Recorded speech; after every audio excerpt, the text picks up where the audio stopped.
Right, hello again, Dread Mechanic back once more for part 6 of my building a mobile base build stream. Sorry, there's a lot of words in there.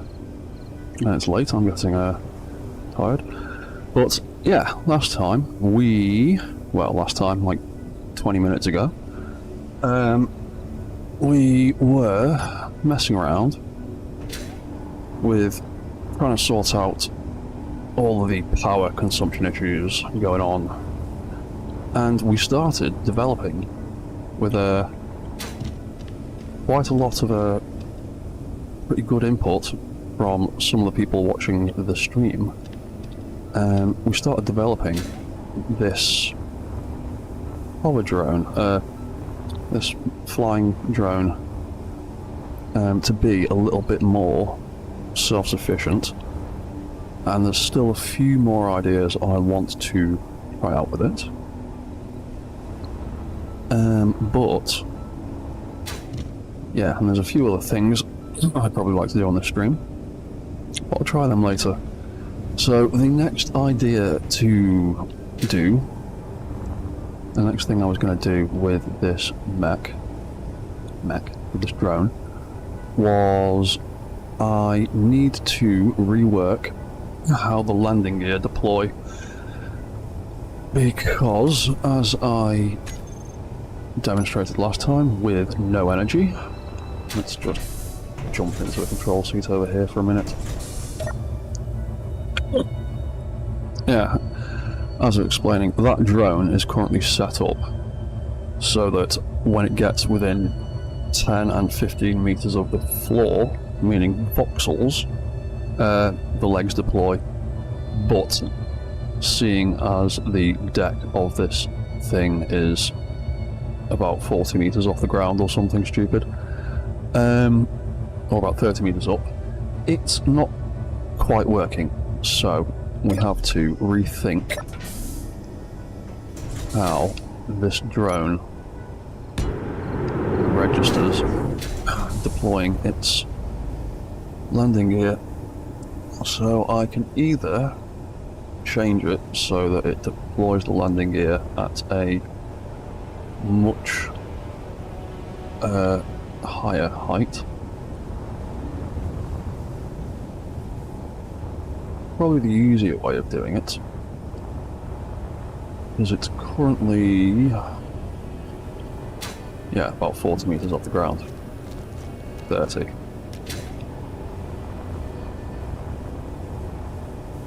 But I was also thinking I might need the space that those vent controllers are taking.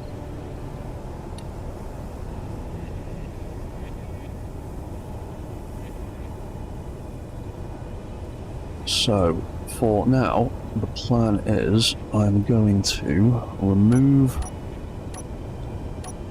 these two armor plates.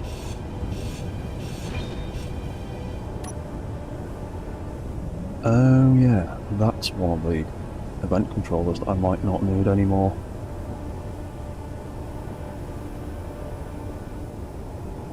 Pause.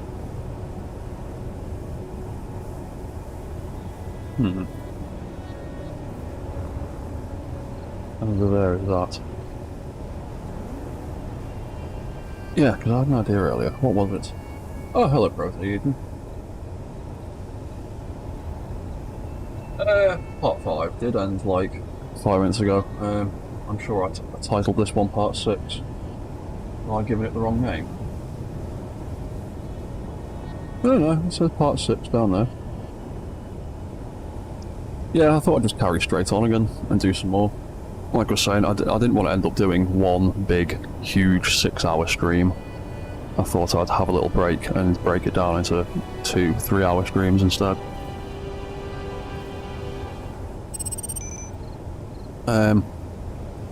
But yeah, this is part 6, and I am literally going to carry on exactly where we left off in the last stream, which is working out how to get this thing to land and dock and charge and take off again.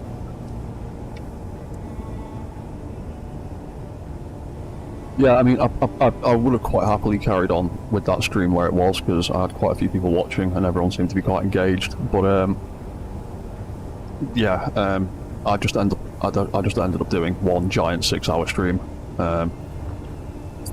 and YouTube and my internet gets a bit fussy when I go more than like 3 or 4 hours at a time.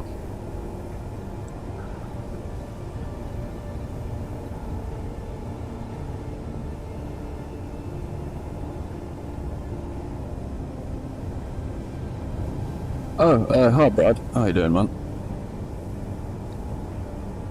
Oh, the control panel thing that's going on in there. Yeah, that's going to get built up slowly as we go.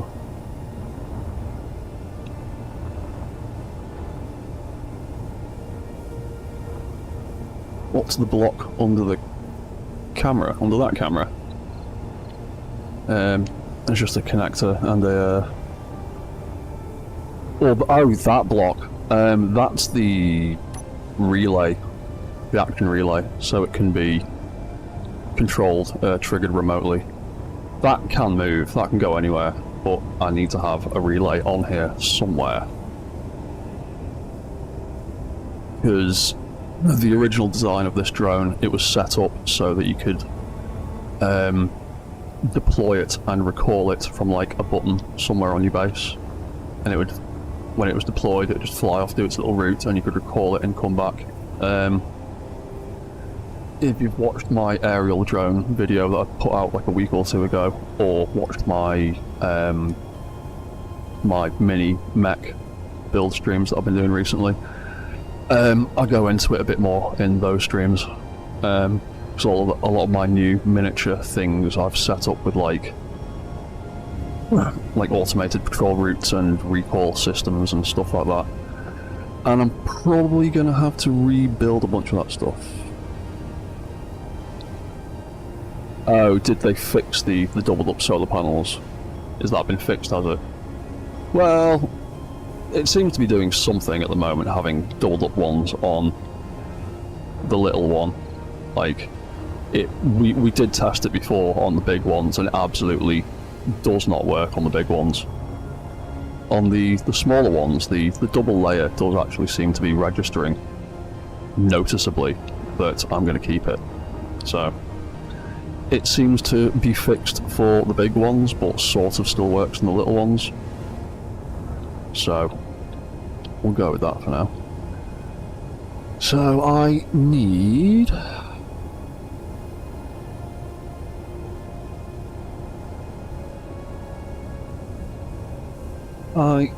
to...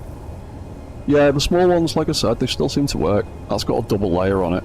That's clearly underneath and shaded. And it's flicking between not picking up anything and picking up something. So it's doing enough that it's worth having them there for the moment.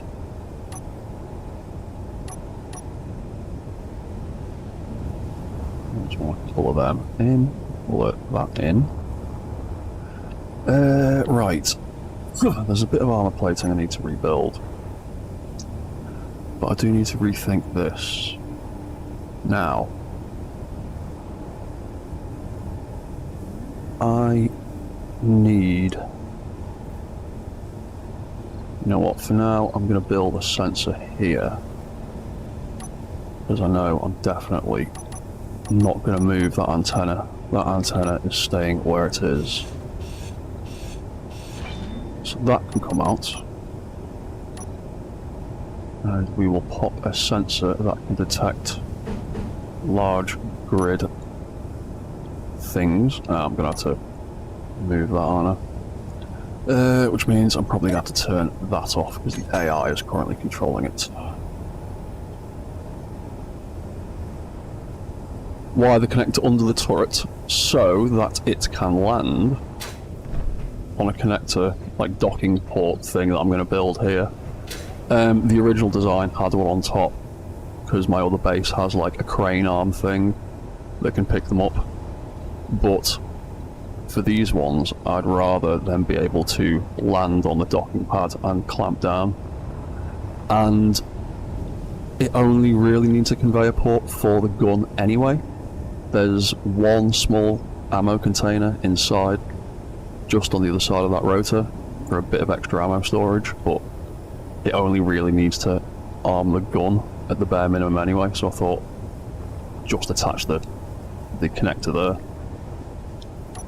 Because that way, if I control it, it can just fly over and then lock down like that sort of thing. Connector first. Dum dum dum dum. What would I need to do?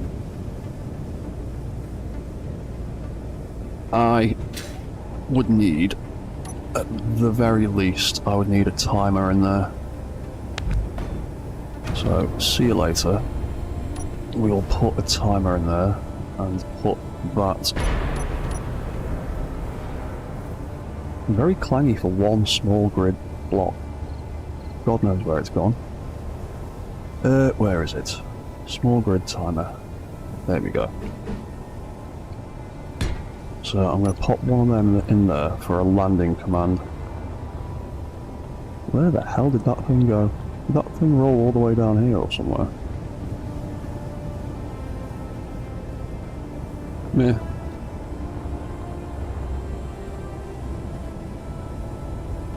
Entity list. Where's that thing gone? Ah, there it is.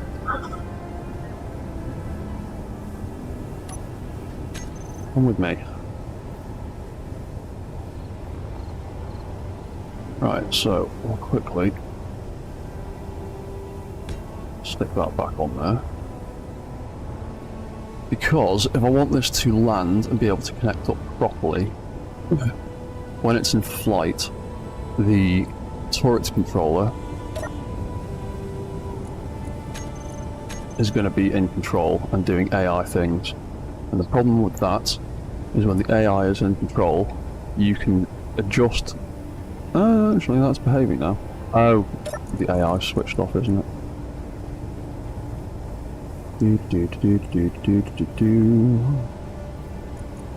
Camera... Oh yeah, need to reapply that. I also need to reapply the gun. There we go. Because yeah, sometimes when the gun is aiming and targeting, there we go. Now that it's got a camera and a targeting reference, I can't actually adjust the velocity of that while the turret is in control.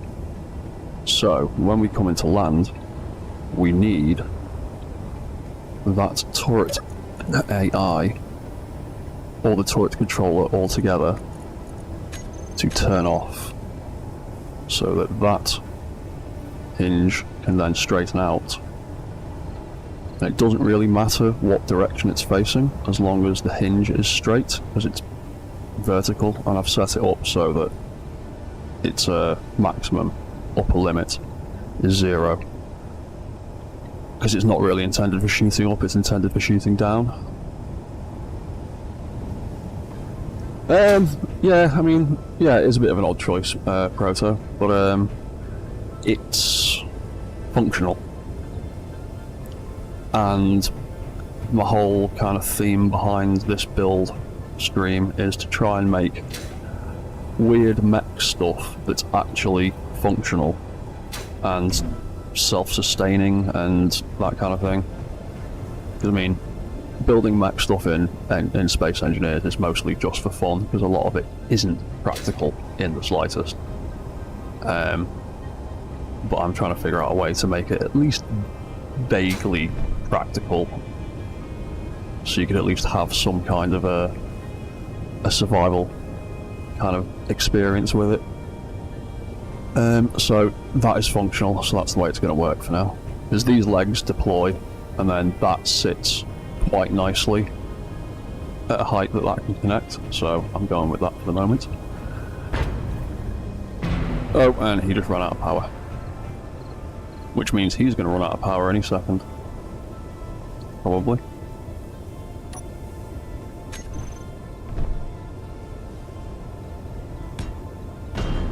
Yeah, he just run out of power. So...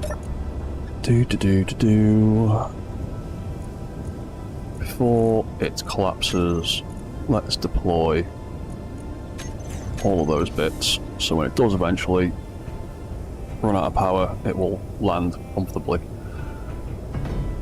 There we go, perfect timing.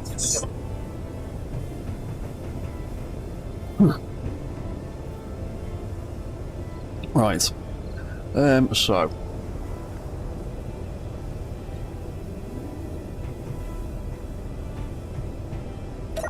let's turn the porting off. There we go. And now they can just charge, and the battery can take a whole day to recharge, but whatever, we're rebuilding stuff at the moment. So when it comes into land, like I said, it would need that to turn off so that that can retract, and then the legs and pistons need to extend. And when it lifts off, it needs to do the opposite.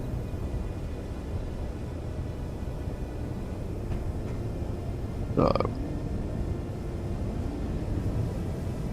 the best way of achieving that would probably be to have, where's that timer gone? It's there. We'll call that landing. I'll just call it landing timer for now. So when that comes into land, the first thing it would need to do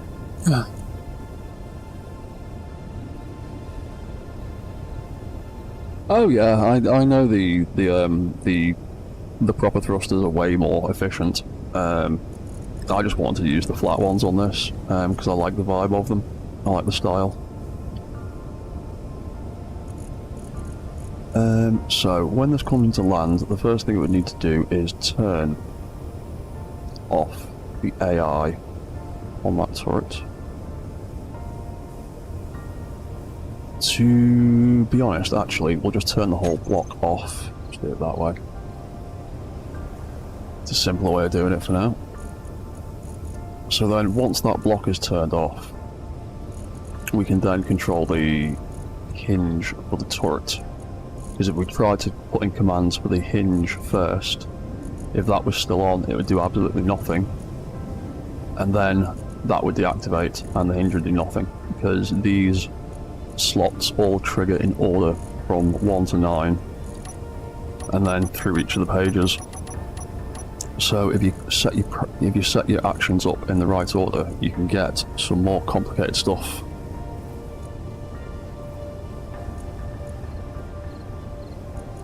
So we turn that off, and then we reset the velocity.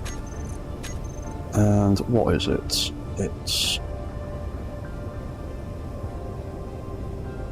Yeah, we need to increase the velocity.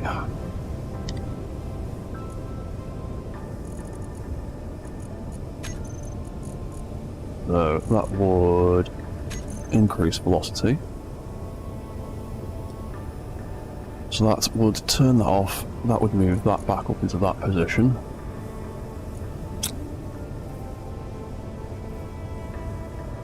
And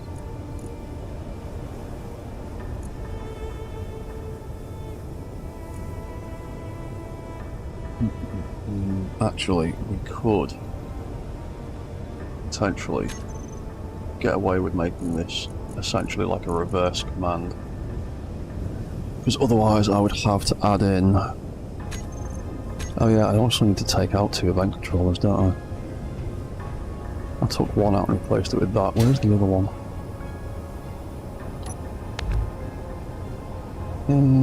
Where is that other event controller? Oh, it's there, behind that thruster. Let's carefully excise that.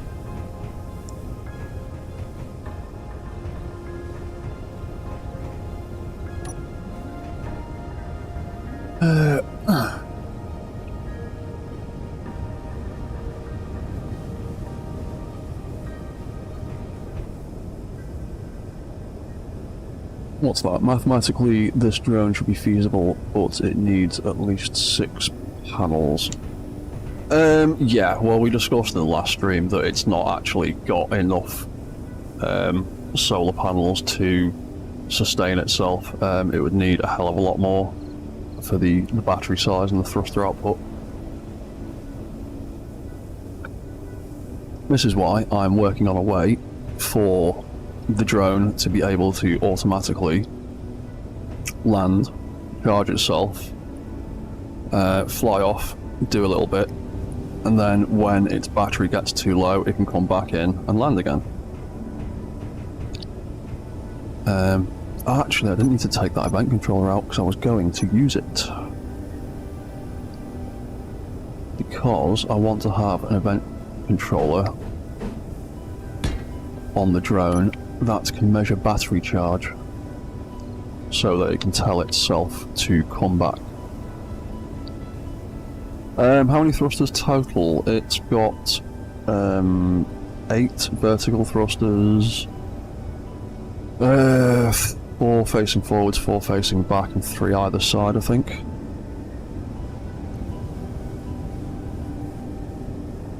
Battery charge.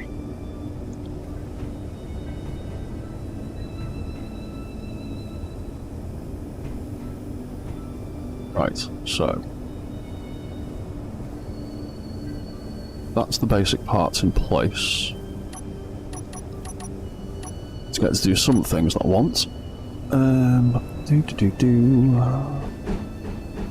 Why does that sensor want to scrub against that?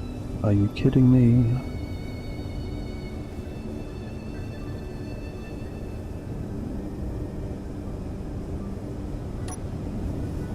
Thank you.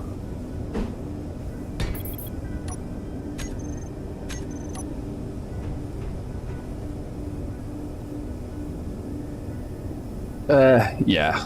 Well, it's got 8 panels, but the triangular ones produce slightly less power than the big square ones. Like I said, it's not something I'm not massively over. I'm not obsessed with it being super efficient.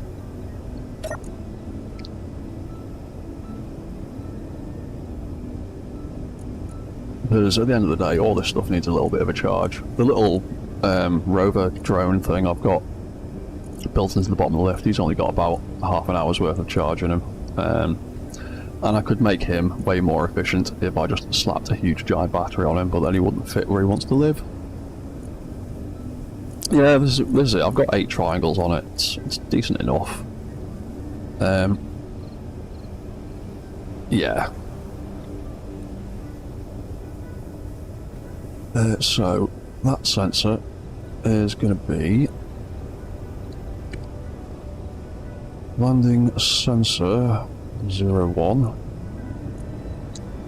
and that is going to be landing sensor 02. And for the moment, while I'm testing these ideas out, I might just slap a reactor on him, or a couple of reactors, just so he's got some charge in him, while we mess around with the ideas.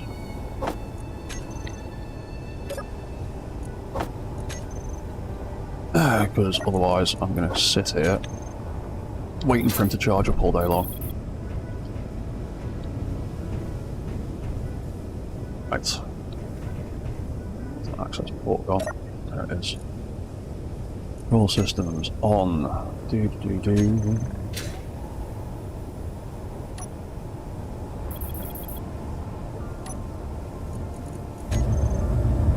There's your AI. There we go. That's your AI off.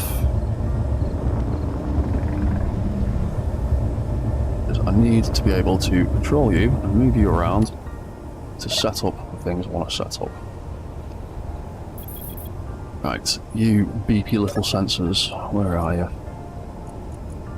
Show on HUD, show sensor range.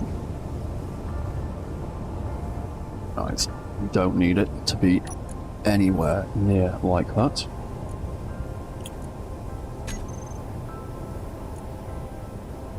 So sensors, let's take all of that in. So they are all going to drain power. We only actually need it to register a small area underneath the drone when it comes into land. So, yeah, about 1 meter either side. Looks about fine for now.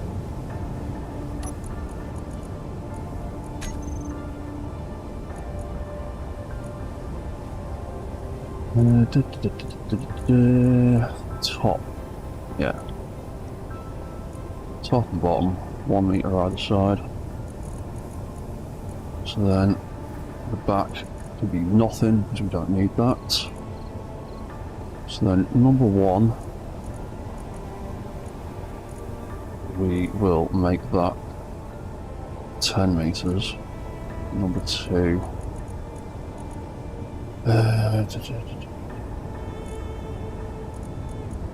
In fact, actually,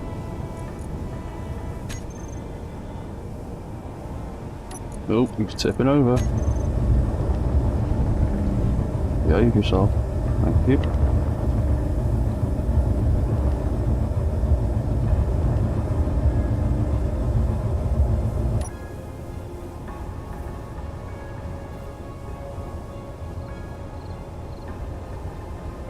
Yeah, I know, it's a Space Falcon. Hello, by the way. Yeah, it's because he's not really got enough thrusters on his sides, and having a subgrid on the bottom of him will inherently do weird things to his overall physics. But, right, so let's get in a better position. So yeah, something along the lines of that is what the event... Hello, tiny cat. Yes, hello. Right, so yeah, what those sensors are doing now, that you can see with the visual indicators, is pretty much what the event controllers were doing before.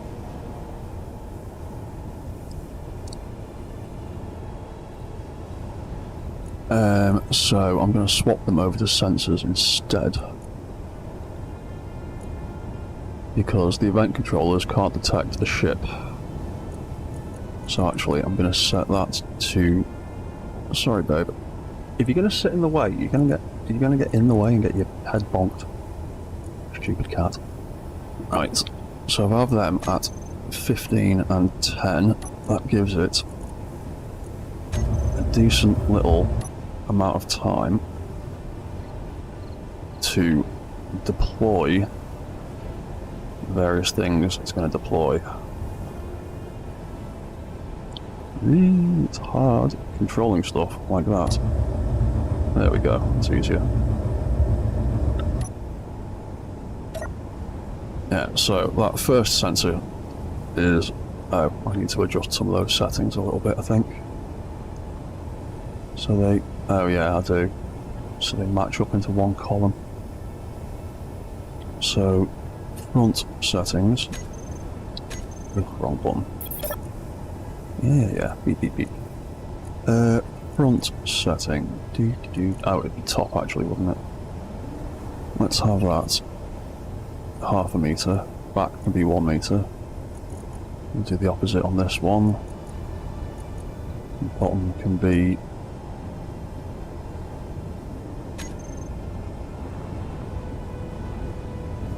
Alright, something not quite matching up there. Oh, right, yeah.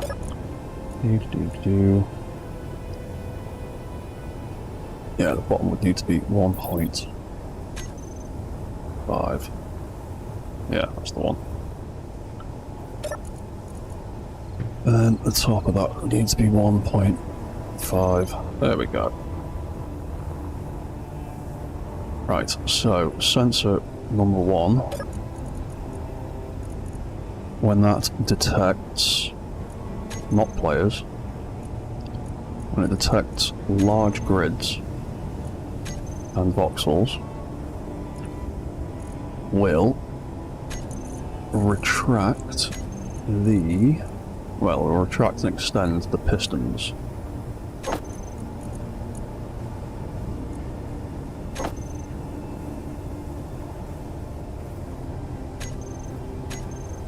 Like that.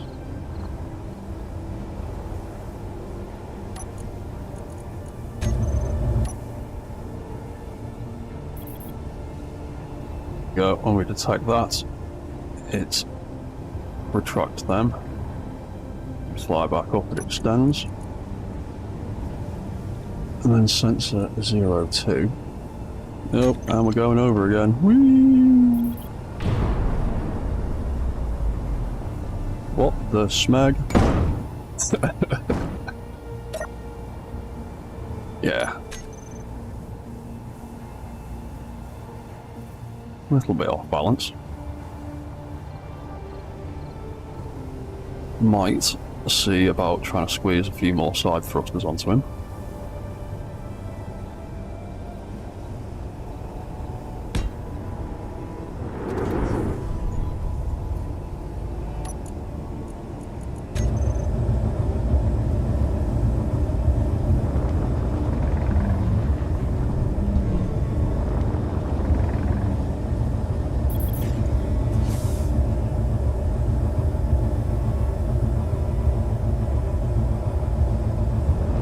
Oh, I've actually got that the wrong way round, haven't I? Yeah, I have. Around. Stop rubbing your face on the microphone. Alright, I've got a very attention-seeking cat sitting on my lap. Yeah, they do need to be the other way around. Idiot. So we're coming into land.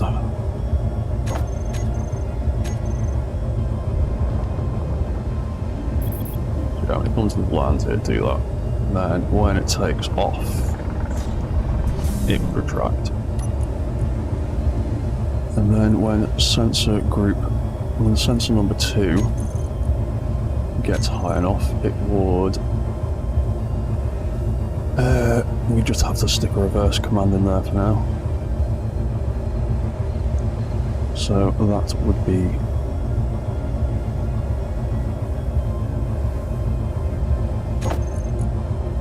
hang on.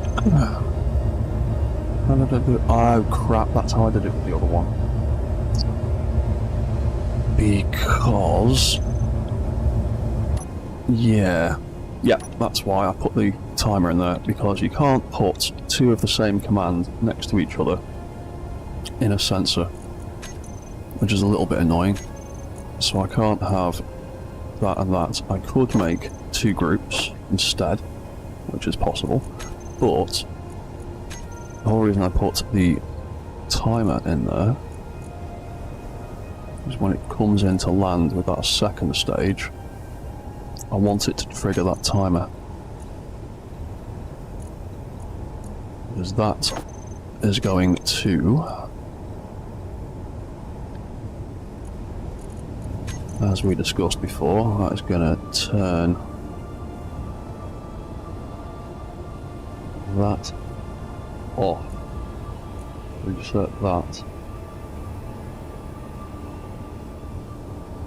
Oh yeah, there's a good way to turn that stuff back on. Oh yeah, okay, so we can do that. And then we could just have that do that, potentially.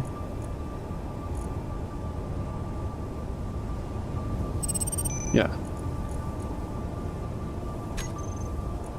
And then the other sensor would, on the first go, trigger that. And when it goes back up, it can start it instead. And if we set it with a 1 second timer, that should be alright. So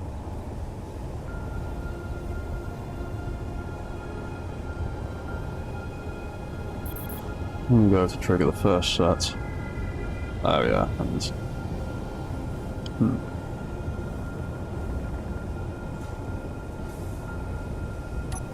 why you know what? Ninjas, have you got any velocity? You have. What's going on with you? You are retracting. Timer. Leg hinges. Trigger. Trigger. Trigger. That is finally off. Let's turn that back on. So that's the state it wants to be in. Oh. I think I know what the problem is. I didn't set up the sensor to detect asteroids or large grids. It's still detecting players. Right, so if I lock myself onto there, take control of it again, level myself off, drop back down. Hello, weird stuff's happening. Yep. Okay. Clanging happened.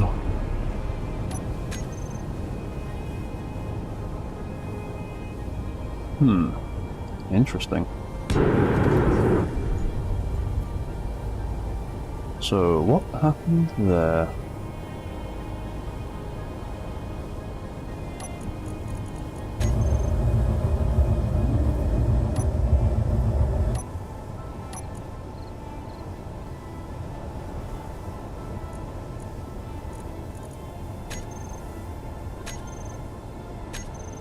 There's a little bit of scrub on the sides of that second layer of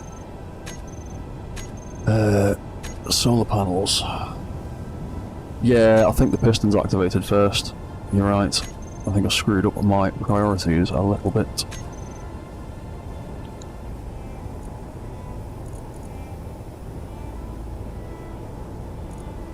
Oh yes, I absolutely did, because I'm a tit. Yeah. You are absolutely right. I did screw that up. What I want to do then is instead take that out of there, so I've got that backwards. What I want is for the hinges to deploy first, and then the pistons.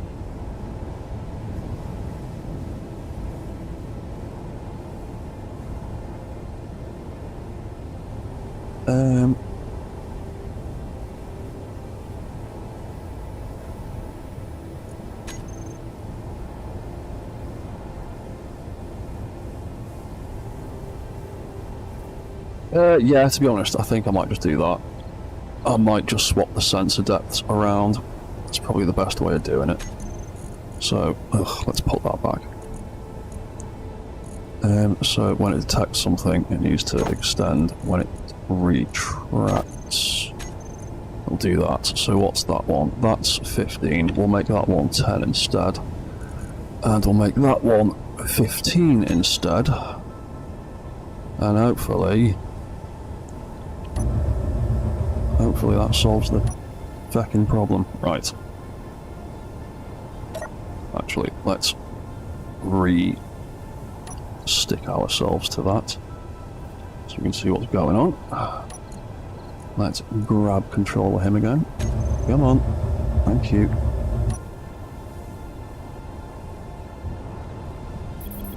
There we go. That's the more sensible way of doing it. We were being stupid. There we go. That is the answer. And then as we fly back up, that'll retract. And that'll retract. And there is a little bit of scrubbing there.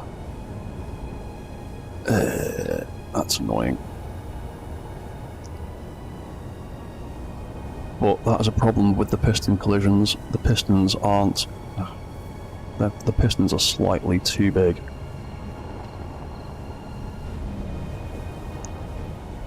Oop. And then we're not at the side of anything there, because we've flown over too much. So, right, I just want to quickly test this gun. Let's take control. Can I take control of that whilst I'm flying that? Right, let's move the gun down there. And get the drone back in a more sensible position. Ooh.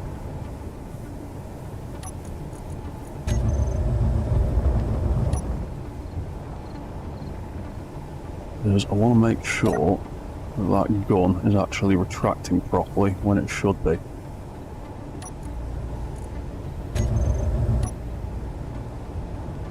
There we go. Burst sensor triggers. There we go. Right, so the gun is lining up horizontal again, so that when we come in to land, it's sitting back there. Right, so we can... Where are we? We're about there. That sits about there when it lands. So ultimately, oh, too far over to the left. Or to the right, rather. Yeah, because he just about connects there. So I can actually move that like way further up. So that connects better. And that's going to sort of be his landing position.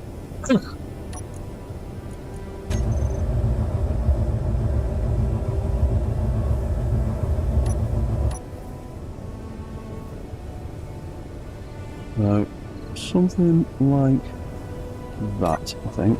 Is that pretty much centered? And it's about as close as it's going to get, really.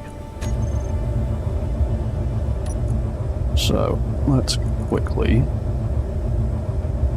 turn all of them off.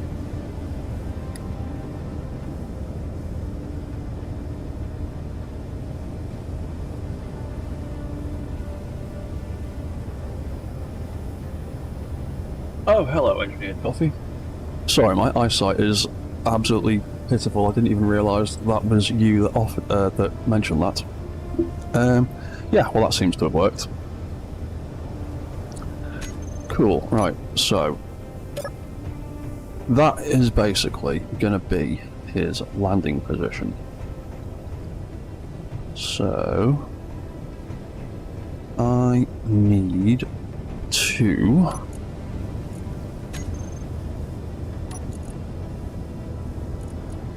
go into these AI blocks. So we've got the movement one to do movement, we've got the offensive one to look for targets, we've got the guard one to follow beacons or players or whatever. But the recorder task block is the one that is going to bring us back to this point. So we are going to use that as our reference point and add a waypoint. And that waypoint should now do.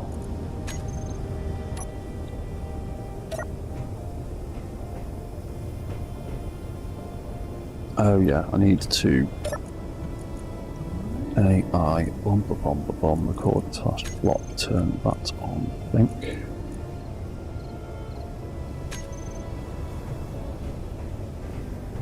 That the one? It's been ages since I played with the recorder blocks.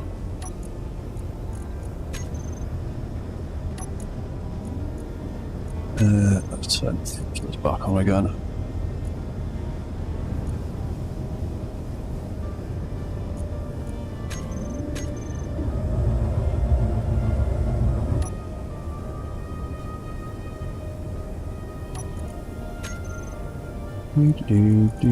Show AI functions.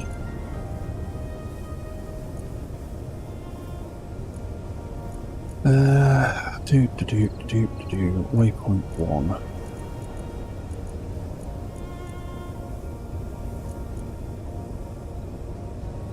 One? Have that done it?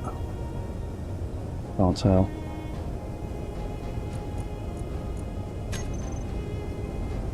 Let's add GPS controls to the toolbar. Recorder task. Record on. Add a waypoint.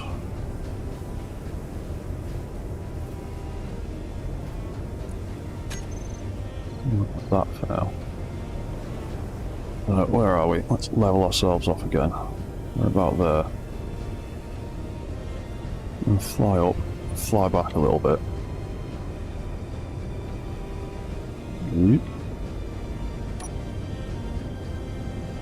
Add waypoint. So that's actually done anything. Alright, that's added a second waypoint. And fly up quite a bit. Move back a little bit. Because I've noticed if you put the GPS locations on top of each other vertically, the AI has a bit of a hard time dealing with it and finding those locations.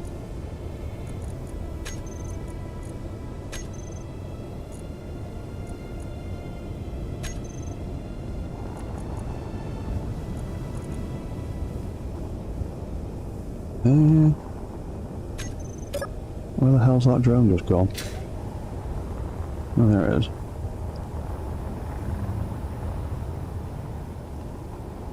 Why are you pissing about over here?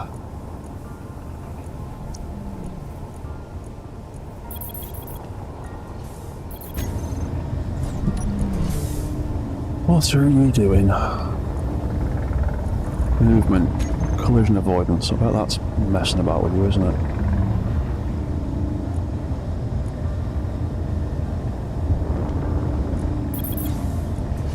Right. Stop. Stop, stop, stop. I need to reverse order of those, don't I? That's the one. Right, play. Oop. Right, I'm going straight into that.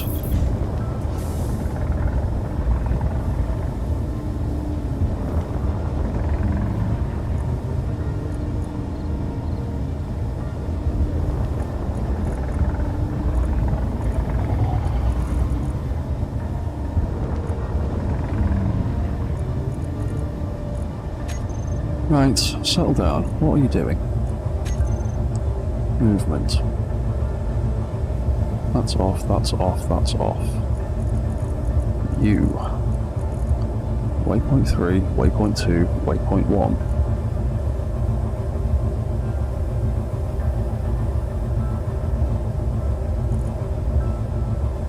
What's that, Brad? If you trigger both sensors at the same time due to a flyby or collision, yeah, I think that will probably cause issues. And that's another thing that I need to think about.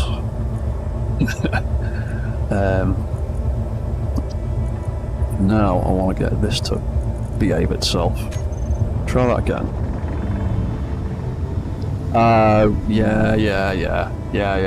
It's doing exactly what I thought it was going to do. Notice how it's spinning around in a big circle. It's because it's trying to do a relative waypoint relative to a beacon that's spinning around in a circle.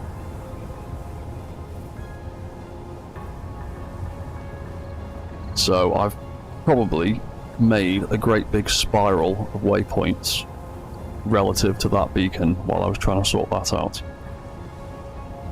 So as cool as this looks, it's not actually very useful. That's why it's all going pear-shaped. Right, you, Mr. AI block, you can get turned off, because I've figured out what's going screwy with you.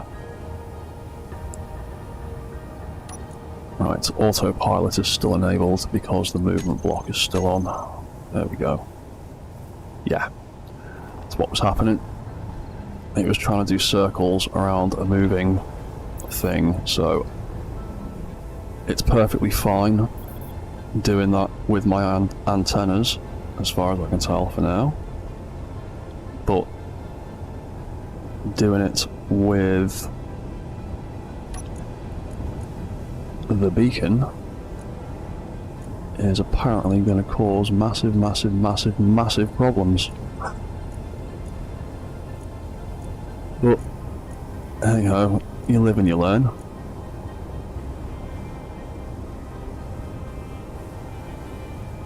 Yeah, to be honest, I probably will just leave that beacon up there because it looks cool, and put an actual usable one on the main grid.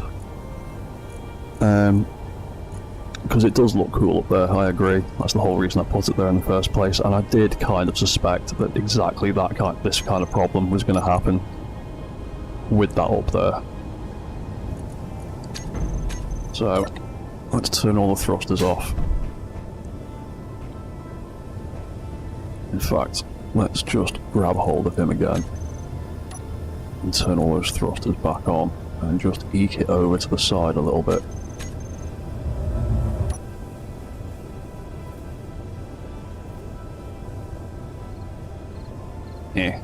Whatever. Close enough. So, thrusters off. That can be your docking position. To be honest, you, redundant version, you can go. You, I will just call you reserve beacon for now. Turn you off so you're not interfering. And then we need somewhere else to put a giant 2-block beacon. Or we can see about trying to squeeze. See what happens if we put a small grid beacon in here and do waypoints relative to that. Yes, it would be a cool mechanic for upting. I'm sure somebody could make use of doing something daft like that.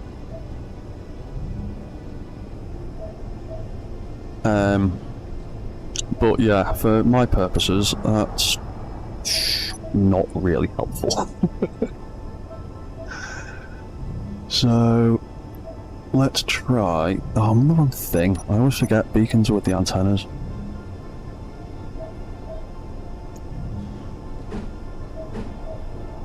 I do like those ones, but let's stick one of those in. Base 01. Main beacon. Let's see if programming it this way will make it better. Right. Hit drone. So, first things first, where's that recorder block? Let's get rid of them, because they were all problematic. Main beacon. Need to add waypoint. So that is waypoint 1, that is our landing position. Thrusters back on. Then we will take off. Nope. To say position where the first set of where the first sensor stops triggering.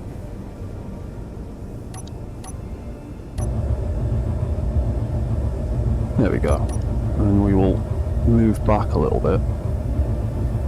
Like I was saying before, stacking GPS locations on top of each other can cause problems. Right, so that should be number 2, which is number 2. Right, then we'll go up high enough the other set to not trigger. Move back a little bit. And record number 3. So that's 3. Let's reverse the order.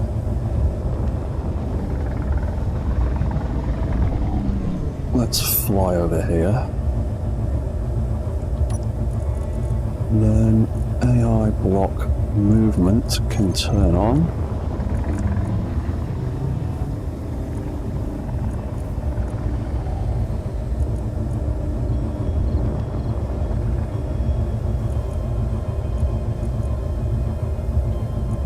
What's that doing? I'm not turning anything else on yet. Why are you doing stuff? Stop it. You on. You on.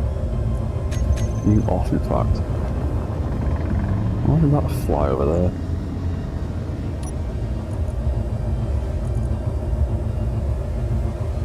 Oh, hello, Quantum Chief. I am playing around with... Ultimately, we're making a big mobile spider walking mech base thing.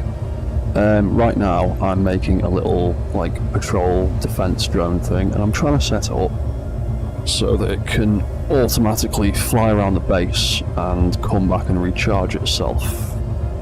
It's not quite got enough power to sustain itself perpetually. It does need to recharge once in a while. So, right, that guard block, you're definitely off. Let's turn that off. Movement block. Right, you on. You task block. Behavior AI play. So you'll fly over there.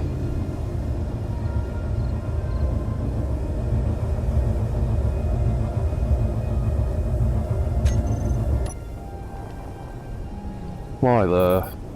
And then you'll come into land, hopefully get close enough. Yes! Cool, awesome, that's what I wanted. Sweet. So, then we can set up an event controller on the bridge that's connected to this connector, that when it detects a connection, it can lock it down. And some people may or may not know that you can trigger actions on other subgrids from other subgrids, because that is currently how my little drone works and how he deploys. Because he's obviously not got enough space to have all the event controllers and timers on him that I would need to build a deploy and like retract kind of system into him. So the things that make him deploy are actually on the ship.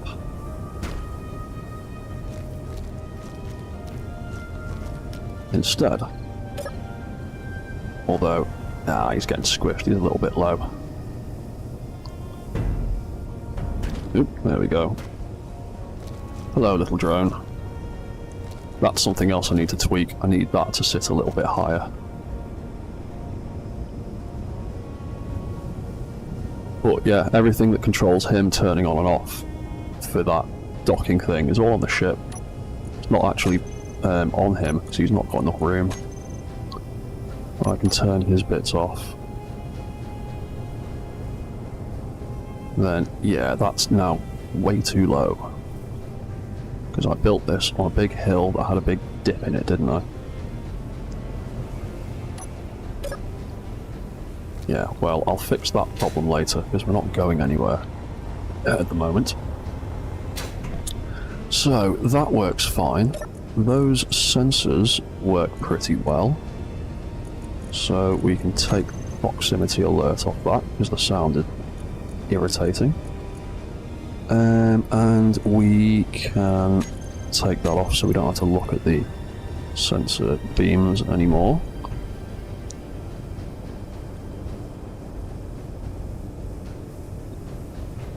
And then I actually need to think about making that work. Because that's actually going to need a proper connection point. That was just cobbled together to test an idea. So we're going to need conveyor access. I also need to cover that little panel back up.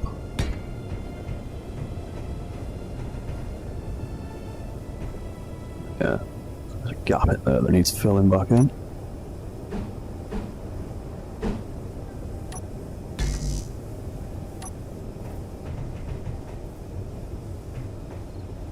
Groovy. Yeah, and turning that off down here when it lands also ensures that that gun doesn't start trying to do mad stuff and start firing. Cool.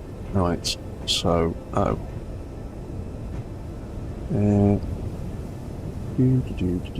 yeah, right. Do your drones use mods? This is all AI, this is all vanilla, there's no mods. The only mods in this particular save game is build vision, for the ease of access of getting to stuff, and sneaky sounds to quieten down some of the obscenely loud tool sounds. But other than that, this is entirely vanilla. I've not even put any scripts into anything. It's all vanilla, just some base game and DLC blocks.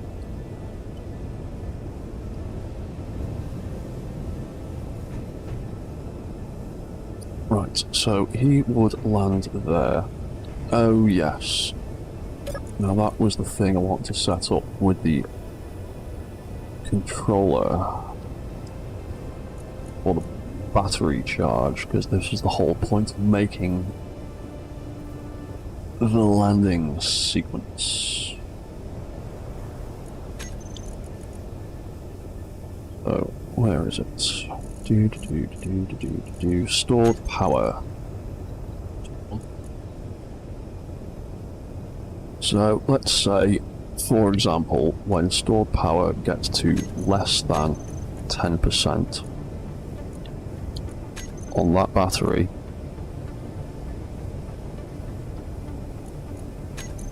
it would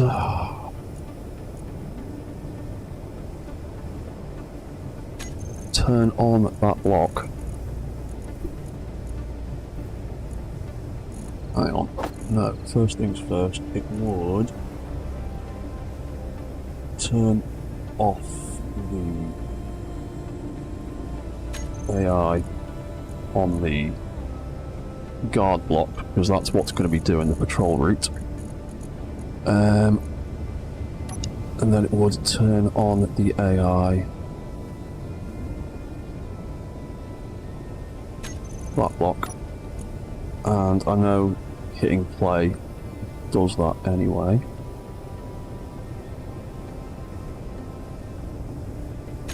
But we'll hit play as well for now.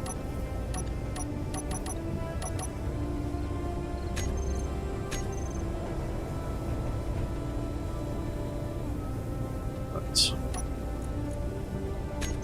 And I've run out of power. Typical. Go lie down in bed for a second then.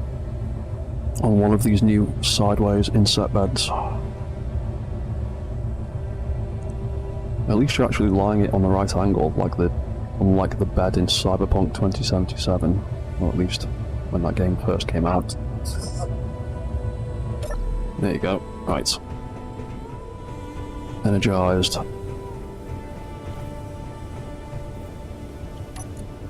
Right, so let's jump into that drone.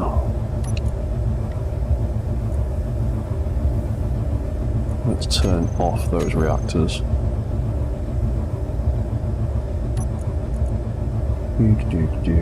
Oh yeah, and then that AI block is... what are we on? Ah, movement block. That's what's doing it.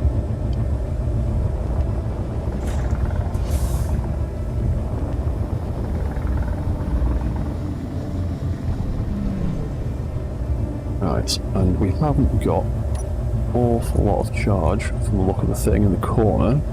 What's the battery currently saying? Dead in 10 minutes.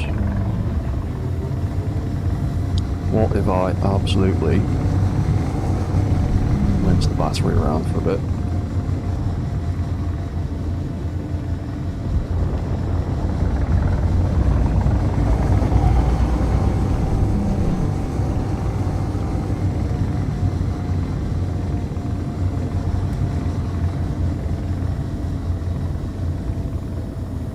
What will that do? Or is that just going to take forever trying to do it like that? It's all dead in 8 minutes.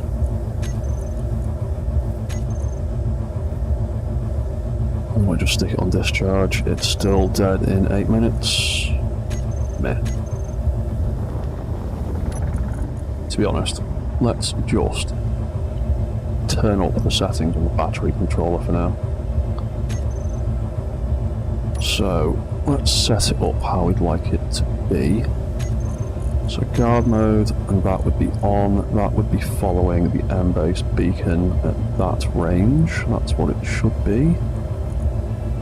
Movement block can get turned on, so that would be doing that, and just flying about, doing its thing.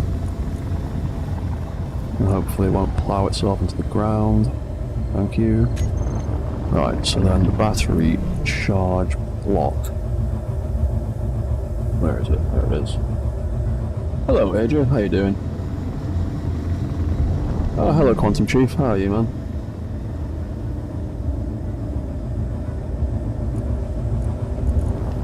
So, what was I doing? Right. Oh, battery is currently at 15. Right, so let's bump that up to 20. Bam. There we go. That looks like that's kicked in. That seems to be doing its thing. AI blocks. Guard mode is off. Recorder block is on. We've gone to waypoint 3, we're doing 2, we're doing 1. We have landed. Awesome. Fantastic. That is exactly what I wanted. And then from there, we can get it to charge, we can build a whole connecting system that refuels and recharges, and when it gets to full battery it can deploy again. And when it does that, it will... Oh, does that automatically flick the movement block back on, does it? When it... Oh no, the movement block would already be on. I'm being stupid. Yeah, so I need to turn that back on, and then off he flies to do his thing.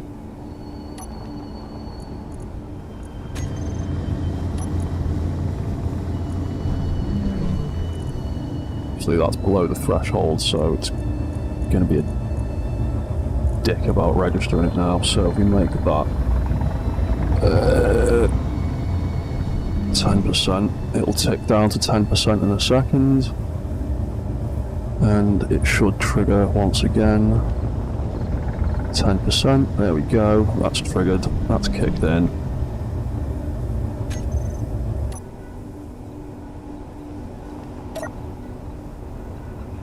In he comes, there goes his legs, there goes his legs.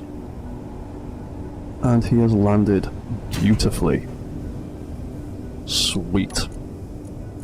Right, so then when he gets to there, I need to make a controller that detects that, and then when it locks that down, it turns off all the things in there.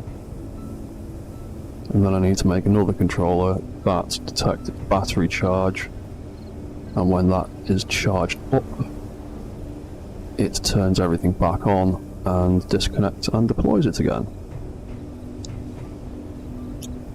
And that shouldn't be too difficult. But first things first, now that we know that actually works, I need to build a actual conveyor connection. But lucky for me, I think I might have built it already on top of one.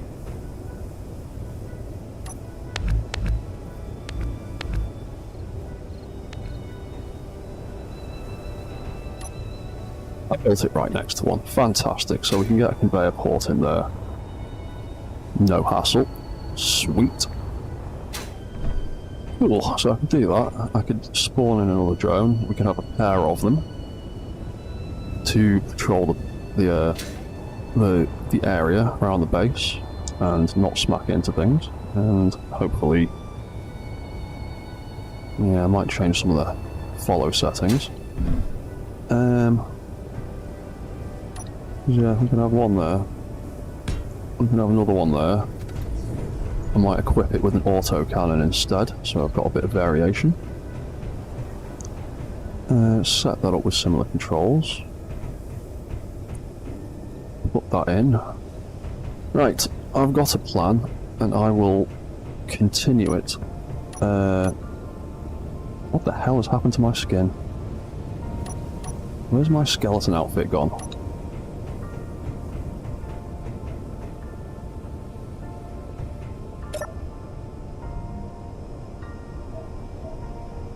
I'll fix that in a minute.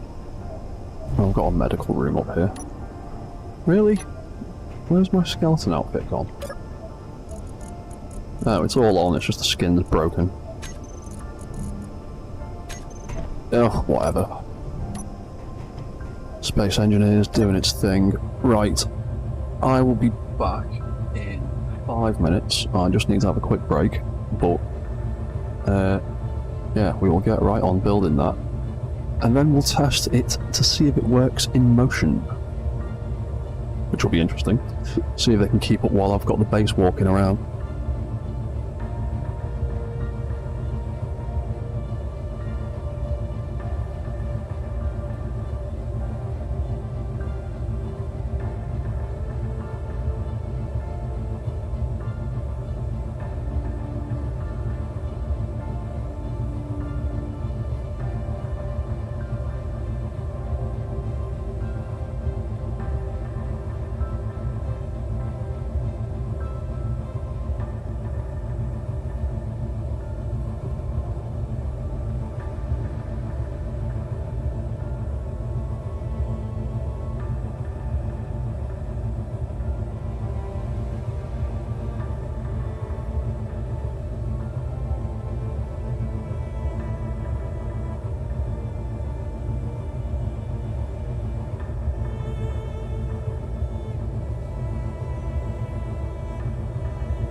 Right, I'm back.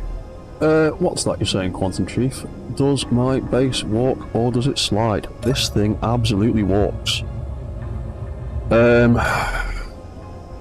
Before I do that though, I just want to make sure I don't break anything.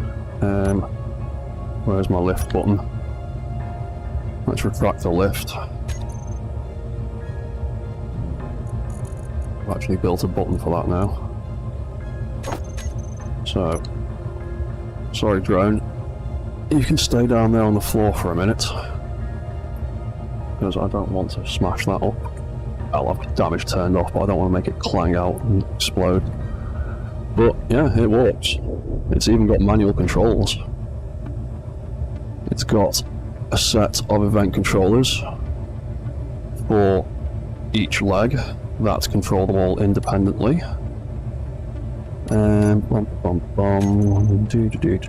Leg lights 0, 1. So there's 8 legs, there's 8 control lights. 1, 2, 3, 4, 5, 6, 7, and 8. And each leg has got a whole bunch of controls in it to activate them all independently. Some of their walk controls are currently turned off, but there is a whole pile of controllers to do all of the various bits of the warp cycle. There is a set just for each leg. Each section of each leg has its own controller that is controlled by light and turning each light on and off controls different sections of all the legs. And then we've got, oop, the wrong button.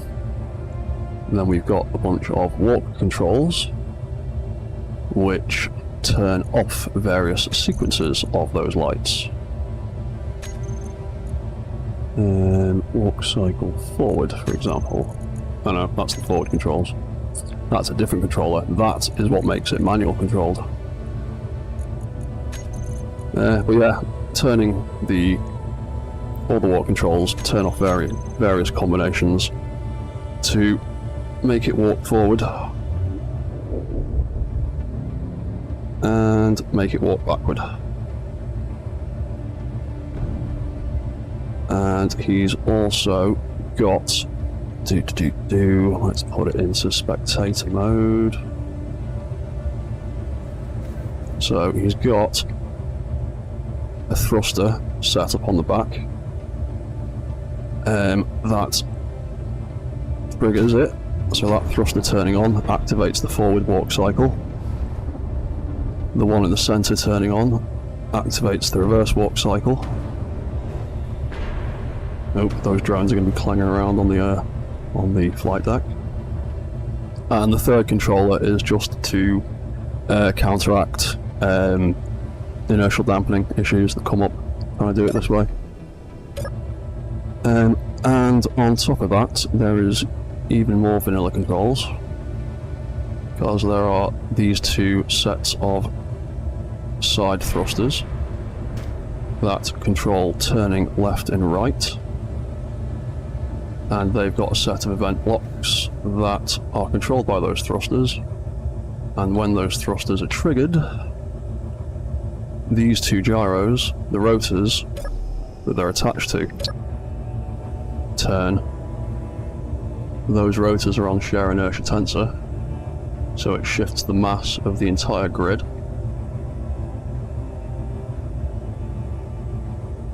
That's the wrong button. That's the right button. There you go. And that's what makes it turn left and right. And there's probably going to be all sorts of clanging going on up here now. Yeah. Thought so. But it's all manual controlled. It's all vanilla. No script, no mods. Just a bit of logic programming. Yes, yes, yes. Clangy sounds. What problems are you having, Asia? Oh, you know what, to be honest, I need to move that back. Because we were gonna start building conveyor connection into here.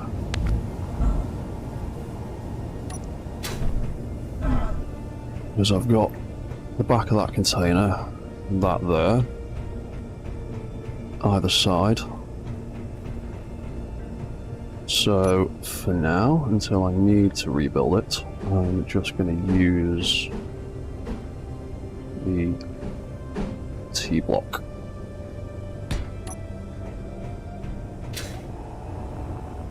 Oh, there we go. Right, that signal's finally appeared now. Why is that taking so long? Well, yeah, now I can finally see the route that that thing's going to take. And this is what I mean about stacking GPS signals on top of each other. I've done a lot of playing around with drones recently, aerial drones, and they seem to the AI blocks always seem to have issues travelling straight down. They get confused and do a little side-to-side wiggle, don't know what they're doing. Whereas if you put a little bit of directional travel between them, they have a lot better time finding their mark.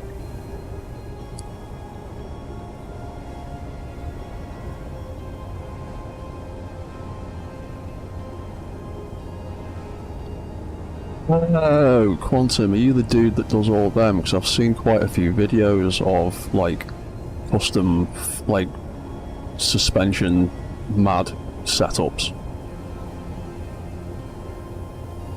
What's that engineering coffee? Yeah, it's... Well, I started using the lights, mainly because I wanted like a visual indicator of what I was turning on and off. When I started doing stuff like that with event controllers, and then I quickly realised that I could basically use it kind of like a binary command. And then also you get the pretty visual effect of things like turning on and off and that.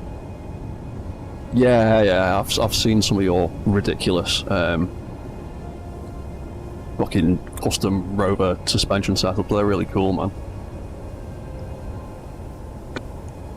That's the kind of stupid stuff in Space Engineers that I really like, is all that like completely over-engineered mad stuff that performs incredibly well.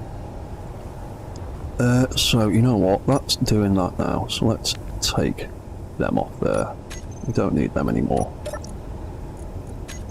because we've set it up with a decent little route. We'll have to do one for the other one, but I need to rebuild the gun on the other one first.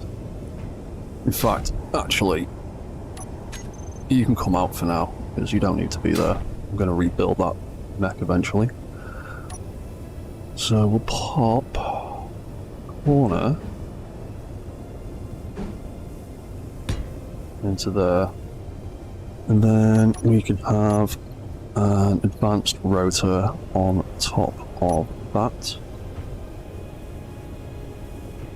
Yeah, where's it facing? Put that out so I can see what I'm doing.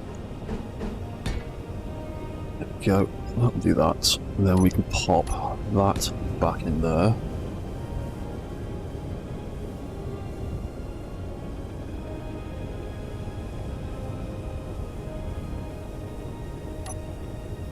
Right, and then we need to take the top of that off. Add small rotor. Weld that up. Well, basically as hard as it'll go. The difference is, using the advanced rotors over the regular rotors, the height differences are slightly off between the blocks. Advanced rotors don't line up quite as nicely with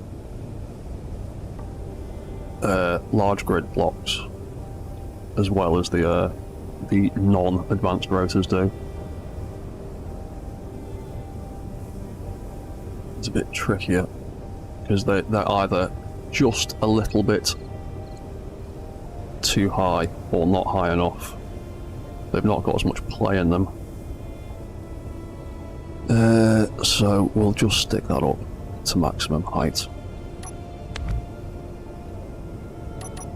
And pop one of them. Where is it? There it is. Have one of them on there, and then we'll have a little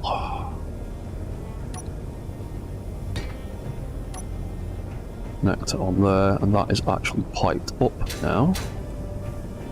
So if we come over here,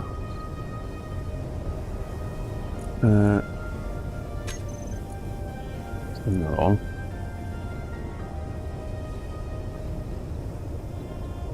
And AI blocks.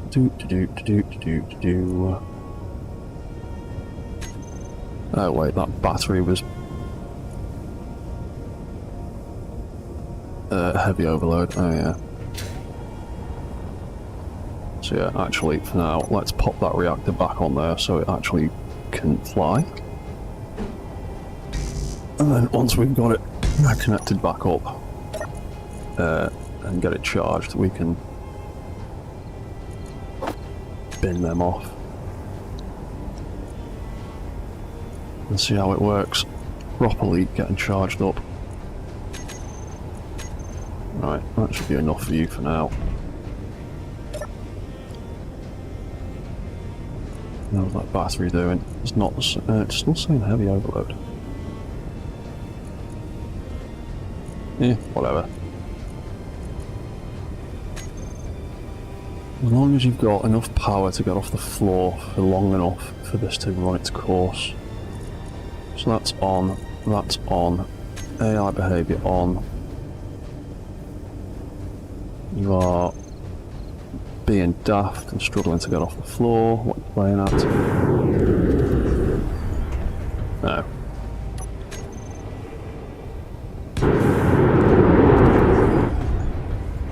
Have you not got enough power to get off the ground?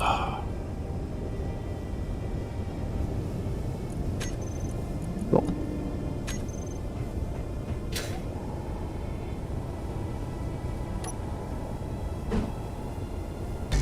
Fine, we'll just load you up with reactors for a minute.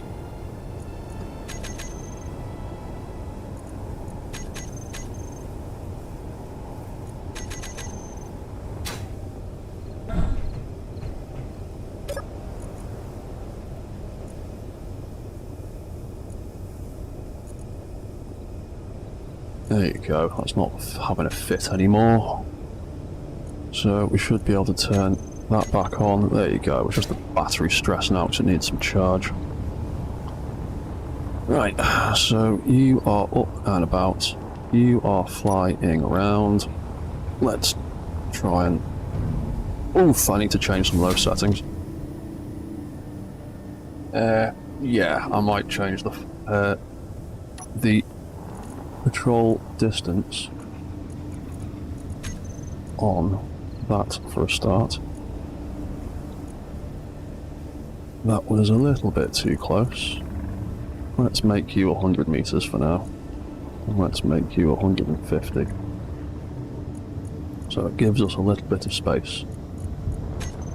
Right, so that battery...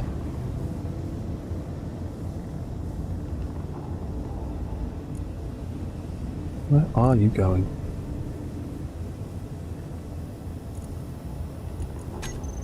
Alright, he's off on a mission now. What are you doing?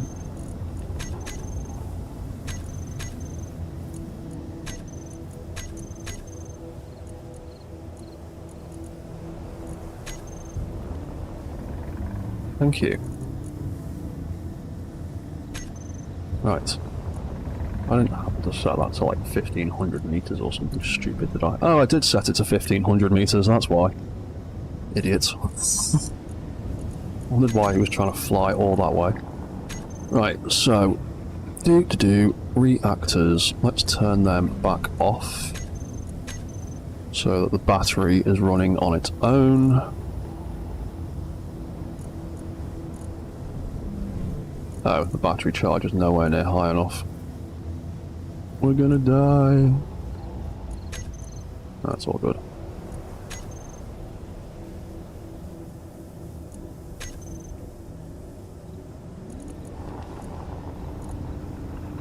Fully charged in 2 minutes, 14 hours, blah blah.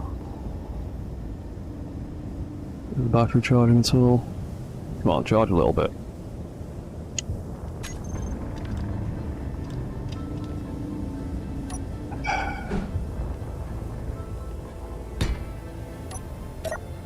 Make me test this in the most awkward way possible, game.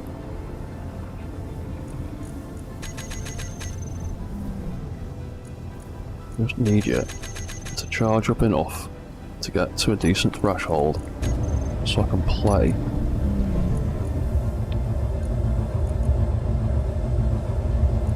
Right, there we go. That's charging up, sort of.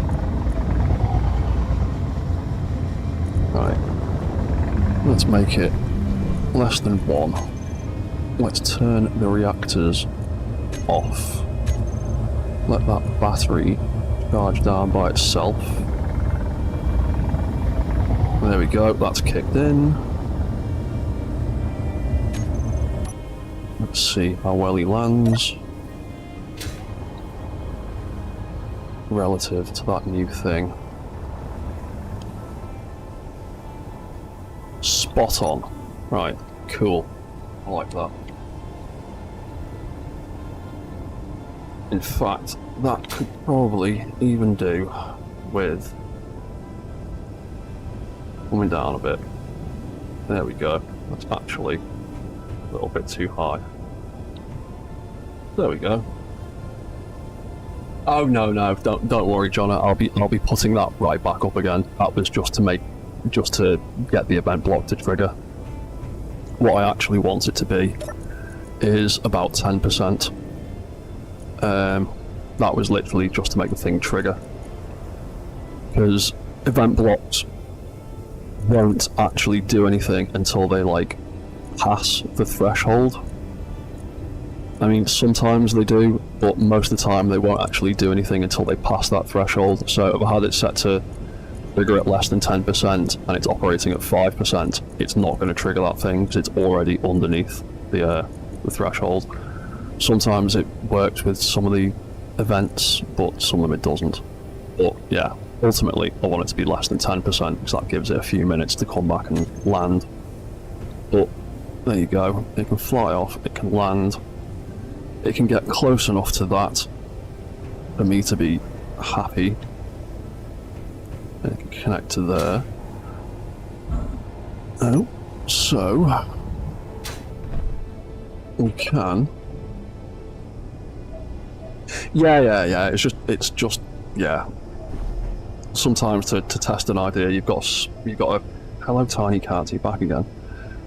Yeah. Sometimes when I'm testing ideas, you've just got to set the thresholds to whatever just to make sure it's actually triggering the actions you want it to. And then once it's actually doing the things you want, you can then set the parameters to be a little bit more useful. So, I need at least 2 more event controllers. I need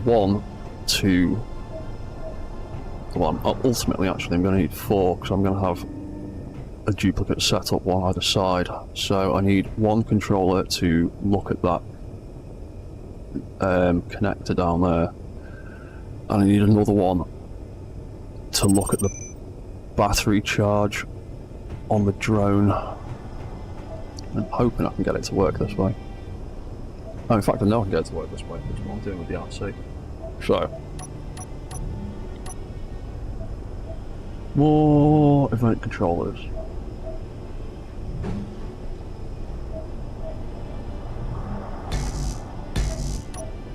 This thing's like 90% just layers of event controllers now. So we can have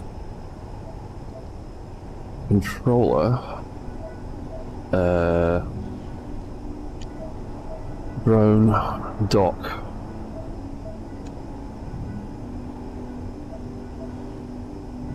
drone connector. I'll just call it that for now. L01 for the left hand side, and we'll set up that one for the right hand side, which we will build later when we have retrofitted another drone with a different weapon setup.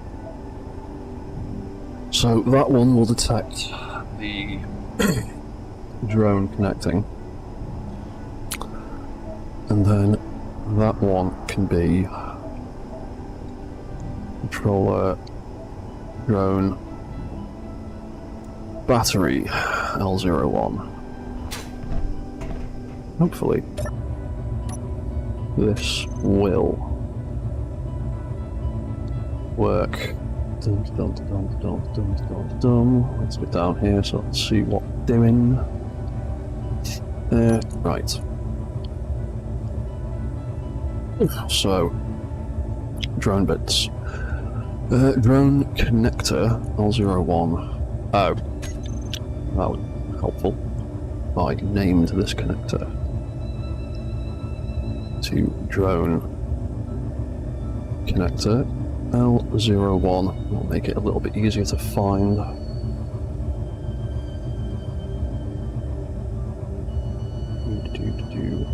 Yeah, leave it like that for now.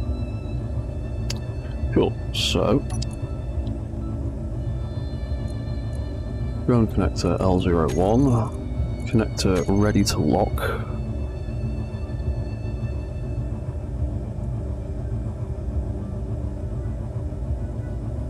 Oh, I actually might need 3. I might need 1 for ready to lock, 1 for locked, and 1 for the battery. But we can sort that out in a minute.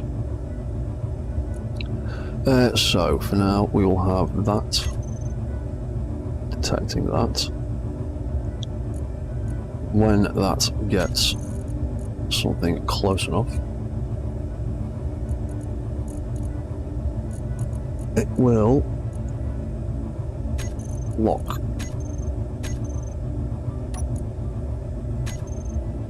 So, quickly jump out of here.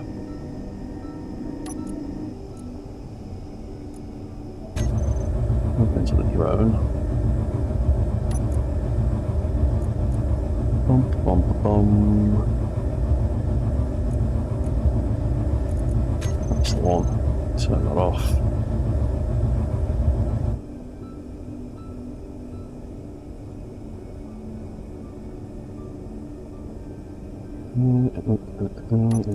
Oh yeah, we're not power.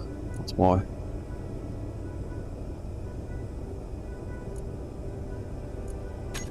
Turn them back on. Right, fly. Up we go. Do do do do do do do do. Yeah. I knew that was going to happen. Settle down. There we go. Oh yes, and because I've got them on sensors now, and I've connected to that grid, it's no longer detecting that grid, so the legs have retracted. That's a failsafe we need to work out on the other side. But for now, that connects to that, and that detects that when it gets in range.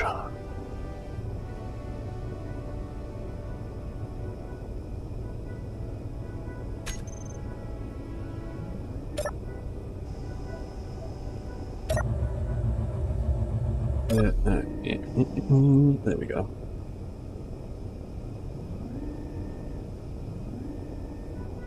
Yeah, right. So, let's switch that. There you go.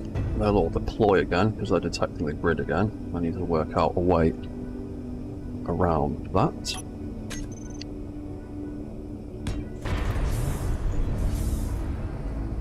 And yeah, that's just connected straight back up again. Right. So I need to figure out what parameters I wanted to deactivate when that connects.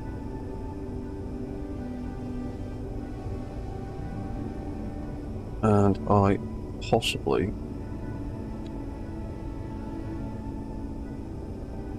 Right, so first things first, I wanted to not detect, Yeah, I want to see if I can get to turn off those sensors first. Before anything else happens, and see if that counteracts the legs retracting. So, drone.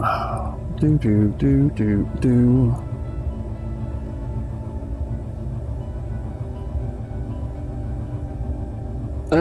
Yeah, to be honest, I could probably get away with... I might be able to get away with turning the sensors off as one of the first actions it does when it detects that. Oh no, because it needs to connect first. Then, yeah, we'll see what happens. So, drone, blah blah blah, where is it? That's the one. So, connector ready to lock. It will lock down, which does that. And then we've got the sensors on the drone, which are those two. So we might be able to get away with turning them off.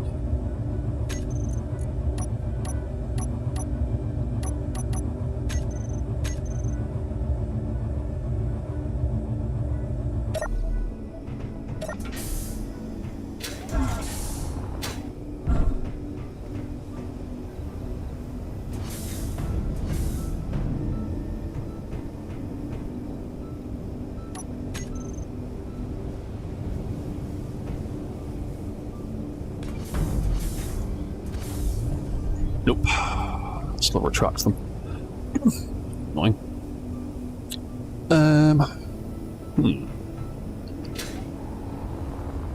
Right, it's a different way. Because it's going to insist on doing that. In fact, let me just check. Did it even turn those sensors off? No, it didn't.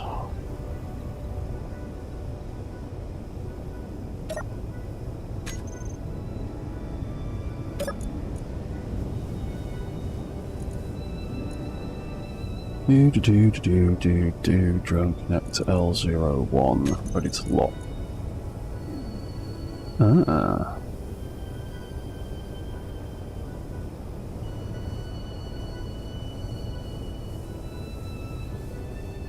Didn't like doing that once they were detached. And what did I do differently on the little drone down there? Because the little drone has functions that turned on and off.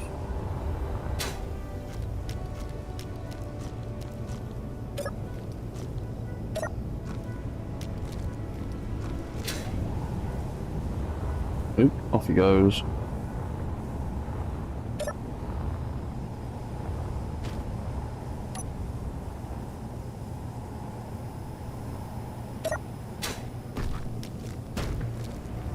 There you go. Right, he's back to normal again.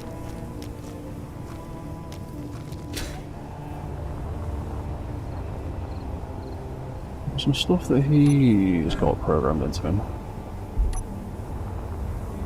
Oop. You stop there for a second. Turn off.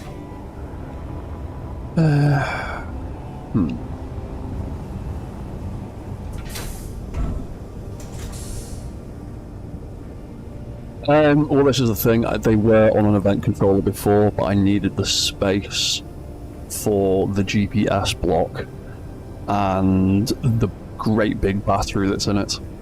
It was set up exactly that way before, with event controllers doing it.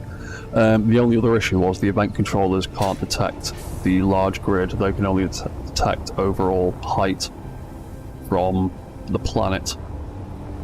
So I'd have had to have changed their settings quite a bit. There'll be a way around this. There's always a way around it. Just take some trial and error.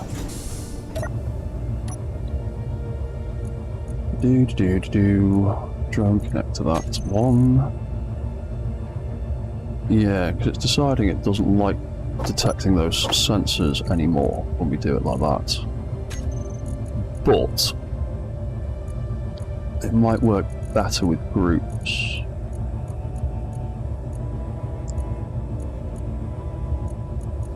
So when that thing connects, the sensors try and reverse everything. So what if we try and reverse it all back?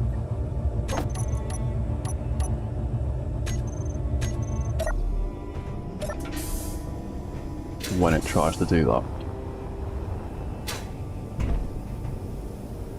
So we can switch that lock.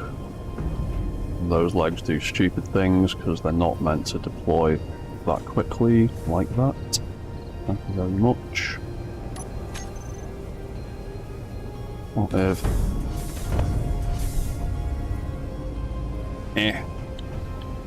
Well, that's sort of working, but not quite.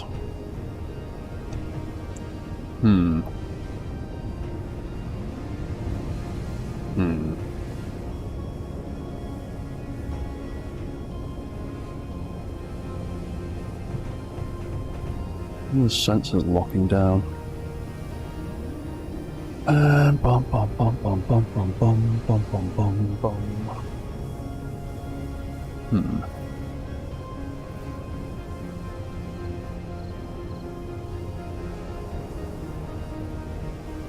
Oh, is the Discord link broken again? That's just meant to be the link to the Mech Engineers Discord server. I keep setting it up, and it works for a bit, and then people tell me it's broken again, and I'm not sure why. I will try and do that again, but if you just look for Mech Engineers on Discord. That's all that link takes you to, is the Mech Engineers Discord group that I'm part of. It's not like it's my own Discord server or anything.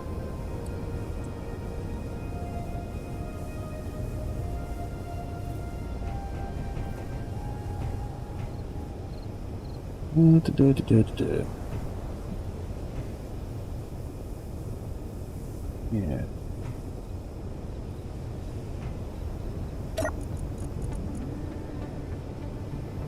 What if I make a group for these sensors and try it that way?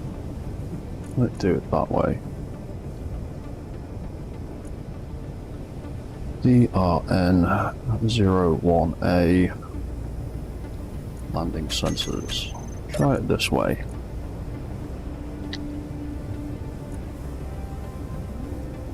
Because there's little delays in between commands and event controllers, and they can cause problems like this occasionally. What's doing that one? Right, so that instead, let's take that and that out. That was just being a pain in the arse. Landing sensors, have that turn off immediately after that connects. Will that make a difference? So,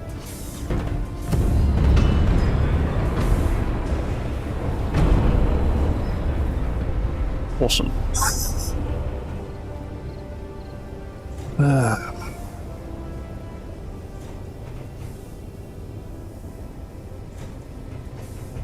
Maybe I need to change the speed on the pistons so they're much slower.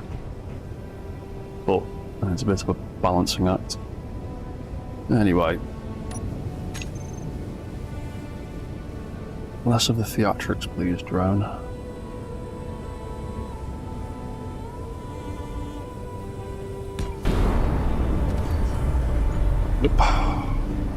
But it did turn the sensors off, but not before they started doing stuff.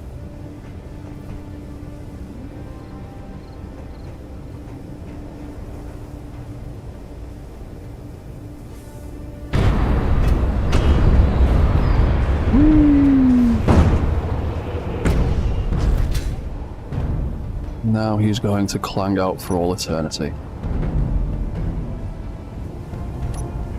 Yeah. Don't you worry.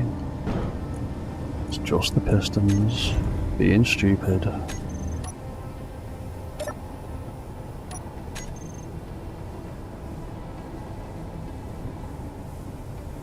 Oh, wrong button.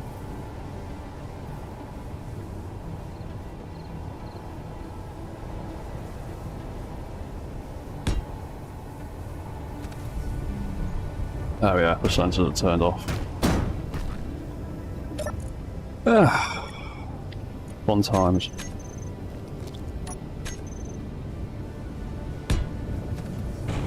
Am I kicking? Nope.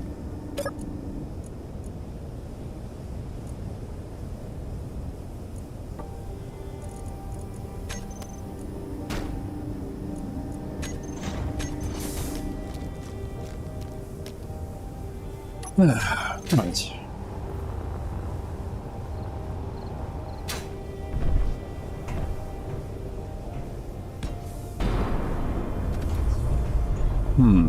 So.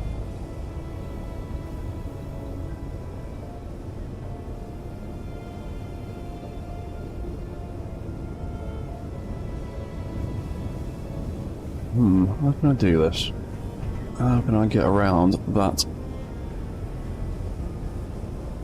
misbehaving?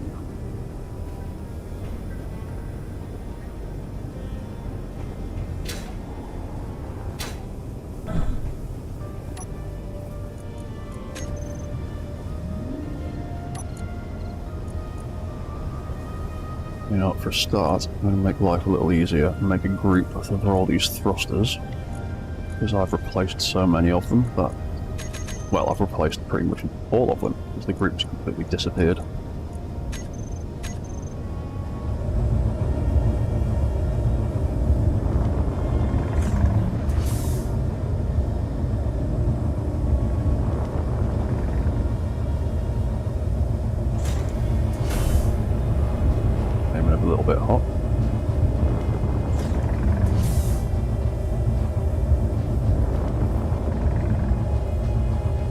yeah, the problem with slowing the pistons down is, well, it's a balancing act because they're pointing straight in. If I slow them down too much, then they don't retract quick enough as it flies up.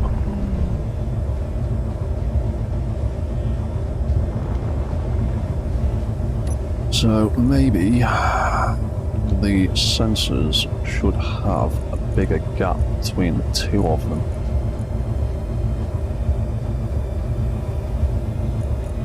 A little bit more of a fail-safe, so we'll have that set to 10 and 20 instead.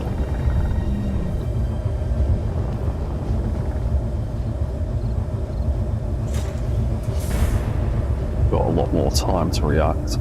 That'll help with that. But still doesn't really.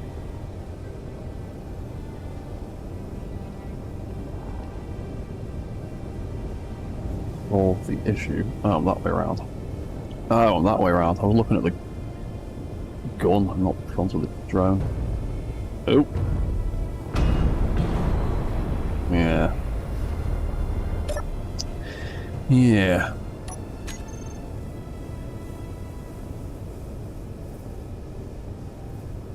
It is a little bit more awkward doing it this way. Oh, it's because the sensors have gotten reversed. That's why. The hinges have gotten reversed. Do. Hinges. Leg hinges. Reverse, please. There we go.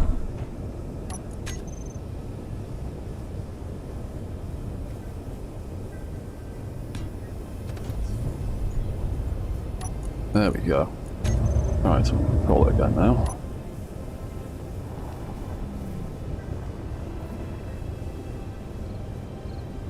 There's the front of it. There's the front. Alright. You are misbehaving quite a bit now.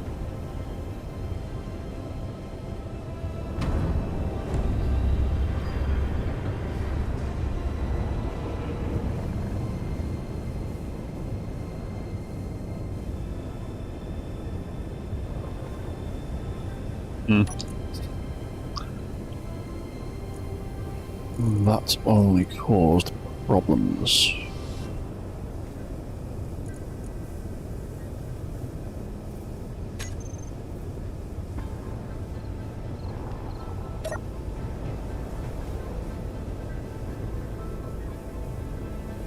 What's my name on Discord? My name is still Dread Mechanic on Discord. Hang on, it might have a...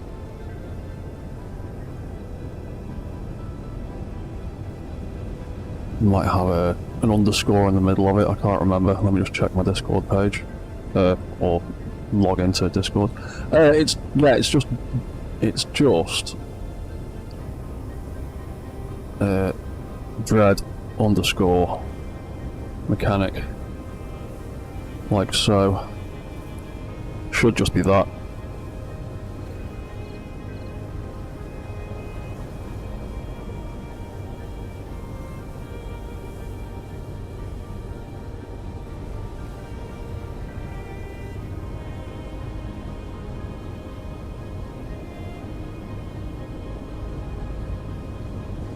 Yeah, there you go. That should be it. Right. This drone, being moody, being temperamental.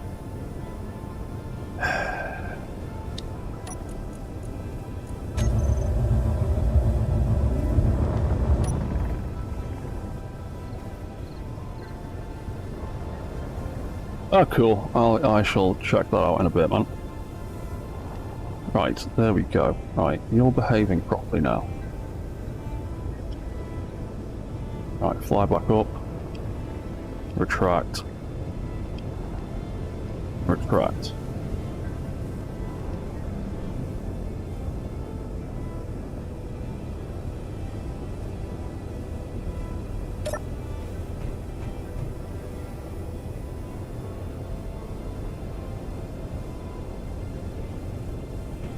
Right.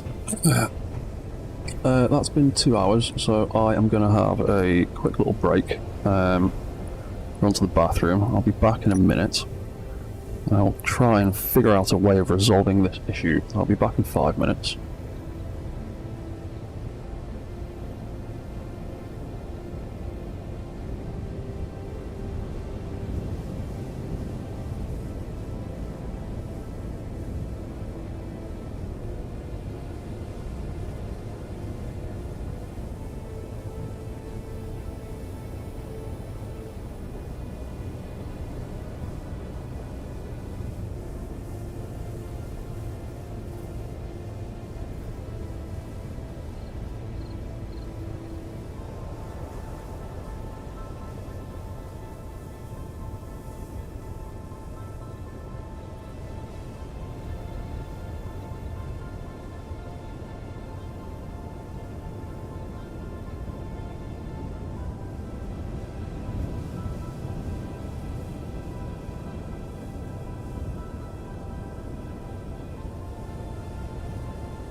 Right, I'm back, and he fell in the hole, didn't he? Fantastic.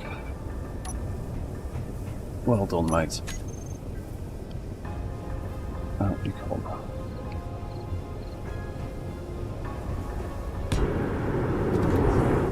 Right, so... I am thinking that... if which one was that? That's the one that had the landing timer. If I set the landing timer to set the landing sensors to detect subgrids when it gets low enough,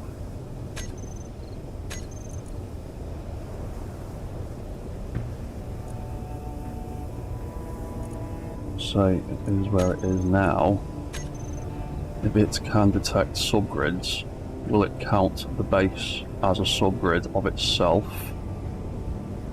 And will it stop the legs doing mad bollocks?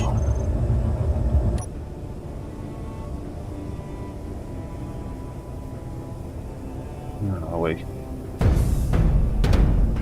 There you go. The legs haven't started doing stupid shit. The thrusters are still kicking off, but the legs haven't.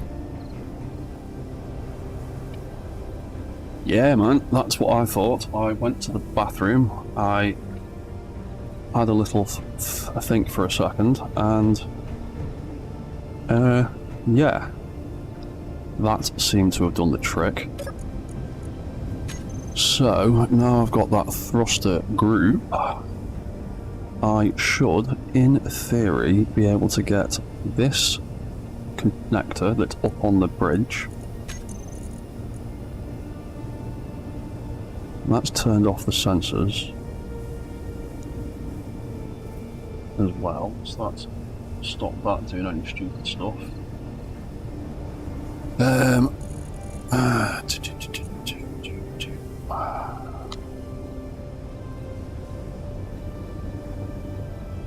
Yeah, I am going to need to set up another event controller for the actual connection when it's connected, because I need a way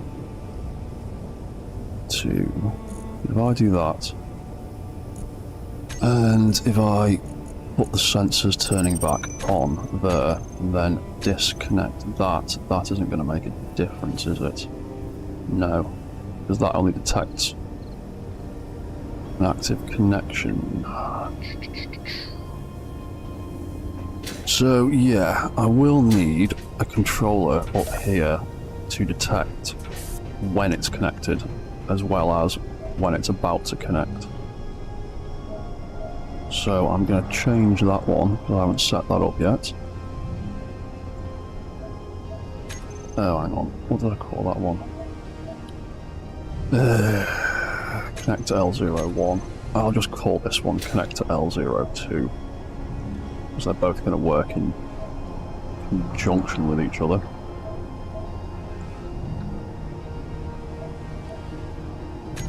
Because that one will be able to launch our mech drone as well. So number 2. So that does that. And that does that. To be honest, I'm going to take that out of there.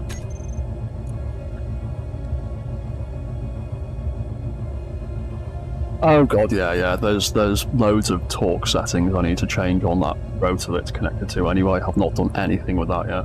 I need to completely remove all its limits and do all sorts of stuff with it. That is all bits and pieces that I will figure out. Well, stuff that I'll sort out as I go. I like to get all of the sort of functioning ideas in place first. It's why I do it all with damage turned off, so in case of clang, it limits things breaking.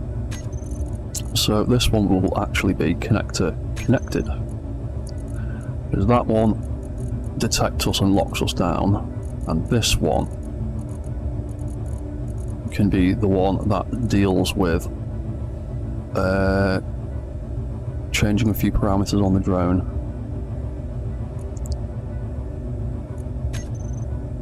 And for that, I'm going to need the drone to be actually connected.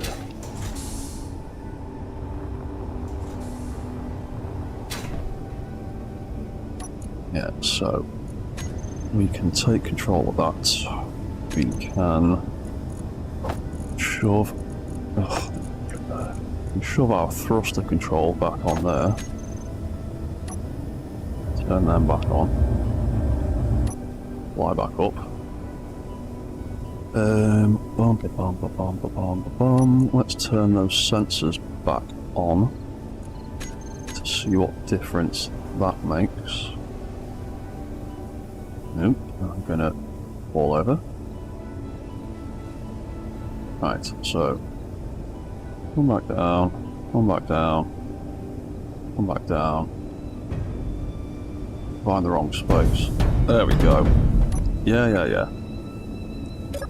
Right, so that's stopped that doing stupid stuff.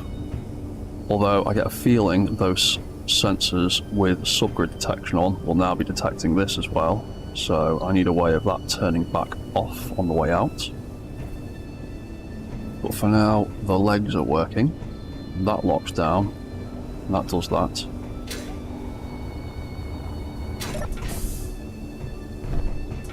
I don't know why I keep flying up here. I can do all that stuff from down there. Got access port here. Right, so, drone.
God's sake, I've had my microphone off.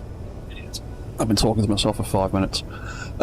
Sorry about that. What's that? Engineered coffee? No worries, man. See you later, dude. So, I was talking to myself for 5 minutes, so I will say what I was saying again. I'm going to try having that set to recharge on and off. It will turn the thrusters off first. So, first things first. Yeah, we'll turn off the thrusters, we'll turn them back on when this connector disconnects. It'll put the battery on recharge, and we will see what that does. So that is connected. When we disconnect from there, thrusters have turned on. And the battery has turned on. If we connect that back up, oh yeah, I did not turn the thrusters off.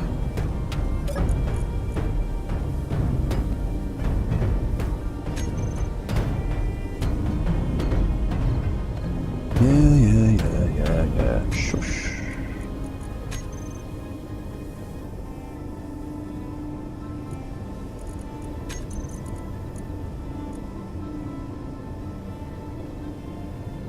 Why did you not do...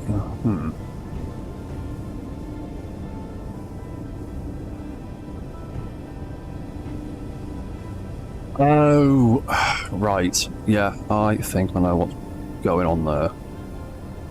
This is part of the issue I was talking about earlier with the delay in event controllers and them triggering certain things. Because that'll do enough. It'll trigger... Does that put the battery on recharge? Battery is currently on recharge, but it's not turned the thrusters off. Even though the thrusters are earlier in the priorities of that event controller. So the thrusters are the first thing to turn off, and it's not doing it. But it is doing the battery, which is second. But as we all saw, it did turn the thrusters back on again. Yeah. Clang, clang, clang. Clang, clang, clang. Switch off. Right, so that's connected. Thrusters are off. Battery should be on recharge. But it's not, because it's misbehaving.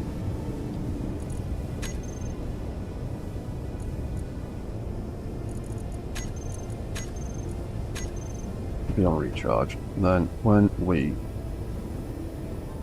disconnect, it does turn the thrusters on, and it does put the battery back to normal. But I think the workaround I had for that on my RC drone, there's any command station will do. RC, that was the one. I put in a command to do all those things on a timer, and that timer is triggered when the drone connects back up. You can see all the grayed out groups. They all trigger normally, but some of the actions that I needed it to do when it connects up wouldn't trigger properly, as you could see from what was going on with the aerial drone. So I think the answer will probably be sticking in a timer. So plonk one of them there, like that, either side. Get rid of that. Name all of those? No, we didn't. Let's name these. Just so everything is in place later on. We eventually do the other side. So that's drone connector lock L01.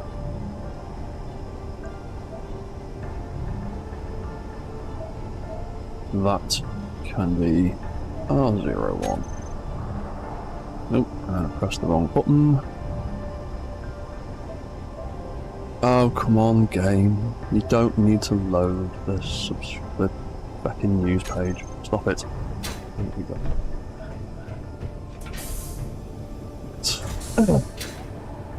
So, like the drone,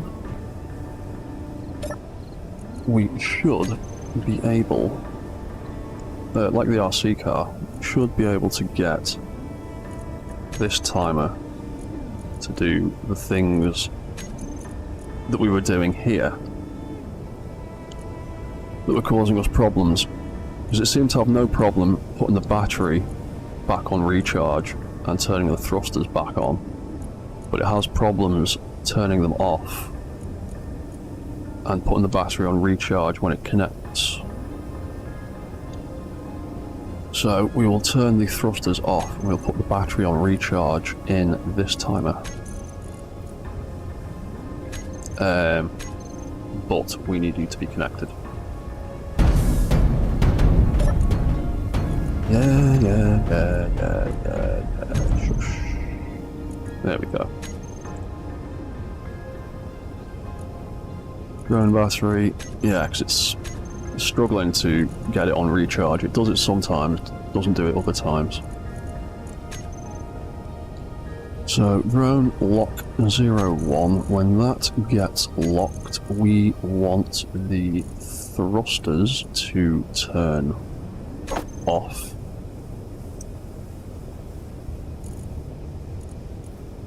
And we want the battery, where's it gone? Oh, there's a million blocks in there now. There it is, drone battery. Put you on recharge. We'll take those actions out of there, because they don't seem to be working at all.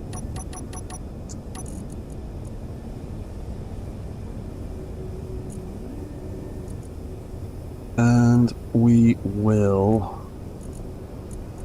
get that event controller to turn on. Pardon me.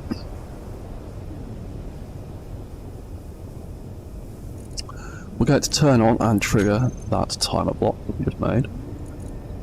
And as a fail-safe for these timers, I like to have them turn themselves off when they performed all their actions. So right at the end, I usually stick in a command to get it to turn itself off. So we've got a battery on recharge, we've got thrusters that are clearly off. We will disconnect that. We've got batteries, we've got thrusters that are back on. We've got a battery that's back on. Connect that. Thrusters are turned off. Battery is on recharge. There you go. Sticking a timer in there, solved that problem. And now that we've got that timer in there, that's not even on this grid, it's up there on that grid, we can add more commands from this grid into that timer, because we would also want the AI blocks to turn off. And to be honest, I want all of the control systems to turn off when it lands.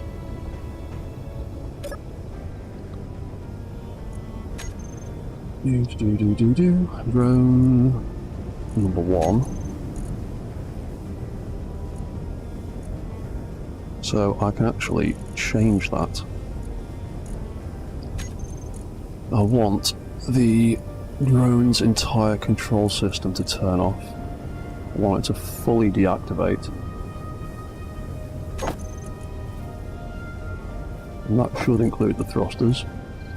So I'm not sure off the top of my head, but we've got like 90 slots to play with, so I'll make sure that turns off as well. And then we can have the battery go on to recharge. So if I yeah, all of that, you can see all the things that are on, like the camera and that camera and all that stuff. That should all be part of the control system group. So if I switch that back again, the thrusters turn back on, the battery goes back on to auto mode again, switch that on, things that need to turn off, like that, to turn off. Oh, I haven't added these to the new arrangement. And I haven't added the sensors to the new control systems either, which is why they are all still staying on. So control systems. What else did we put in there? We wanted to have the AI blocks, the front camera on the gun. Relay stays on, battery stays on, so we need that to charge. Gun is already in the group.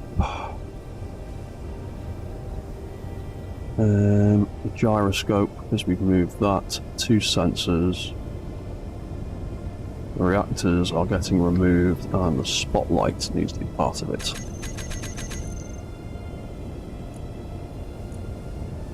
To make that a little bit easier to actually look at and work out.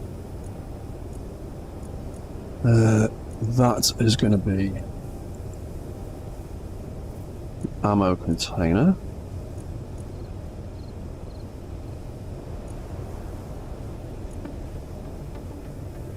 That is going to be the spotlight.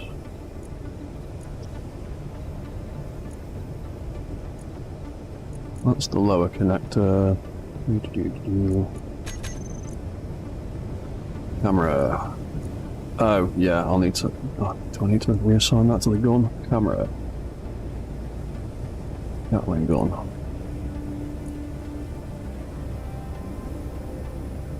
AI units, and I like to call them GPS for short. It makes it easier for me. Anything else? Those reactors are going to get removed. So the control systems group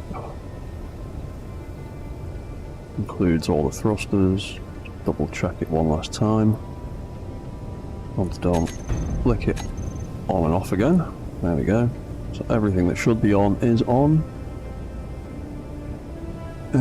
Let me just double check that. Where is it? Turret.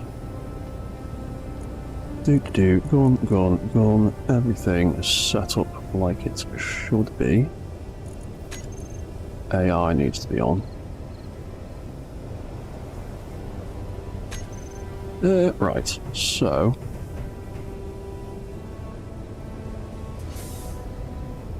There you go, that turns off all the thrusters, all the sensors, all the cameras, all the lights, all the control units. Disconnecting it does nothing because I've not set that up properly.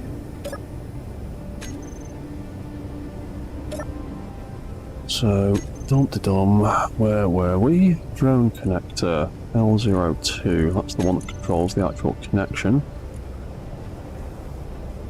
So I can put that back on recharge, and hopefully control systems can turn back on. And with any luck,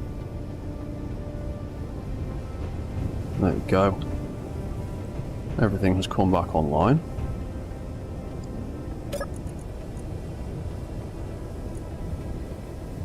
And obviously all of our AI is switched off for now.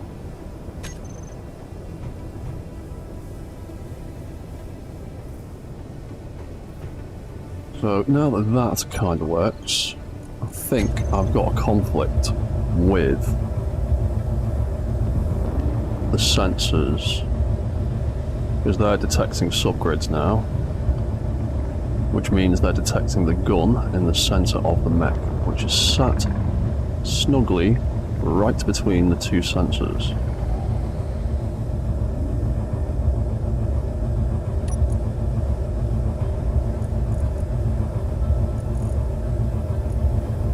Yeah, just set them both to detect subgrids.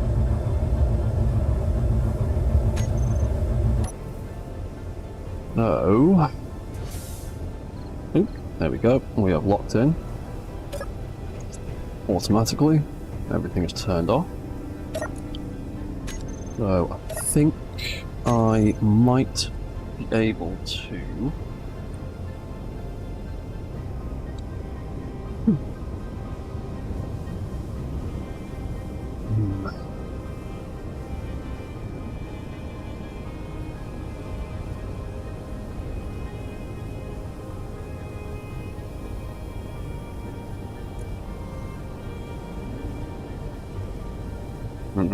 How can we do this? So, when it disconnects,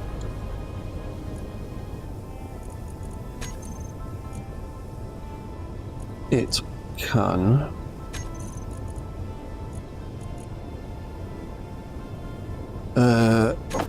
turn that back off again.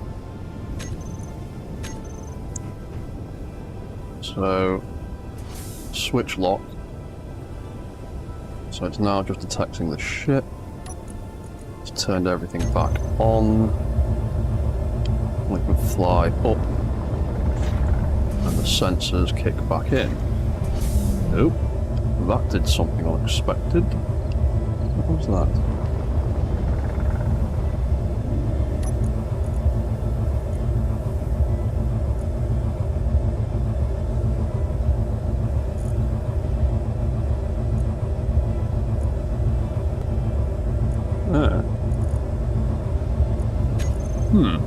That kind of worked for a second, and then didn't work for a second.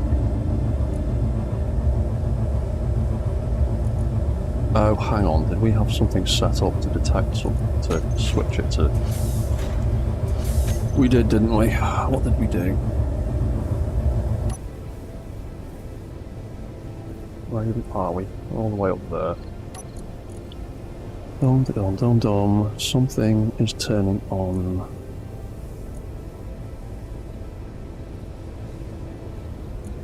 Oh, yes. It's that landing timer, isn't it? You're doing stuff.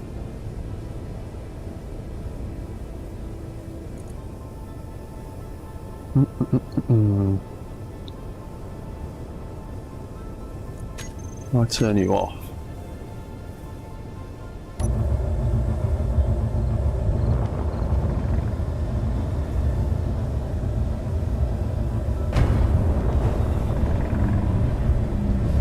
Oh, you're still detecting subgrids.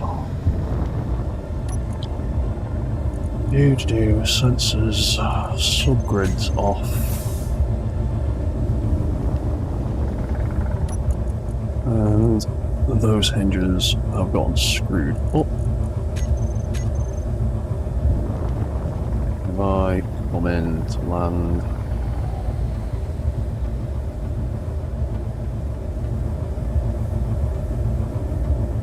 Where's the ship? Oh, 1 miles away from the ship.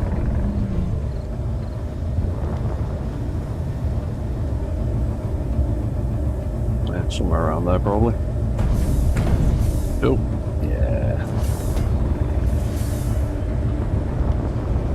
Yeah. Not as much.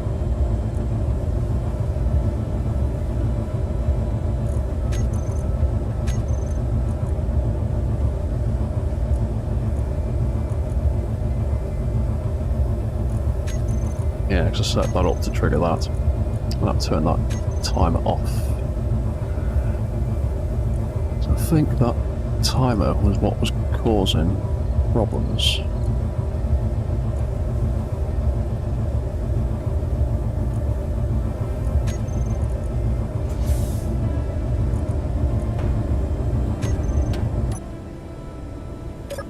Yeah, you're definitely doing something.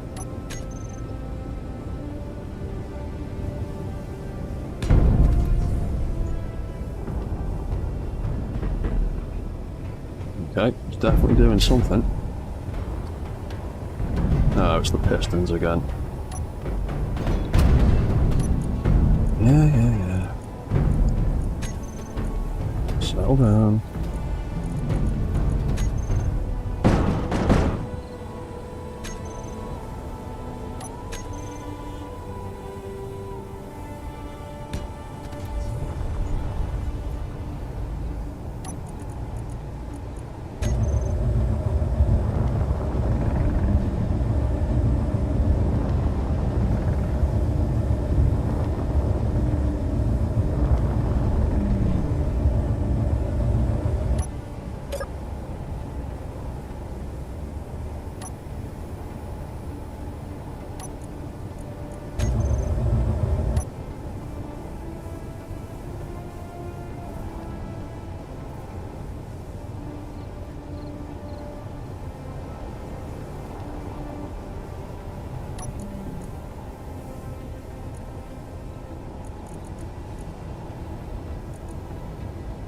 Oh yeah, let's switch back to that again.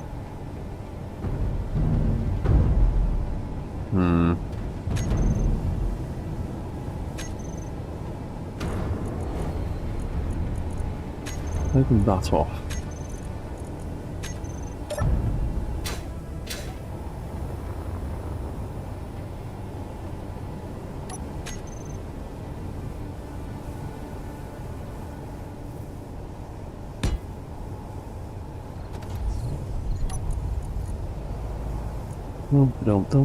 Dum. There we go. Right.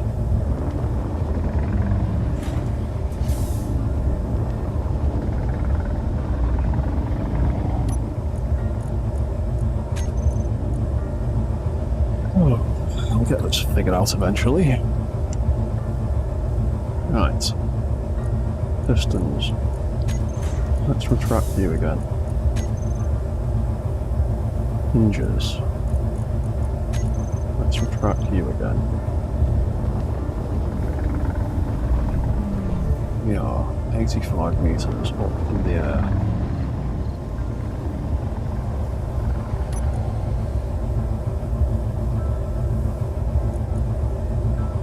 If this carries on being problematic, I might have to go back to using event controllers again. Because I'm sure, I've got a feeling. I've got a feeling it might have been that.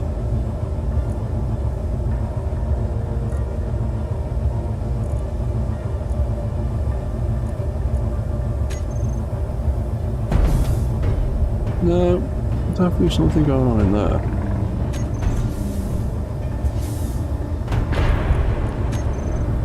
What is it with that timer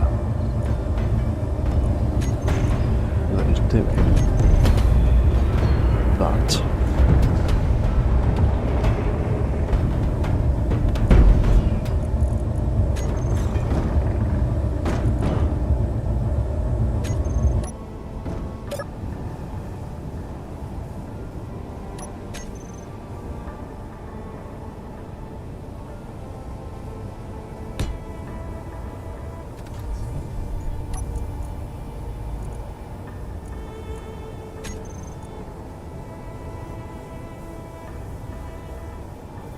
Oh, I've created myself a horrible conflict somehow, haven't I?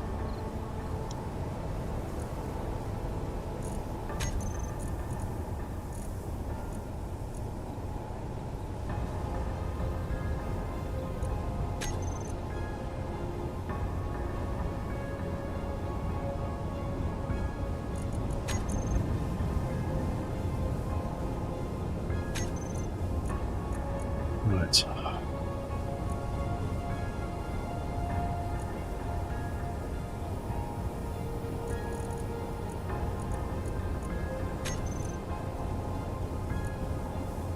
It seems to happen when that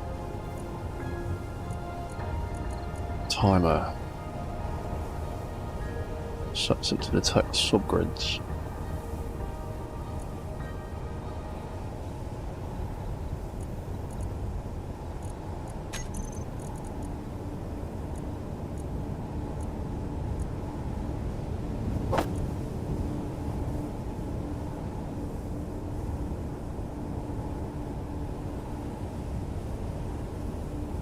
Take that out.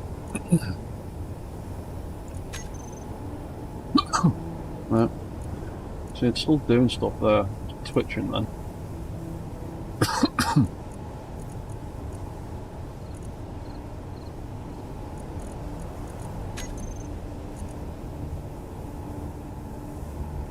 Right, so maybe we can't have that command on the drone itself. That's causing massive, massive problems when we try and fly away. Maybe we need to try and put that command onto that timer that is on the base.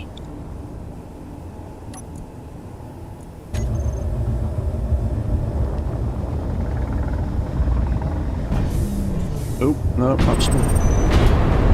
that's still doing weird shit.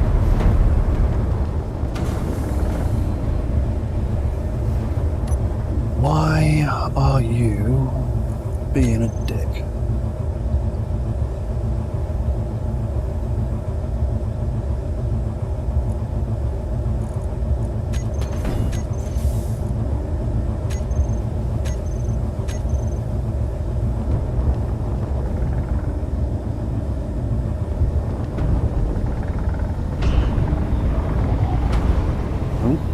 Can we get away from the base? Thank you. Right. This is all going so well, and then these sensors decide to stop being a pain in the arse. Right, you're still detecting subgrids. Stop it. Thank you. Right. That's what's causing the issue. Right, so those hinges need resetting once again. I really wish you could have an extend and retract command for hinges the same way you do for pistons. Because otherwise you have to either rely on just using the reverse command, which is causing a lot of these problems right here, or you need something with 2 slots to reset the velocity on the hinge and then apply the appropriate velocity in whatever direction you want to do. It's a bloody nightmare sometimes. Right, so you go back where you're supposed to be. You come into land without being a dick. Right, let's do a little save. Let's get myself back over here. Let's jump into your terminal. And let's turn on your AI controls. So let's have movement, GPS.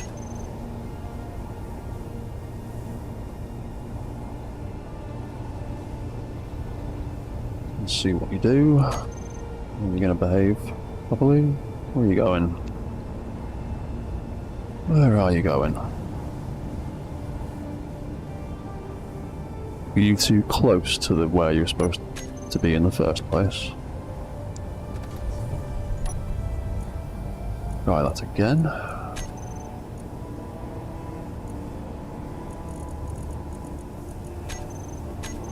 There we go.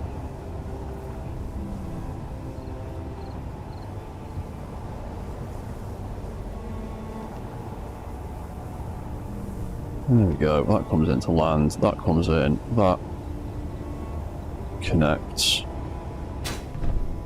Ah! Turning that off on that command seems to resolve the issue with those legs anyway. Okay.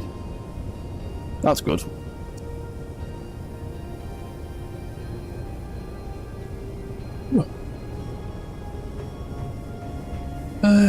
Right, so when this drone disconnects, I'm getting rid of that. I'm just taking that out completely. I think that's just causing more problems than it's worth. When this disconnects, we will want control systems will all turn back on.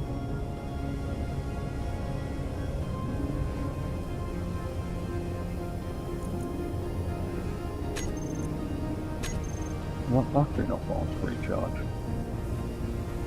Oh, it's not caught the battery that time. Oh, maybe it's because it's a single thing. They seem to like it better when it's a group. So maybe let's change that. I don't know if it's connected up. Why have I not done that? You know what, I might still just make it a group.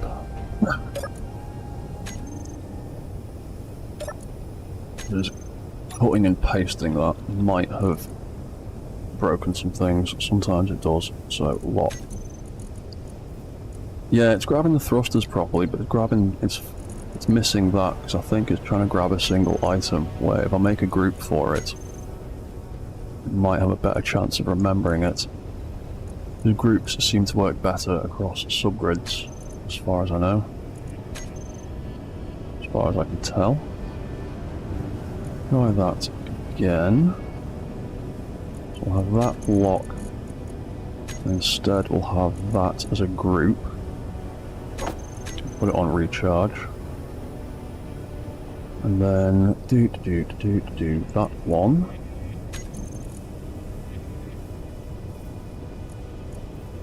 So we've got thrusters on, control systems on. Battery, turn that off. Recharge. Do that automatically.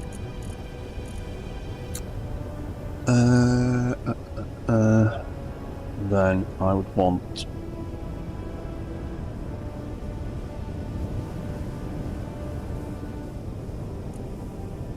I think I would want it to just flick on the AI control, possibly. Like that. AI behavior on. What actually is in the AI control group? Guard, movement, offense. Right, so those are the ones that I need for it to go into patrol mode.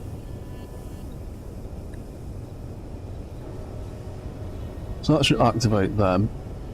And then the battery monitor thing on the drone activates that when it gets below a certain level. That should be in recharge mode. So we'll stick it in recharge mode for now. Everything else is switched off. So fingers crossed it doesn't all explode.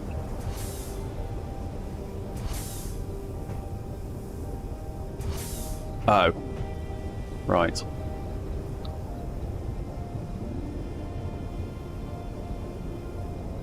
There we go. Switch the lock there.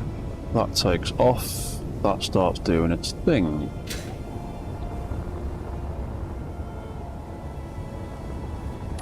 With minimum bullshit. Seems to just be patrolling like it should be. So I'm gonna chop all of these things off. Almost like a barrage of artillery or something. Right, so we can have a look at our drone. Have a look at the battery charge controller. Battery is currently at 98, so that's doing really well. We've set the limit to 98. When it comes down below that, it should kick in. There we go, to the GPS controls. And that will hopefully fly us over here. Fly us into position and lock down and not explode. Come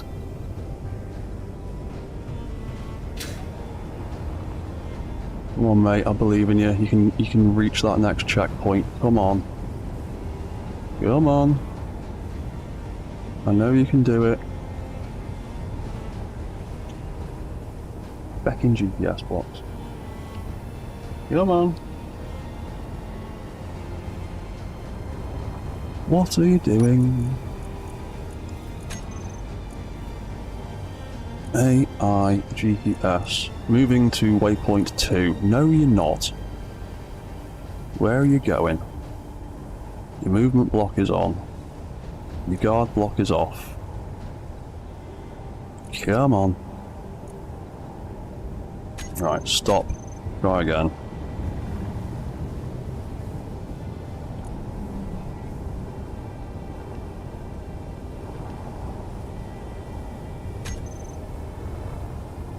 There you go, you did it that time. And you've locked down. Everything's off. Battery is on recharge. And Bob's your uncle. Right, that. That is about what I wanted to do with that. So now that that is in theory doing what it should do, you know what? I'm going to leave that on the 98%. I'm going to disconnect that so he can fly away. And because he's still set to less than 98%, he should come back in about 2 minutes. In the meantime, I'm going to build another controller.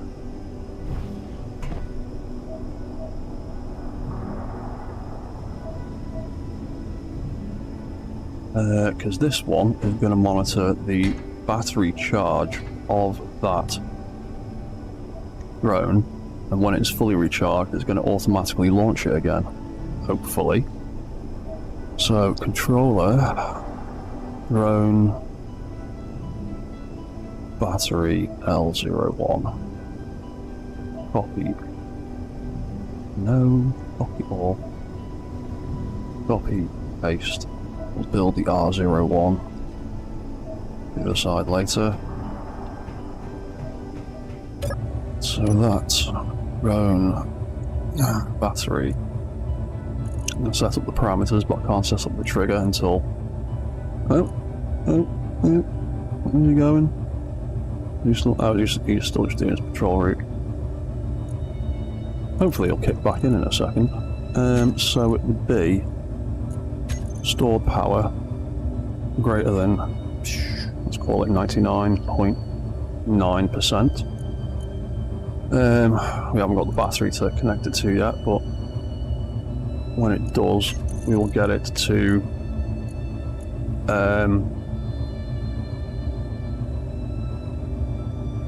disconnect that connector down here, because that has been the simplest way of detaching that at the moment. We'll do that. So hopefully Drone Boy, where is he? Flying around, doing his thing.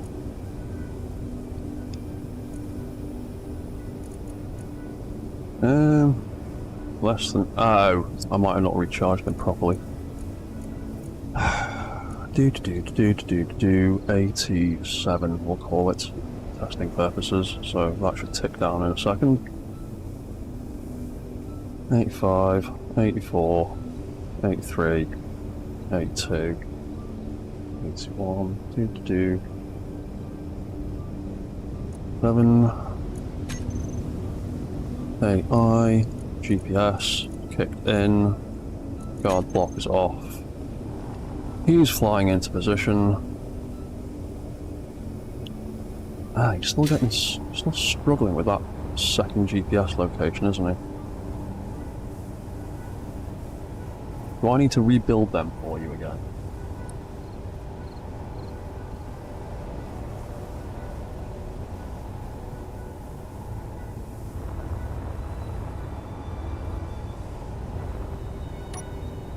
As you're triggering properly, you're just struggling with the GPS locations now. You were working so beautifully before. Come on. Come on, AI.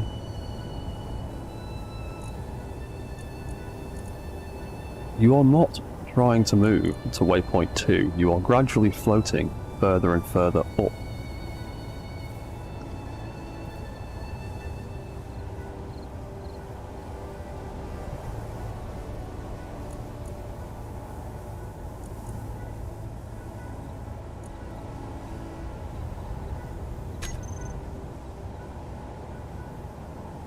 Yeah, hello. Oh god, I have no idea how to pronounce that. Kiwi Boy NP. My eyesight's terrible. The AI can be brilliant, and sometimes it can be really, really dumb.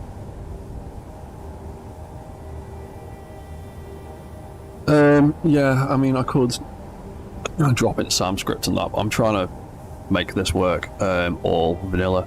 And this waypoint path was working beautifully before. And it works fine when I manually trigger it myself. See, in he comes, there he goes, 1, 2, 3, land. When the AI tries to do it by itself, it gets confused, hovers here for a second, can't figure out how to get there, and gradually just drifts off into the fucking air. So sometimes it works beautifully, sometimes it acts stupid. So, can I create a failsafe within the GPS unit that will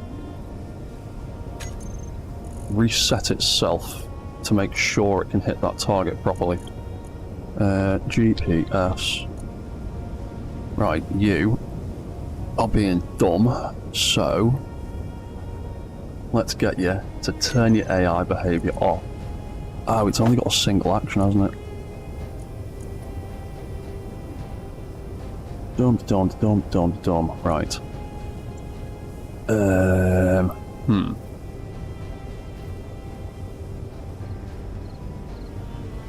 Oh god, yeah, I know. I'm waiting until I've moved my base. This is why I'm doing it with a GPS recorder, so it's relative to the beacon that's on the base. But yeah, I bet it'll be even more annoying when I've actually moved it.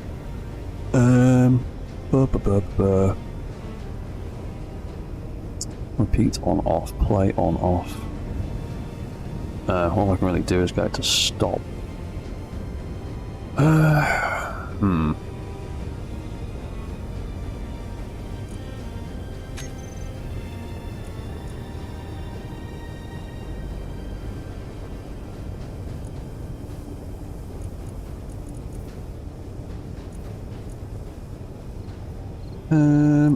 There's no way to duplicate waypoints, is there? Delete, clear, reverse, record. Ugh.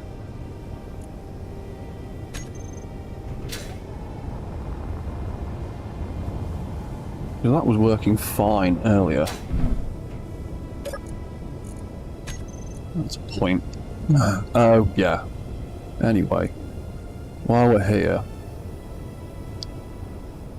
we'll set up that one. Because that was the one we were going to get to. Hang on, what's that? Oh, that's for the...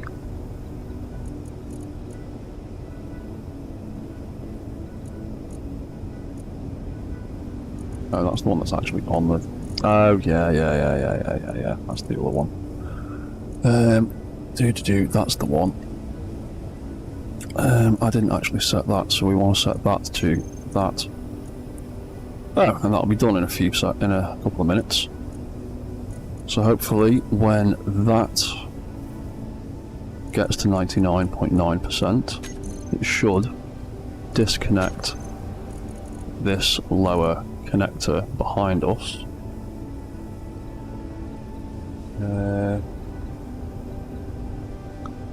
And it should launch, hopefully. Here we go.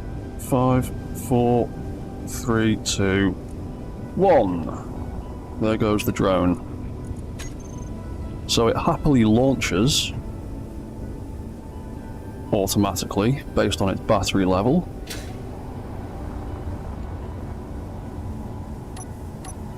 Come back here, you little bugger. Where are you? Right. Let's name that properly so I don't get confused. Is there anything else that's missing a tag? Other than the solar panels. Right, I'll let him fly around for a minute.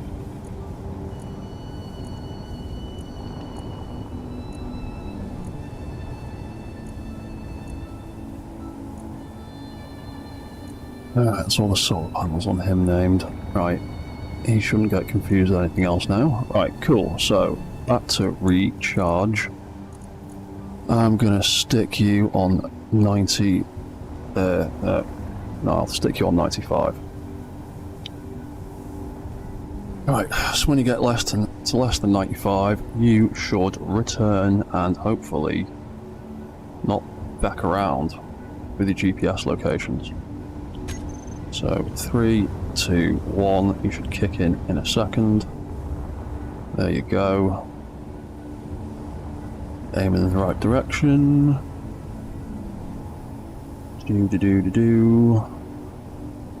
That's your first waypoint, and then you're going to struggle to find the second one. Oh no, he's done it, he's done it, he's done it, he's done it, he's done it. He's done it. Yes. Right, so when the AI is not being daft, that actually works. Cool. So, That means we can actually put this down to sensible level. So if we stick it on something like 10%,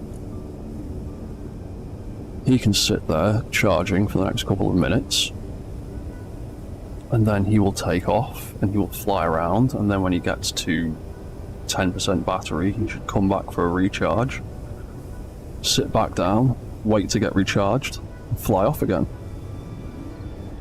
Hopefully, all going to work. All the pieces seem to be in place for that now. And if this works, on the next stream, because I'm all nearly up to another 3 hours again, so I'm going to pack this in the next 10 minutes or so. But yeah, on the next stream, we can... There we go, off he goes. Yeah, on the next stream, we can set up a similar thing on that side, and build a autocannon version of this dude. So cool, he's just going to float around up there. Oh, yeah. Right, if he's happy doing his thing now, hopefully not crashing into stuff. Might need to turn collision detection back on, I'm not sure. Oh yeah, that's the problem. Now that we're on an actual flat surface, the little RC drone doesn't really have enough room to get into his little holding spot. I need to adjust that a little bit. That's a bit too low now, so that needs to come up a bit more. And that needs to go down a bit more.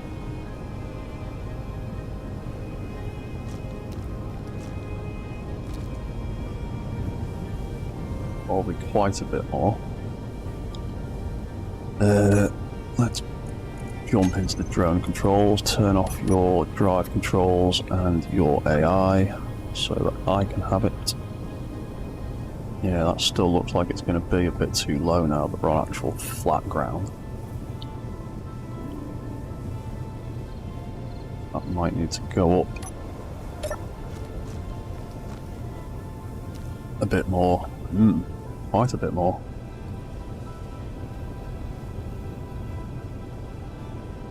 I'm going to run out of verticality in a minute.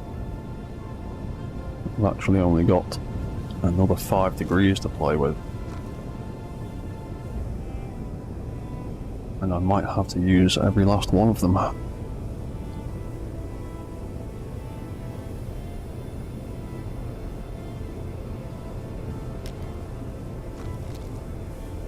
Just about fit, hopefully.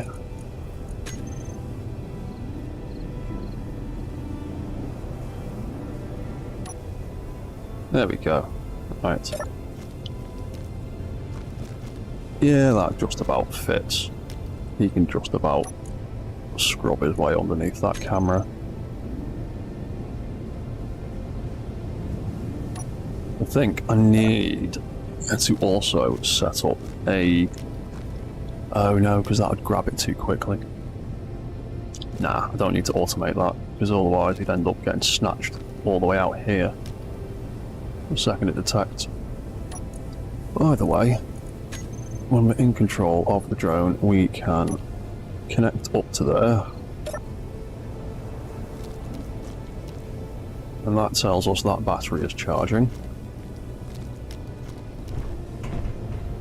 We can jump back in here. We can sit in the seat. The drone will fall away.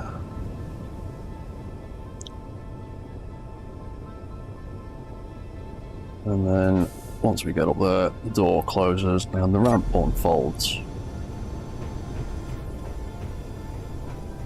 And the drone gets to just sit there charging, and when he's charged, the green light comes on. So if I run that in reverse, lift is active. What the hell was that? Oh, that was probably the drone crashing into something, wasn't it? Yeah, I need to sort out some collision detection options for him.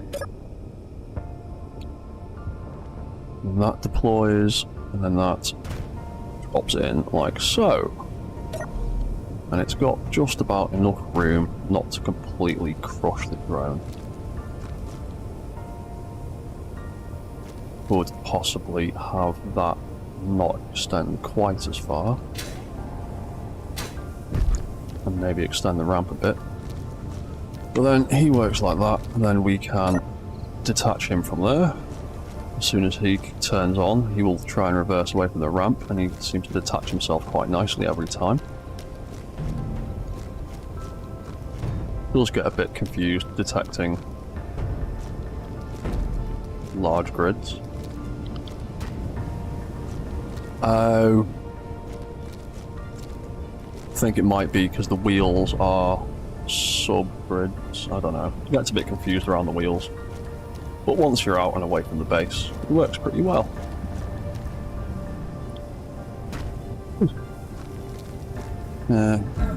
Ooh, ow. Thank you for that.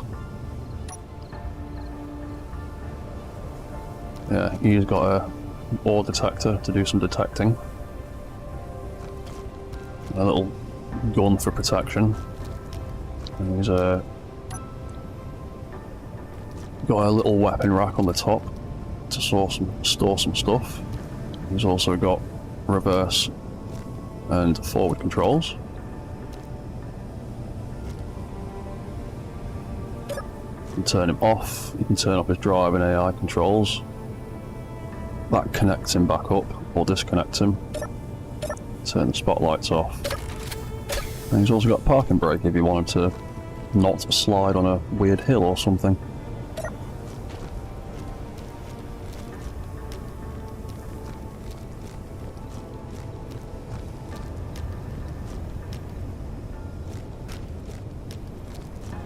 And that drone up there. You. Where's your move block? Let's put collision avoidance on there and see what happens while you're up there.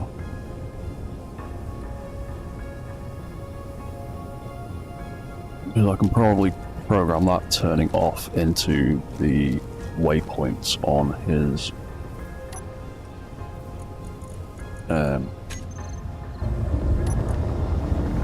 GPS. Waypoint 3, that's where he comes into land. That could turn off collision avoidance. Hopefully, that way, he won't smash into anything, but will still come into land.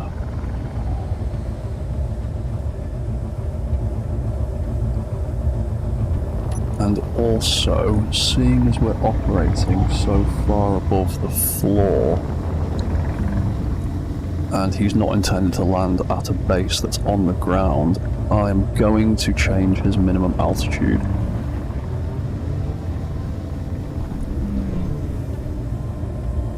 At least 20 meters, so we can't crash into the floor.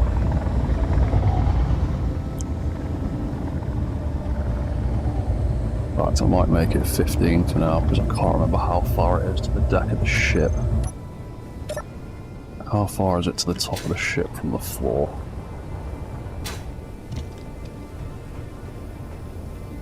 It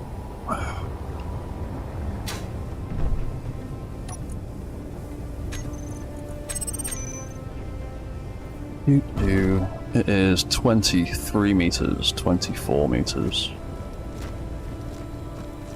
So about 20 meters. Yeah, we'll call it 15.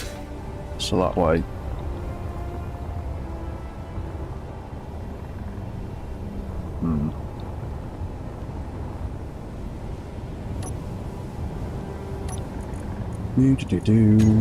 Let's also look at your guard block. Oh, cheers, man. No worries. To be honest, I might go a little bit longer. Yeah, you're getting way too close to that. Way too close. Where's your guard block? There it is. 100 meters. Minimum range from home, 100 meters. Is that? I'm sure you're not actually doing that. You're getting way closer than 100 meters. Or maybe it's sticking, I don't know. 100 meters seems plenty far off. No, leave it like that. Occasionally it might crack into something, but he seems to be working pretty well. You've been flying about for a bit. How's your battery doing? Saying you got about 10-20 minutes worth of power? What's your battery like? Between 14 and 15, if we stick it on battery charge, we can see the overall charge a bit better. 64. So he's been up there a couple of minutes.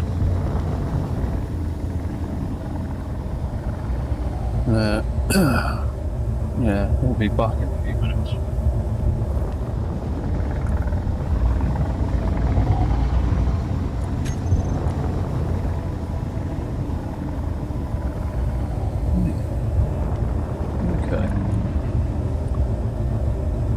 I think this guy is starting to work pretty well. I'll have a look if there's anything else we might need to change. 30 meters a second, that's fine for now. Doesn't really need to more than that. Collision avoidance seems to be working alright. Doesn't seem to be causing too many problems. Yeah. Okay. And he's on to 60%, so yeah, he can stay up there for like probably 10 minutes or so. And little drone boy down here, little RC boy. I'm not sure how much power he's got. He's got about half an hour's worth, I think.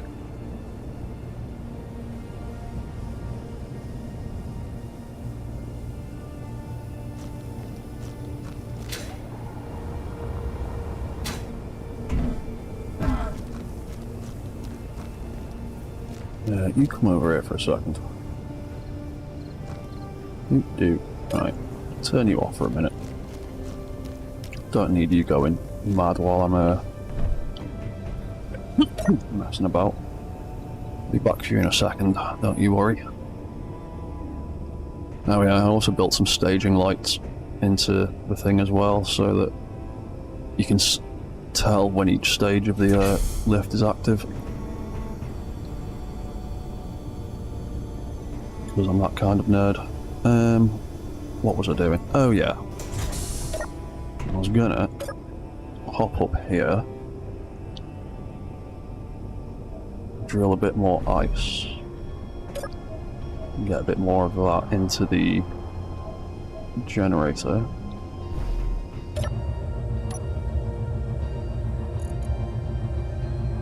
Because we built a whole bunch of batteries, and they're apparently going to take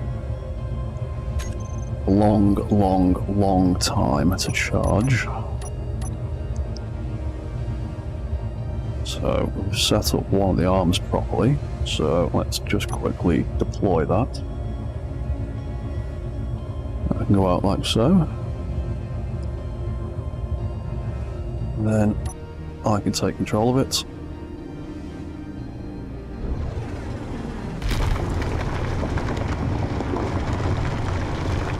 Alright, switch back into spectator mode and see it in action a little bit better. So we can do that with this arm.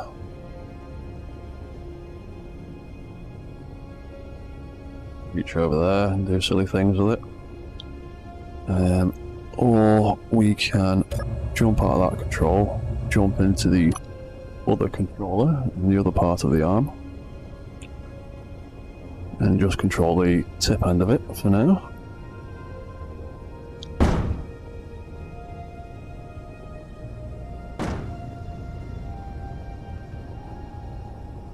And we can drill out a load of ice.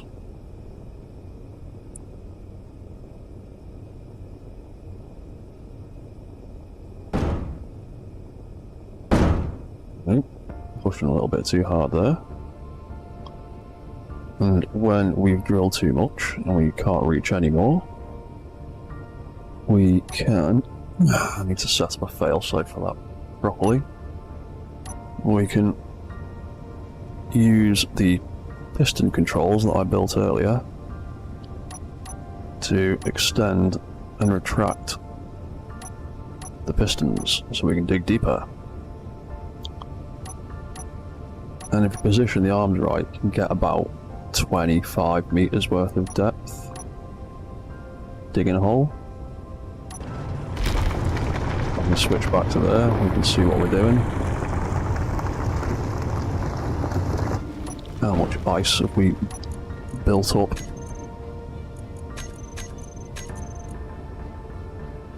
Doing that. 30 tons, 64 tons, 80 tons. We've got a whole buttload of ice there now. Dig a little bit more. Switch back to that. And depending on how deep you've dug and what angle you're working on, you can just about get away with retracting the arm, like so. And that goes back like that.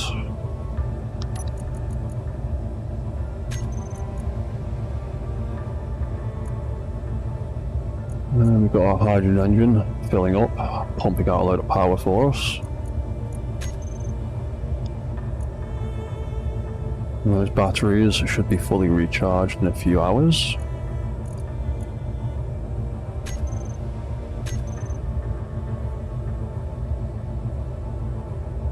And we could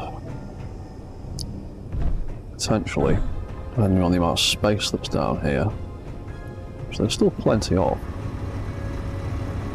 could even put another hydrogen engine in maybe. I don't want to go completely overboard and just fill it with a ridiculous amount of stuff. I want it to be like just about able to look after itself and run without being like completely overkill. Because that by itself can put out 5 megawatts, and this is filling up quite a bit.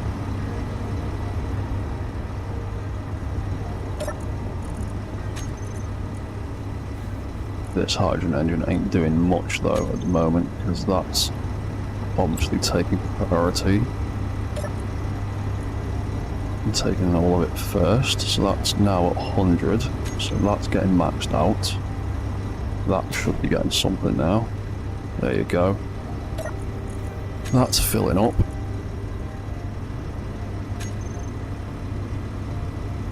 So 2 of those is pretty decent amount of hydrogen production for what I need, because I don't really need much of it. It's not like this ship is going to be running on hydrogen. Yeah, I'm thinking about adding another one. The internal space down here is still a work in progress. The only things that are set in stone really is this section with the gyros on the lift. I haven't got much wiggle room doing anything with that. Like I said, I don't want to make it completely overkill and just like bam. Because I've got the room for like 6 more hydrogen engines in here, but they're quite weighty and I don't want it to be completely over the top. I want it to be more sort of survival ready-ish, quotation marks. The kind of thing where occasionally you would have to pull up and mine some fuel to power yourself up, rather than be completely self-sustaining and just have constant power all the time, because I could essentially just stick like 6 small reactors on it, spawning a load of uranium and never have to worry about power ever again. But I'd like this thing to have a bit more dynamic sort of gameplay to it, where you will have to find a power source, pull up, mine some ice, chill out, and just let the sun charge the batteries and stuff like that. So, for now, I am happy with having just one engine and just one tank at the moment. That's liable to change. All this space here is kind of free for whatever, really. I can't really do much around the gyros because they need space to move. There's a few other bits of space. I want to leave these gaps here for modules, so that modules can get built into them if people want them. I also need to replace that ladder, because that got removed when we changed this. Is it that block? One of the blocks. Change one of the blocks to an air vent instead. Oh, it's the one under that. That should be now be an air vent rather than the horrible connector. Yeah. John, like I said, I could go completely overkill and just make it completely self-sustaining. Like, a lot of the mechs and stuff that I post on Steam, I usually stick enough reactors in them that you can just pop a bit of uranium in each one and they're off and you can just go. That space behind the refinery, I am leaving that space for the modules, but here, I can do a little bit here, but not much, because that is here. So I could cut out these 3 blocks here at push, but then it leaves a seam. Then it leaves an empty seam between them unless I fill them with something useful. So I've got that little bit of space to work with, but then the rest of it is all pretty much the armor plating. And I did have an idea for making a set of controls, like some control seats for these arms up here, and maybe putting a window in or something at the front so you could see out the front and see the drilling arms in action while you're in a control seat here. In terms of cargo, again, I could just use I've got loads and loads of space back here. I could even replace any of these conveyor connections here with a small cargo container. That'd be easy enough. Because I was saying this earlier, the problem with cargo containers is you've either got tiny or massive. There's no middle ground with cargo containers. Even in small grid, it's either way too big or way too small. I mean, they're not exactly small, but having 20 separate containers turn up in your inventory menu is a bit of a pain in the arse when you could just have one big one. The one big one is so big that trying to put it anywhere on your ship half the time is a bit of a nuisance, because I mean, that thing is like almost the entire size of the crew cabin. Stack 2 of them and that's almost the entire size of this tower.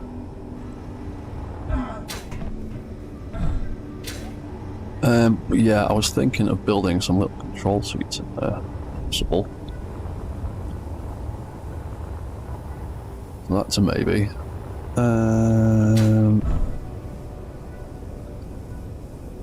Yes, one big one is worth 28 small ones, yeah. Yeah, I do know And that's the thing, that's exactly my point, is the disparity between the small grid and the large grid ones. Rather, the small size ones and the large size ones. The size difference is a bit ridiculous. Like, there really should be a sensible middle ground, in my opinion.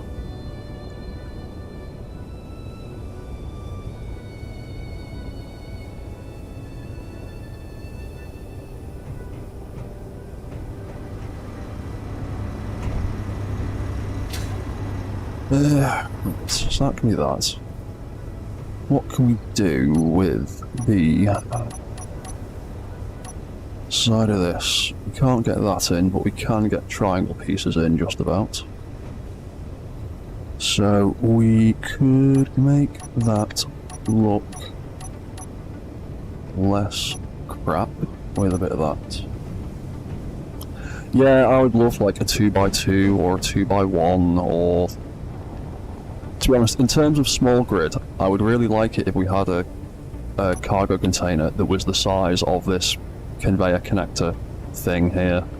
Like the 3x3x1, I'd really like an ammo container that's that size. And I'd really like one that's like 2x1 in small and large. That would be sweet. That would be my perfect world of cargo containers. Because so much of the time I end up with a space in my smaller mechs that is about the size of one of these blocks. Oh, hello. Oh, he's coming to land. Look at that. While we're chatting bollocks, he has come in and done exactly what he should have done. Awesome. So he has nearly landed on my head.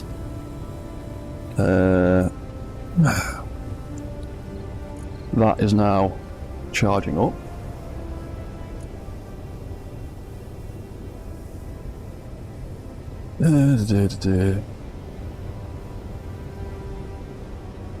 What's that you're saying, China? For example, if you line the walls left and right on the inside, and the weight, yeah, again, this is what you got to take into account. This is why I love Space Engineers, because you have to think about things like that. Like if I add a load of cargo containers to the right hand side of my ship and then fill it full of stone, all of a sudden I'm going to be very, very, very heavy on my right hand side. So you have to think about that stuff. That's why I built the refinery all the way up this end, because after I built the control tower, the centre of mass shifted quite dramatically to the back of the ship, and now building all of the production stuff, like the factory stuff at this end up here, has kind of counterbalanced that. And it's also the reason that I built that on one side and these two on the other, is to kind of offset each other and try and keep the centre of mass in the middle, because you can see that the weight of that refinery is still having an effect. The centre of mass is still slightly to the left. All these other bits are bang in centre, and the overall mass of the ship is still slightly, ever so slightly, just to the left.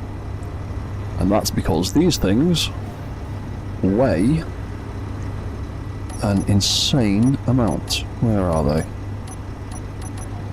There they are. Number 4. Refinery. 25,000 kilograms. So that's 25 tons. And a single industrial assembler only weighs 4. So there's a lot of weight there. The drone is also docked on there, so that's going to add mass to that side. And yeah, so it will be slightly off-centered, but it's why I tried to build this stuff over here to counterbalance that.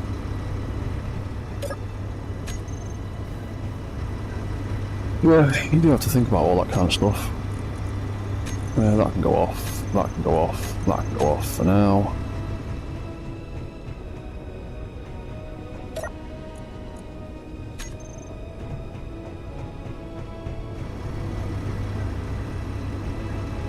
How's that engine doing? Still outputting, still full. So that'll be chewing through that tank. Or is that tank still filling? Yeah, they're still icing the H2 generators, that's fine. Cool, right.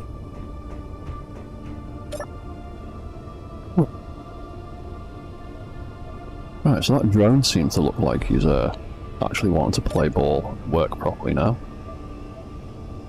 That was quite funny, him landing on my head before. Oh yeah, yeah, of course, with the mass of the contents of it, because I mined a bunch of stuff earlier to test it out. Those are still full. Yeah, it's still got 20 tons of cobalt in there, because I turned it off while it was doing stuff. So I might turn it back on.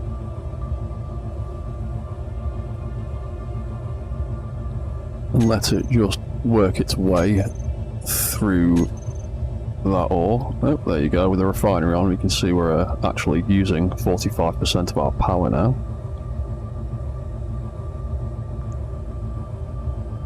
And I can walk around a bit with the mech. We can go for a little stroll across the ice field.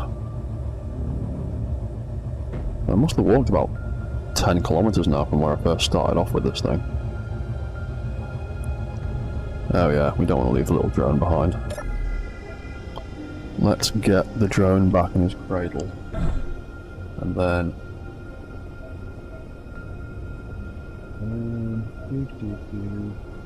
a dynamic ballast system. I have done stuff like that in the past. To be honest, there is a dynamic control system that I want to build for the feet that I have done with some of my other mechs to prevent the walk cycle from ticking over when the feet are all flapping around in the air. Because the Armored Core sort of inspired mech that I published on Steam and Mod.io a while back, that has got sensors in the feet that detect voxels that trigger lights, and when all of those lights are on, everything is cool, and when all of those lights are off, or if any of those lights are off, it stops the walk cycle ticking over until all the feet and the mechs settle on the floor again, and then it allows the walk cycle to carry on. So there's something like that I do want to try and build at some point. But I need to figure out where I put the sensors. Probably somewhere around there, or maybe... No, you won't let me put sensors in there, will you? It's something I'll figure out in the future.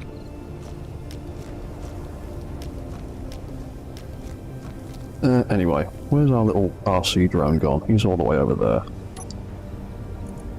No, I turned him off. Do.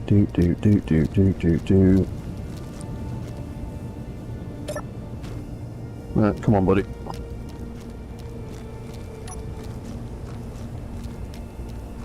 Don't fall in the hole. Yeah, the RC can go like a decent speed, so we can catch up to you when you're just sort of walking at max speed. We will catch up eventually. I've tried playing with him at higher speed limits, and he has a tendency to spin out and flip over, so I've limited him to like, I think it's like 25 meters a second or something. But whatever he's set to now seems to be a fairly stable way of doing it, and he's got a pair of sensors on him to make him follow and back off.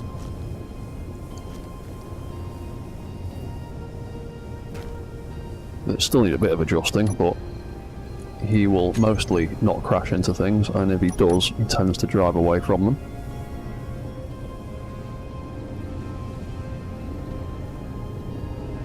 So we can get him into here. Then when we're close enough, we can see it says proxy on the toolbar. That means that's connected.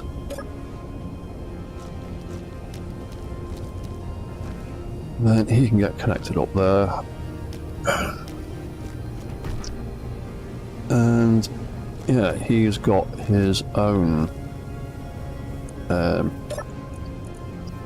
controller. Battery. Which one is it? It's not that one. That's the one.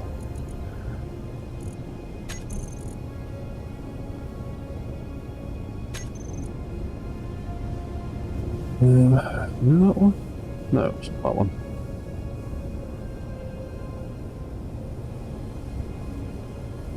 Oh, I can't remember which one it is now.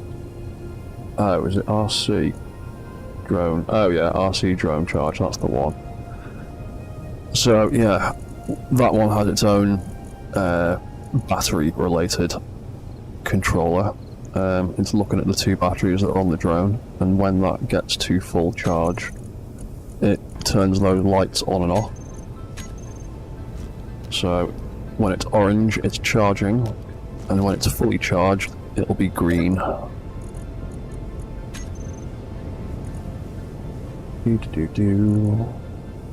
And he's got quite a long way to go, because he's only little, and I can't really get much more on him without drastically expanding the size of him, and I don't want to do that. I mean, I could potentially get 2 more batteries on the back, but then I'd have to rebuild the sensors again. But for now, he works pretty well the way he is. And then he's tucked under there. We can trigger that to go back up.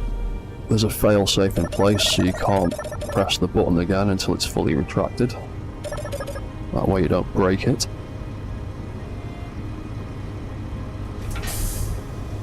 And then when we get upstairs, it locks into place. And he'll happily just sit there charging.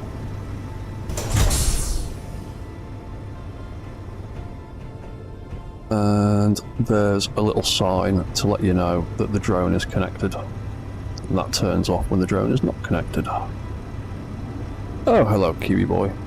And P, what are you saying? You've script to Gravity Line.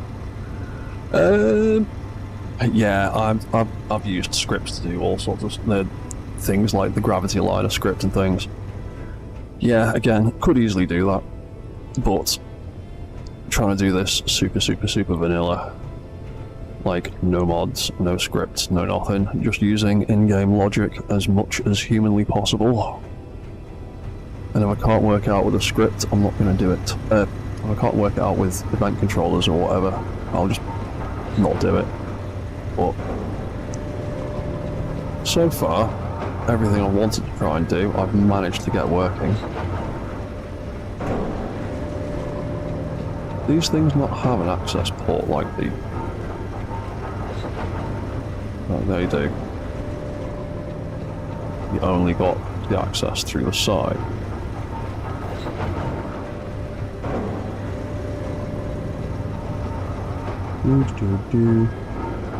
Yeah, I thought they had an access panel. Oh, there it is. I knew they had one.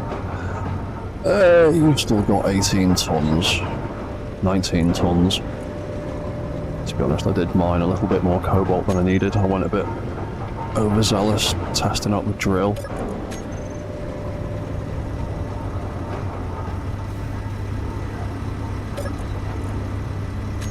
That's still chugging away.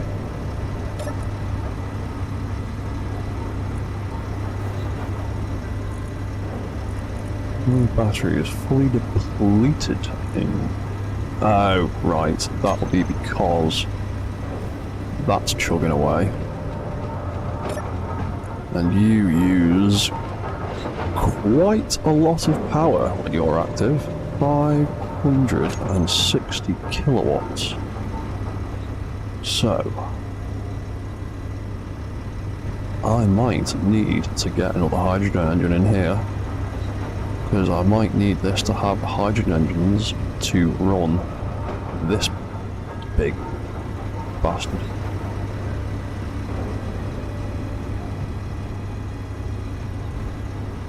Otherwise it means constantly... yeah, because they're still running as well, aren't they? Yeah, they're still processing, so they're using quite a bit of power too. Yeah, you're using 500 kilowatts, aren't you? Yeah, so between you and you, you're using at least 1.5 megawatts. The assembler is currently not actually doing anything. It's only using 1 kilowatt just being on, from the look of it.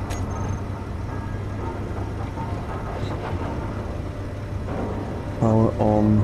Yeah, it's only using 1 kilowatt just by being on, but it's not actually producing anything at the moment.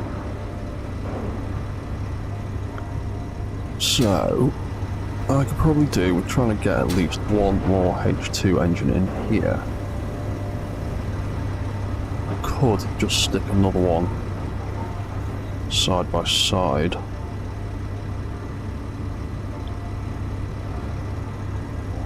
With that.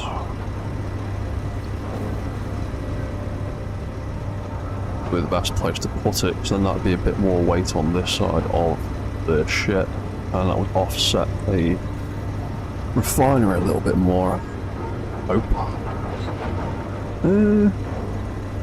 Yeah, I might do that then.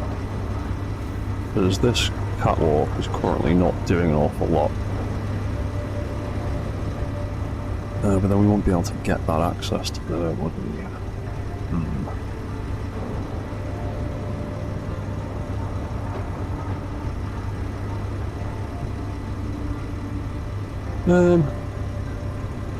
Unless we stick the...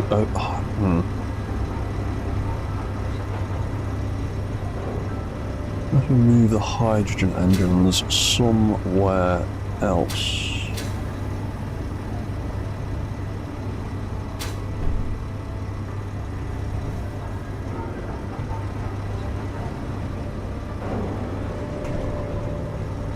Get one in there symmetrically on that side, that'll drive me mad. Right. I'm gonna think about this.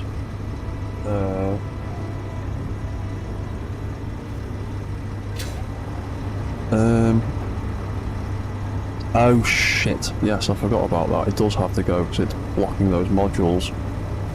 So it can't go there anyway, and that's still in the way. Thank you for pointing that out. I didn't notice that.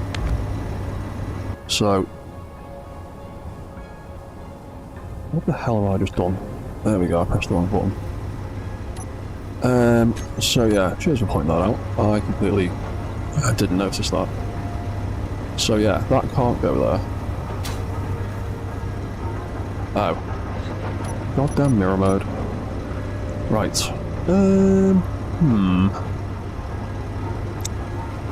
Conundrums. You know what? We'll think about it. Oh, he's taken off again, quite happily. Sweet. Right, cool. It looks like the solar drone is actually working now. Awesome. Right, I'm gonna quickly go and grab another cup of tea and nip to the bathroom, and I will probably extend this stream a little bit longer because I'm having a lot of fun here. So I'll be back in a minute. Don't go anywhere.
Right, I am back. So I'll probably do like another 45 minutes, another hour or something. Nope. Something's gone screwy with you, hasn't it? Because of your sensors. Here's the way they're set up now. Yeah, you had a collision with that, and it's triggered them the wrong way. There we go.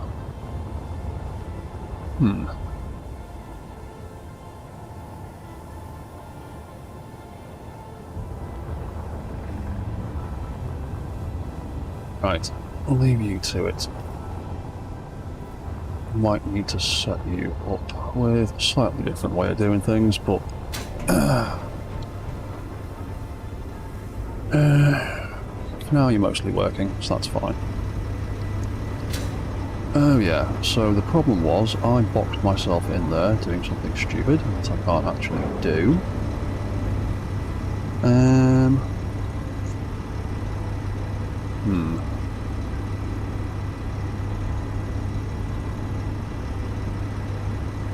We need at least one more engine. And I need somewhere to put it. Where can I put a hydrogen engine? It's not going to be in the way. And it's not going to break conveyor connections.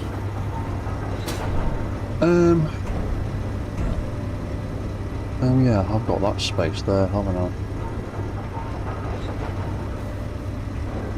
Then I need conveyor connection. I can't take that block out because that is the edge of the... Oh, I could actually. Could just... I've cut a hole inside of that over there for the... Oop, giggly arms. For the refinery, so I might do a similar thing here.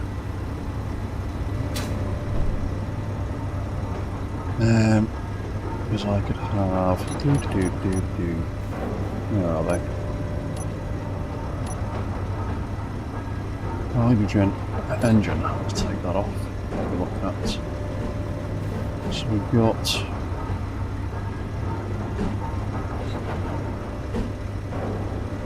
It's hard to tell when it's right.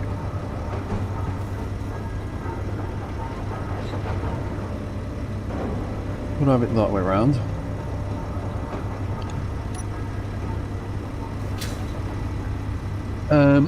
The only problem I have with putting anything into this space is it will scrub against this gyroscope, and this gyroscope needs to be able to turn in order for the mech to be able to move properly. And because of the spacing, kind of needs to have at least half a block's clearance on all sides to not scrub. So the most I could really do here is put in like half block catwalks and not have issues, but if I put anything full block into there, it's gonna clang against that. And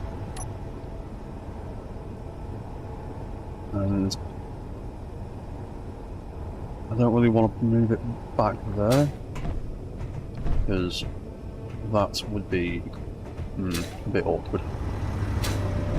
For now, I'm thinking I might make use of this space, because there could be a module here, there could be two modules up there in whatever configuration you like, but then there would still be this gap behind here, and we need that space there. So, I reckon tucking one of these in around here somewhere. Or not, apparently. What's blocking that? Oh, was it me blocking that?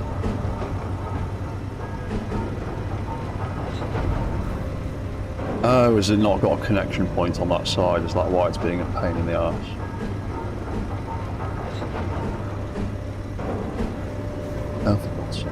Right, so it would need to be that way round. I need it to be able to connect up to a pipe at the back, so I will stick it like that for now.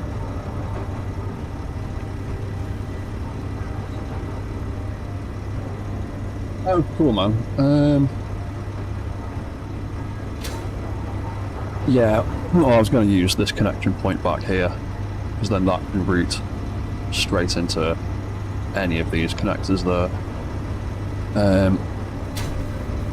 So I'll have it set up like that. The only problem is all the access, because I need to leave that space clear as well for the catwalk that I could do with rebuilding real quickly. Where have my catwalks gone? There they are. So we're going to have something like that. So that space is earmarked for potential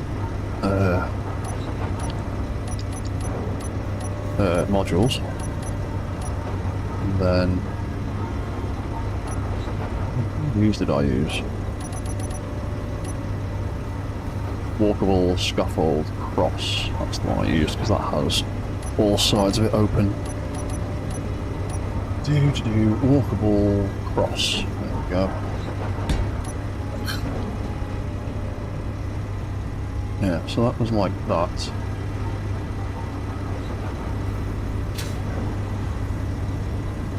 And that light is connected to the bottom of that. That doesn't really matter if I chop that off by mistake. But yeah, the most I can really get into this gap is either something like that, which is the wrong angle, or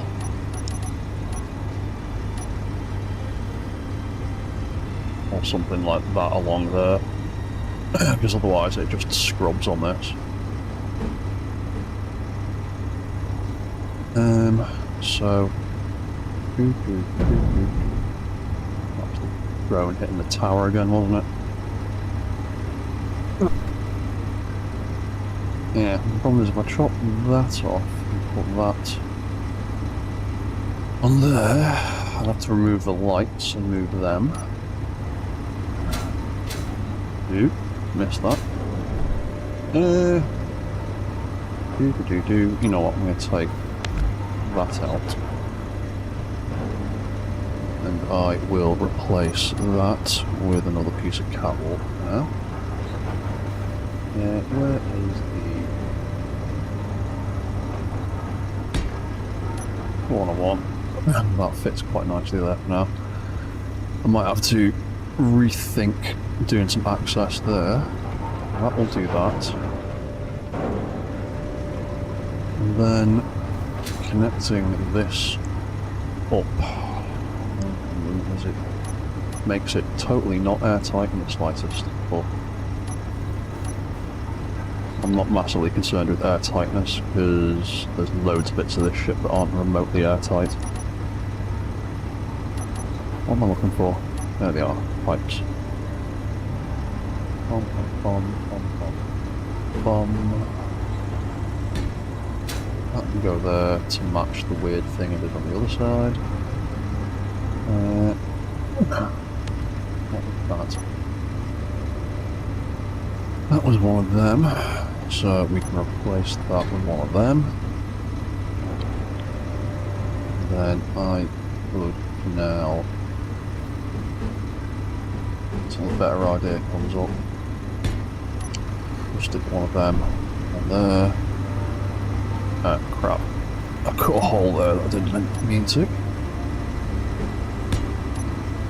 There we go, I'll go back to normal. That's a bit of an annoying gap, but it is what it is for the moment. Plenty of annoying gaps. Just a big hole in the roof at the moment.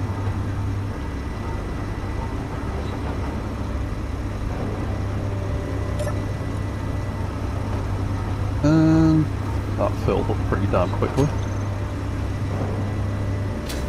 So that's drained loads out of that tank, which is now getting drained. Fair enough. Ooh. So that's all plumbed in. Yeah, that's what I'm thinking. Like the gap, you won't be too bothered by that when there's a module in place.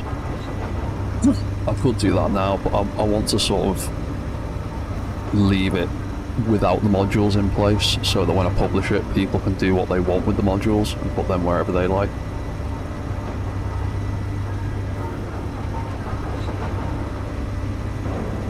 So I'm going to leave it module free for now, and just get it running with the basics, and then whoever downloads it and decides to play with it can do what they like. Cool, so that's chewed through all of that ice. Their power and stuff. Those batteries are doing a hell of a lot better now. They are recharging in 39 minutes. This is still chugging away. It's still got 17 tons of ore to get through. But with that chugging away, and you know what, we might, yeah, so that's got 40 minutes worth of charge with the 2 hydrogen engines active. What if we go up here and mine a little bit more ice to fill up the tank? And also push the power usage back up a bit, and stress test the 2 hydrogen engines working together. Let's make a big old hole with the drill.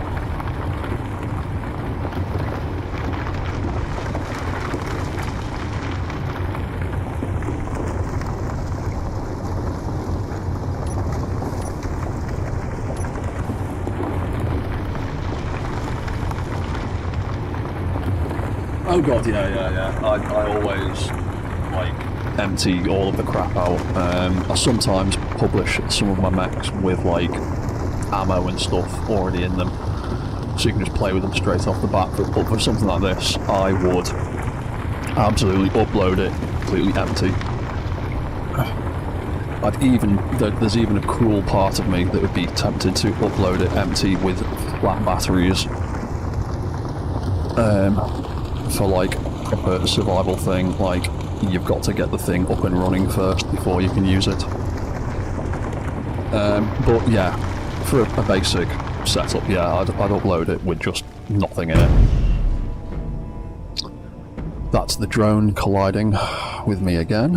I need to work that out.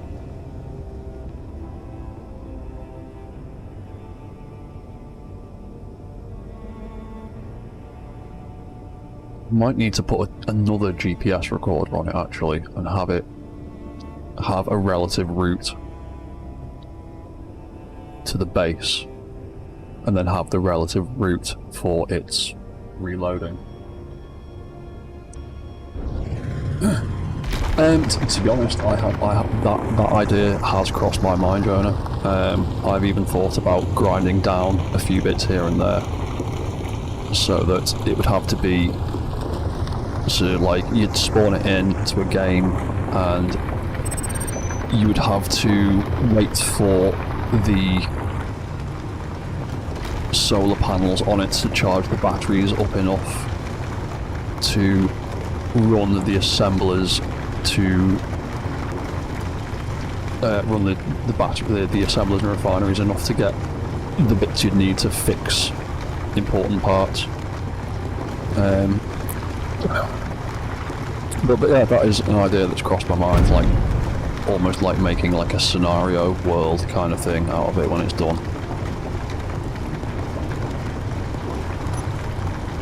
But we're still at the getting everything to work properly stage, so yeah, that's definitely ideas I've considered.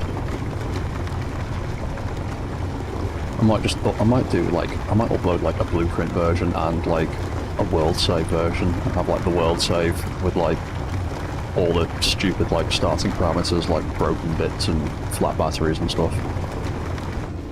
Right, so that's done that. How much ice did we get out of that then? We've got loads of it. Oh yeah, those two containers. We haven't named them, have we? No, we haven't. One of them is... Oh, one of them's got loads of space. Oh yeah, because I put the inventory multiplier up on this world. Because of the little drones having very, very little space to work with. So, yeah, the small ones will work alright for now. Might build some more in a bit. So we can dig down a little bit further.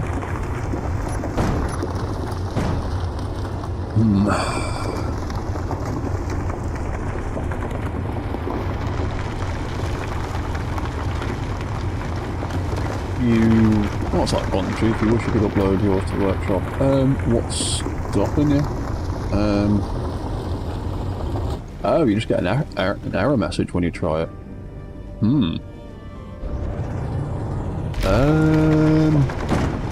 That'd be the kind of thing I would pester Keen Support about. I mean, I imagine you probably already tried. But, oh god, that'd suck. To be honest, I was having issues the other day trying to share, like, privately share a blueprint with somebody, and it was being an absolute nightmare. No matter how many times I uploaded it with different versions and added the other person in as a contributor, it just wouldn't work, and eventually adding it as a world save and adding them as a contributor allowed them to just upload the save game and get the blueprint that way, and that was the only way we were able to work out a workaround for it in the end. But I don't think I've ever had error messages that have flat out told me I couldn't do it. That's a bit shit.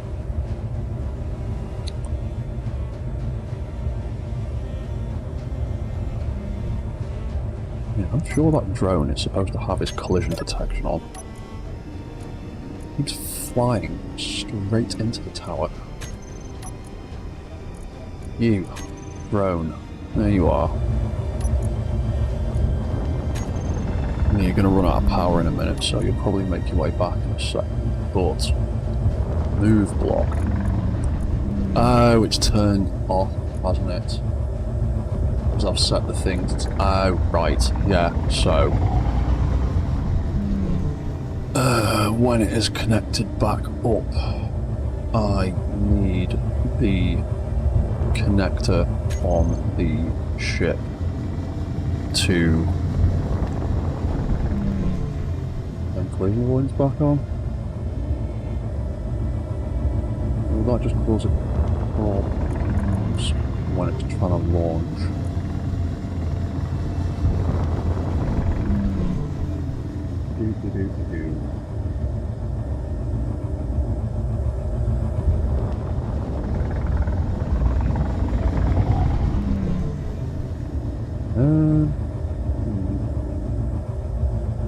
I don't know. Maybe just leave collision avoidance on all the time. Oh no, because then it definitely causes a problem when it comes into land. I do need it to turn back on somewhere. We'll think about that later.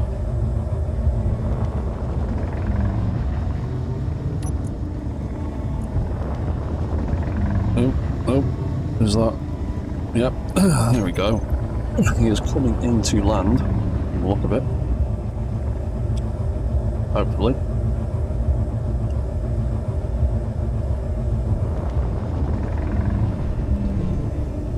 Oh.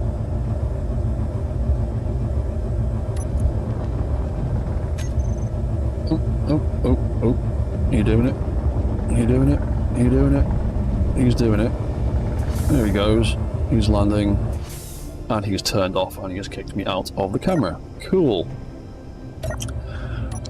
Right, so quickly, while he is charging up,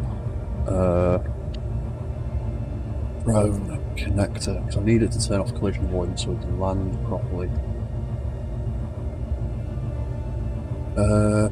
That's the one, that's the one.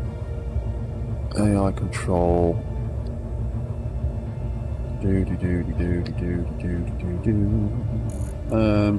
Groups. Oh no, not groups, GPS block. GPS. I want no. GPS to move. Tick. Drone. There we go. When you detach, I want you to turn collision avoidance back on, and I want to see what happens whether you freak out. What's that, Quantum Chief? Yeah, it's an error due to file size of the thumbnail, so the only way to make it work is delete it in the files. Oh, have you tried just making a new thumbnail before you upload it? Because I've had that problem in the past when I've put custom thumbnails on my blueprints.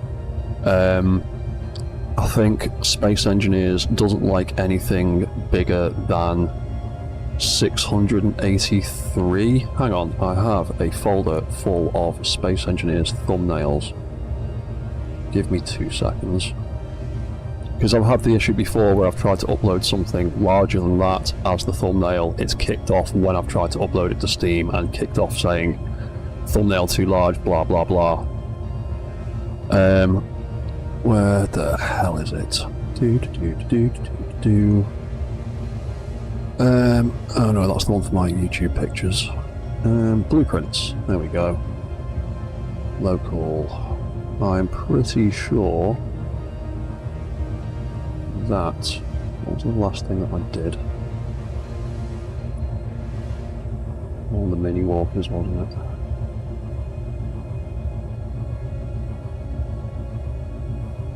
You.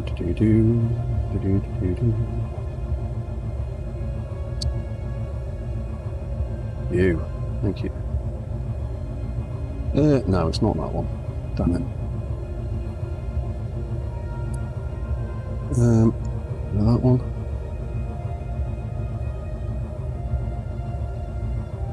Yeah, there we go. Yeah. I think it's anything less than 683 by 383 pixels. Steam has a problem with it, and so does Space Engineers has a problem with it. So I always make my custom thumbnails a couple of pixels smaller than that.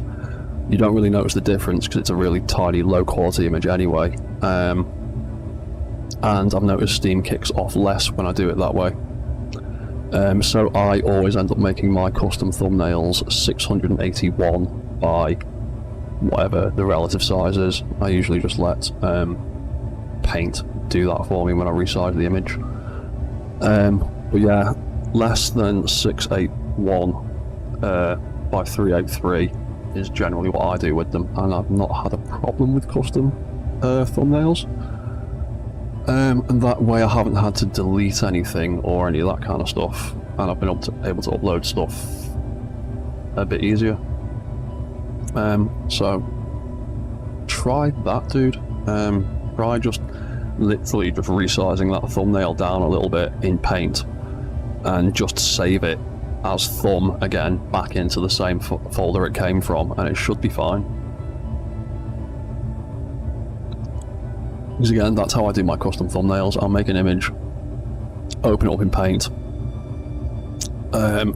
save it as, and then go to the directory for the blueprint and just save it over the top of the thumbnail that's already in there with the slightly smaller resolution, and it doesn't seem to cause a problem. So I hope that helps a little bit.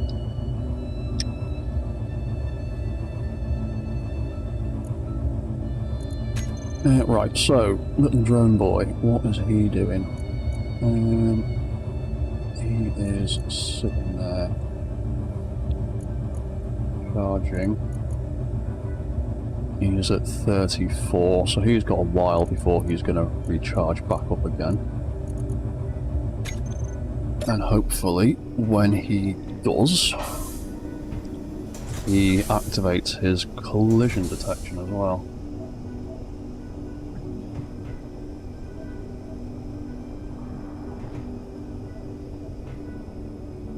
Ooh, we could also make a sign to let us know when the drones are docked. That's the auto walk sign. That's the drill arm. I might put a row of automated function signs at the top. So I have that end one up here. Possibly drone 01A sign. Make that text and images 3 like the rest of it, red like the rest of it, drone 01A connected, and that was about 35 if I remember correctly.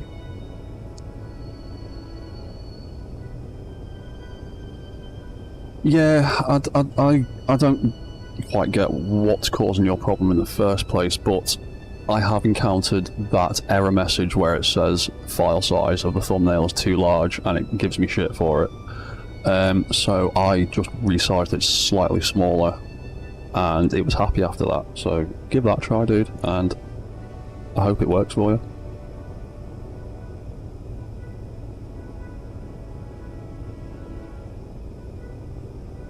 Yeah, I'm pretty from my fucking around with it and trying to resolve the same issues. I think it was just related to the resolution,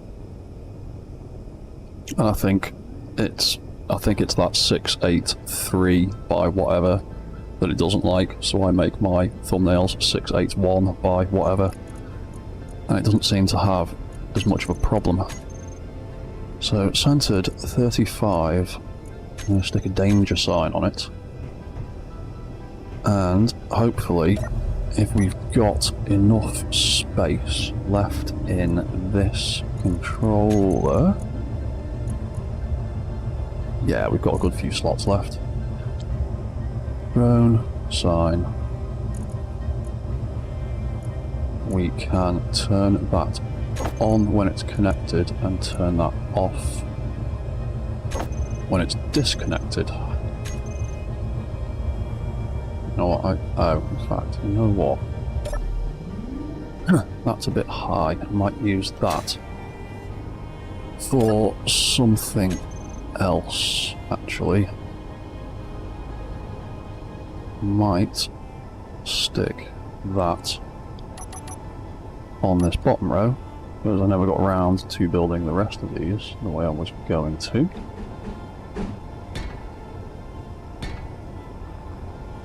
I wanted to do some on there as well. Oh, typical. There we go. There we go. So I might actually have that one there as the drone sign. And it'd be slightly more visible. There's that. Flip that around. Text and images. We'll quickly redo this. Red. Center 35. Hang on, let's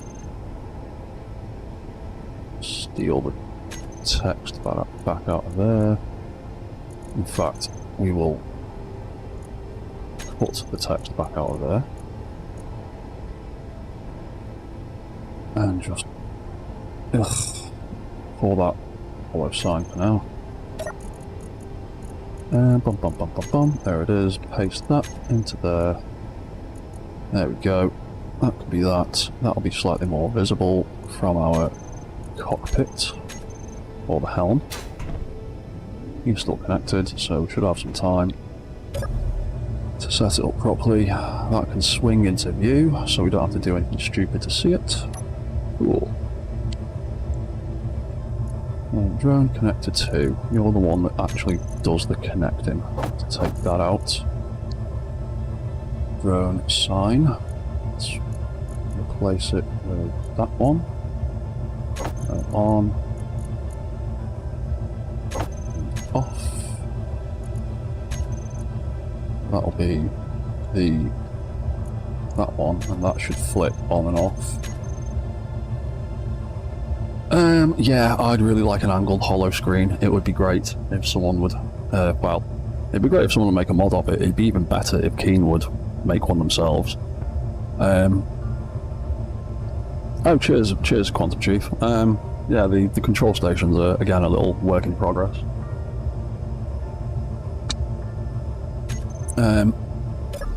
But yeah, I usually end up doing control stations like that, because the biggest problem you have with building in large grid is things like screens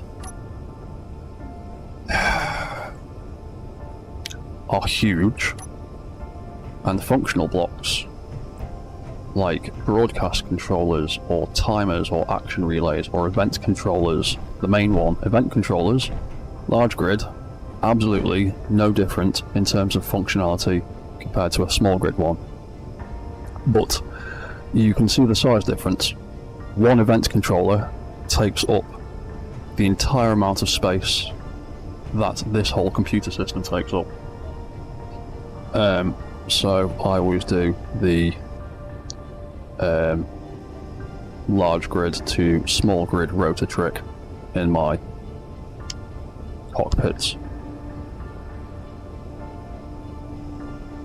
so that I can get small grid screens and small grid computer pieces in.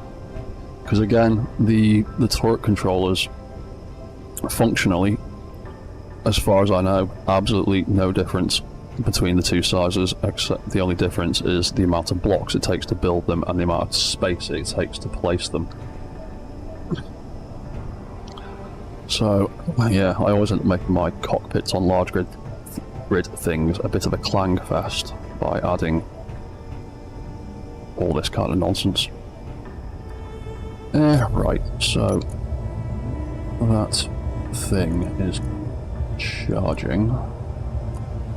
It's at 77, it's not doing too badly. Hang on, what am I doing? Jump back into there. Oh yes, we need to retract the drill arm. Fully not forward.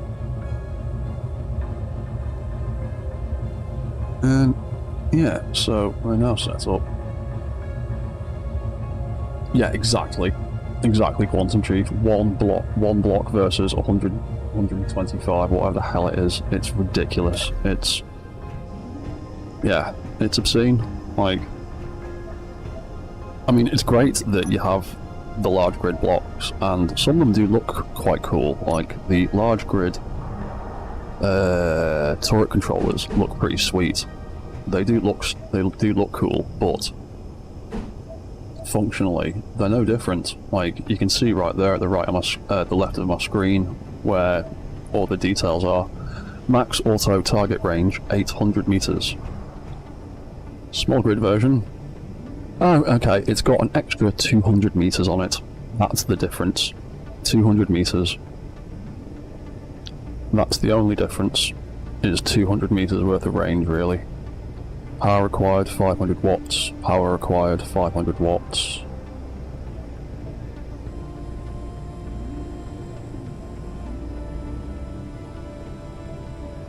Yeah, the only real difference is 200 meters, and 200 meters is actually a lot less than you think it is.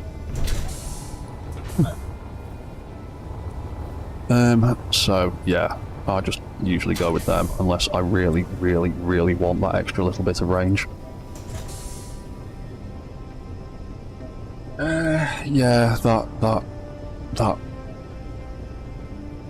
does annoy me, that you can't print subgrids Like, that is the biggest, like, thing holding me back from doing, like, full survival mech kind of things, is if you break it, it's broken. And if all the pieces come off, like, if I had a mech and, or for example, if this ship has something catastrophic and say one of the legs completely breaks off, the control systems up here would be fine, but when you rebuild the leg, you would have to go painstakingly through every single control and reprogram and rename everything and get it all back in the right place, which is the biggest problem. Whereas you had a subgrid that you could print from, you could just print it out and it'd be fine. But at the minute, to print massive complex things with subgrids is you have to build the projectors into each section of each subgrid, and there sometimes isn't the space to get a large grid projector into each subgrid, so there's not much you can do about that. Really, really, really annoys me. It especially annoys me because you can paste a blueprint in with subgrids attached. It's fine, and functionally, can't be that much difference between the way you copy and paste things in creative mode and the way that subgrids get printed out from a projector, but I don't know.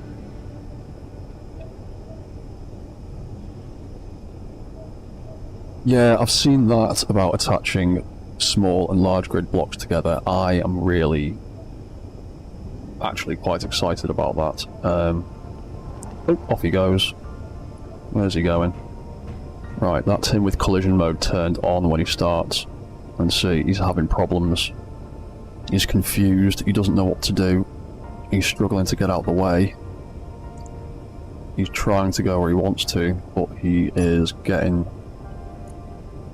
confuzzled by the ship and by detecting the blocks. Because I bet the second I turn collision avoidance off he goes. Because he wants to fly down there like an idiot.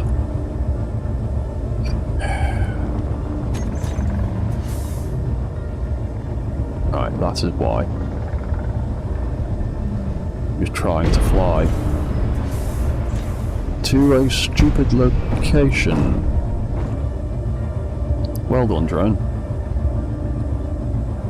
Right, in that case, I think we need to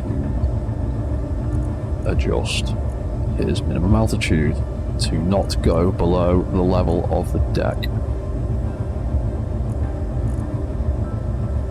That just screwed him up.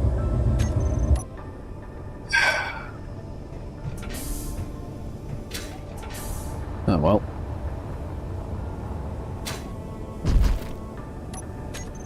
Idiots.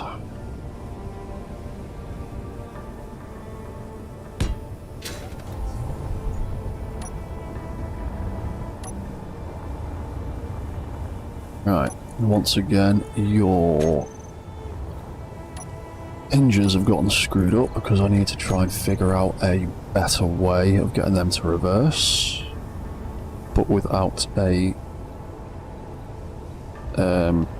extend and retract action like the pistons have. It's a bit hard to do that and it's really annoying. Yeah, settle down.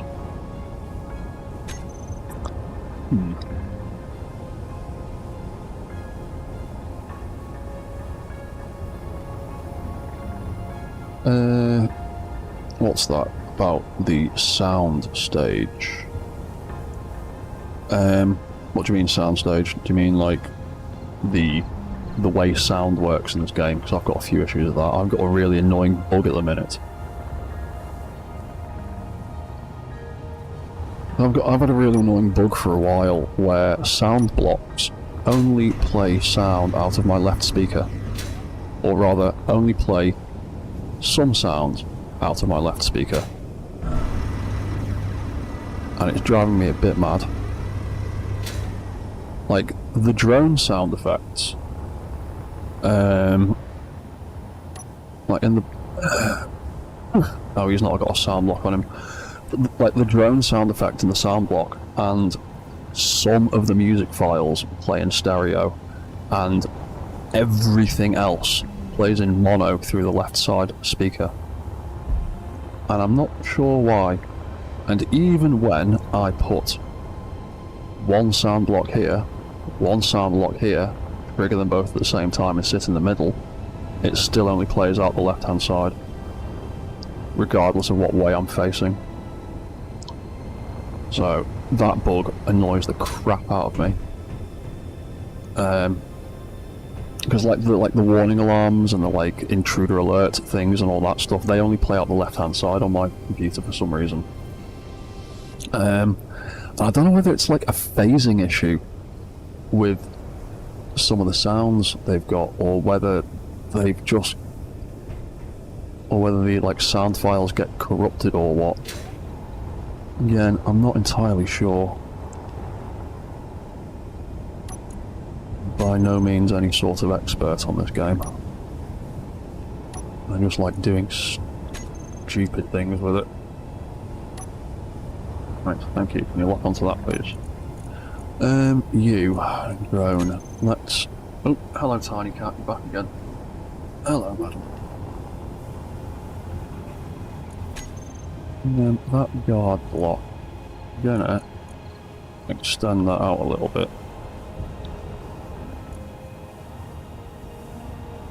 I'm just gonna leave it at like that. And hopefully he has a bit more clearance of the base, but yeah, that is quite a long way. And I don't want him flying that far away from the base all the time. I also don't want him smacking into it all the time either.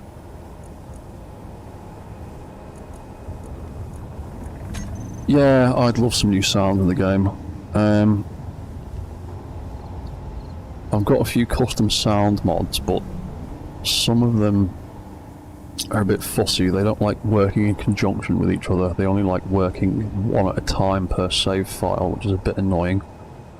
So I've not had the greatest success in making sound mods that are useful all round in any situation. I managed to make some custom ones for specific builds, but again, it won't let me upload multiple ones to the same save file. It's a bit frustrating.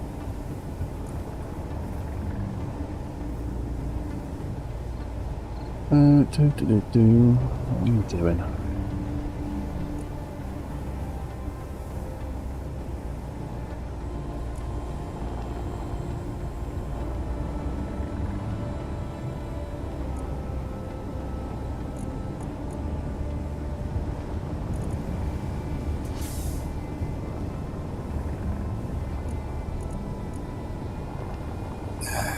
What are you playing at? Why are you trying to fly this closer? Try to set into a 150 meter range. Come on, bugger off over there.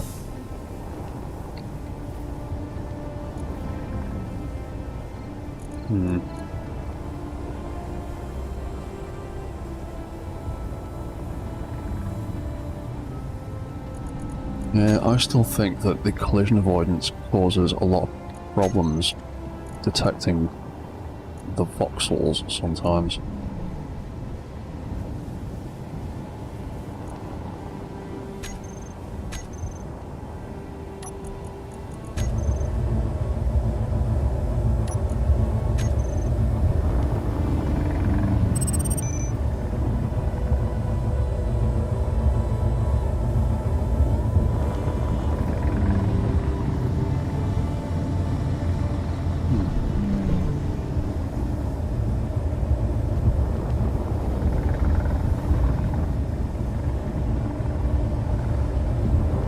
What's that? A sound mod where you could just put a lot of sounds into a folder. Yeah, I've got like a sound mod maker little app thing that does something similar to that, but like I said, the mods that I've made through that don't seem to like playing with each other. They like being an only child, basically. Because when I've tried to upload multiple mods I've made that way, just none of them have worked. And when I've removed all but one, it's worked again. So I've ended up having to like make big custom sound mods for a specific game with all of the sounds bundled into it, rather than using a couple of little ones that I've tried making, and that's always given me a bit of grief.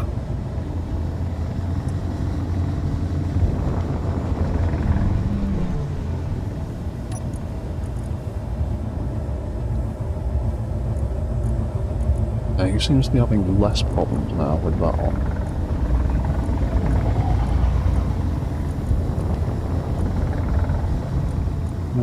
Yeah, right, we'll leave you with a 20-metre height. That seems to be causing less problems. That guard mode, I still think that 150 metres is too bloody far. I want him to stay a little bit closer.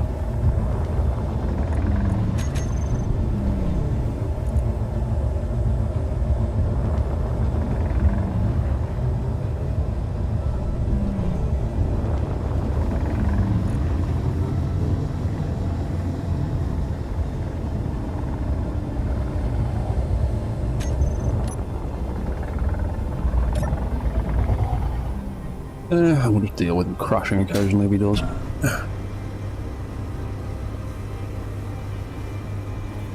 Right, he works pretty well. He can follow us about. Let's...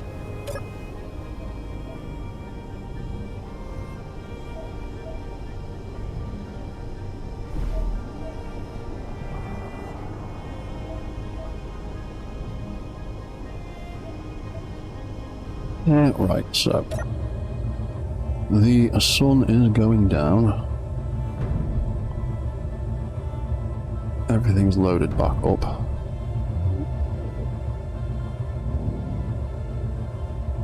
We can go for a stroll. In fact, we can turn on the auto walk controls so I don't have to sit here holding the W key.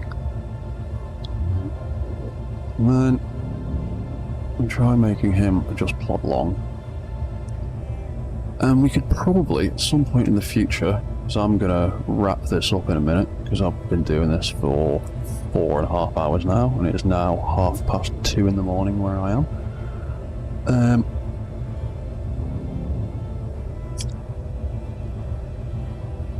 So yeah, I will have to think about some kind of work lighting. Because we're moving in the dark, we won't be able to see what we're doing. And then we step away from the base and go and investigate some stuff. We won't be able to find our way back until we're, like, right on top of it.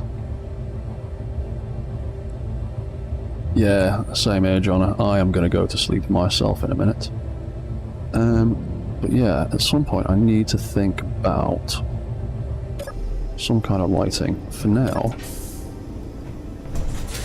while we're just plodding away, because it's pretty good at just walking in a straight line by itself, I might, for the moment, just as a placeholder idea, put something like... where are they? Now we could have something like them. Oh, I didn't mean to do that. There we go. We'll have something like that at the front. And something like that, tucked in slightly at the back. And once again, it's placed too many.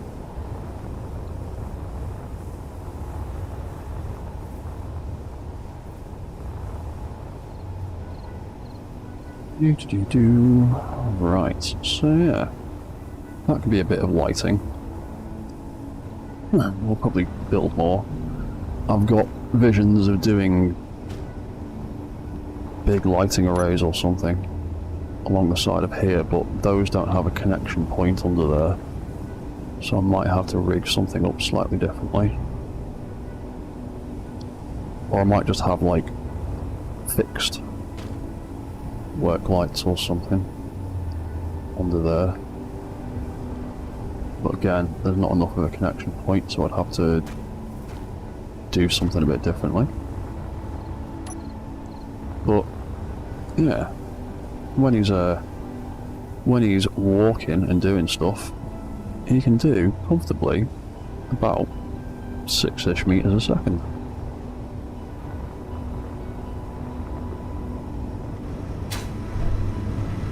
Which isn't too bad. At some point I might build some kind of safety rails along the edge so people don't fall off. And we've got beds and fish tanks and kitchens and storage. We've got our supercomputer slowly growing, bit by bit. I'm a bit annoyed that these can't be used as proper control seats. They're just chairs. That upsets me, because I was hoping to put like co-pilot, gunner, drill controls or something into those chairs, and apparently there's nothing you can. The hill. I mean, I've still got damage turned off at the moment while I'm doing most of the testing. But in terms of hills, where are we? Which way did we come from? We can catch up in a minute. In terms of hills, that thing so far has walked down this incline to where it started doing those drills. It walked quite happily down there, and I came all the way across this ridge down that we went up that one, and we got into this valley by coming all the way down this hill, and we walked all the way across here, and I started building it over here, because this is one of the little default spots I use for building, because it's a nice flat bit of desert with sand and a bit of terrain and all sorts of stuff, but a nice big flat patch. So it has... crap. I didn't mean to do that. I've just pasted the whole thing. Poo. I wanted to keep that journey going. Where did I go? We went down here, didn't we? Right. Let's put you back over here. Oh.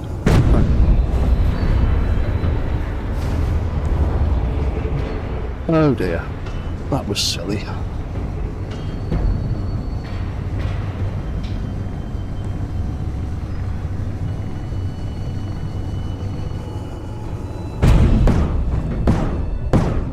Oh, we're making the whole thing explode. Right. Let's just quit that. Yeah, so we can go back to that quickly before I log off. I don't want to leave that there with everything glitching out and exploding. But yeah, it's done about, yeah, reset. Who cares? I'm doing it all in creative mode anyway, so it's not really a problem.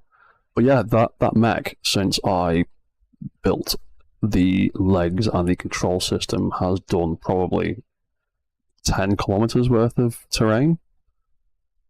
Again, with damage turned off, rather. Yeah, everybody upsets Clang once in a while. It's because I was in that seat. I'm going to stay out of that control seat whilst I do what I was going to do, which was retrace my steps slowly.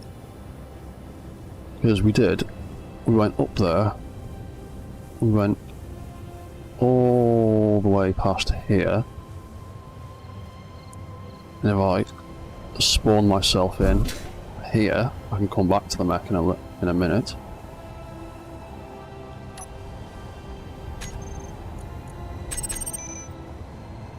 So we did one there. Which way did we go? We came up that hill, across here.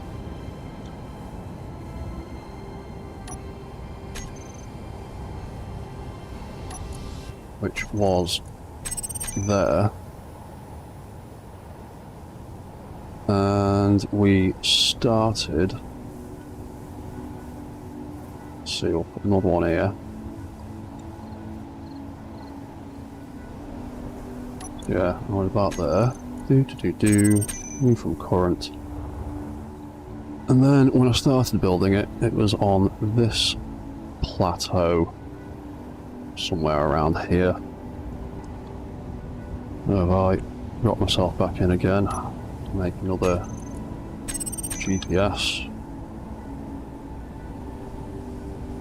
Yeah, so that thing, I built it there. It's gone all the way over here, up here, down there. And is now screwing around over there. There we go. Pop myself back in. There we go. So it's done quite a bit of distance. And it quite happily plods along.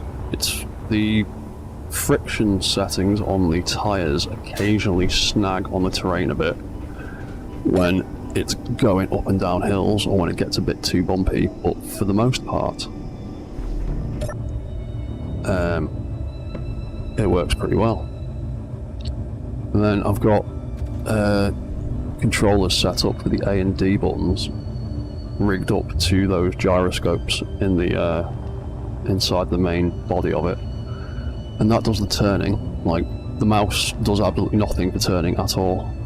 There aren't any gyroscopes on the main, they're just on subgrids.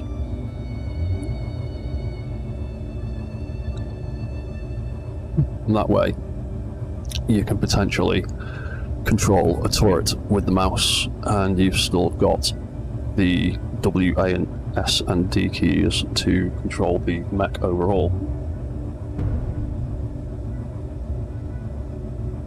Yeah, Bipolar, I spend all day attempting Clang, so I get away with it most of the time. Occasionally he catches up to me and tells me off, like just then. Or earlier on, when I was having all those issues with the drone, who now seems to work pretty well. In fact, how well is the drone working whilst it's flying? Doing fairly well keeping up. Sort of tailing behind. His battery is on about 40%, so he's only just over halfway. He's staying pretty close. Well, not screwing around too much.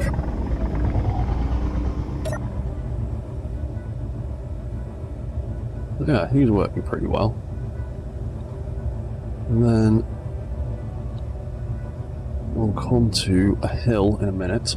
I'll get up this hill and then I'll call it quits, because for anyone that's not seen it ascend hills, because it's been pretty much stationary in this little lake for the last couple of hours, I'll get it to climb up. We'll see if we can get it to climb up here.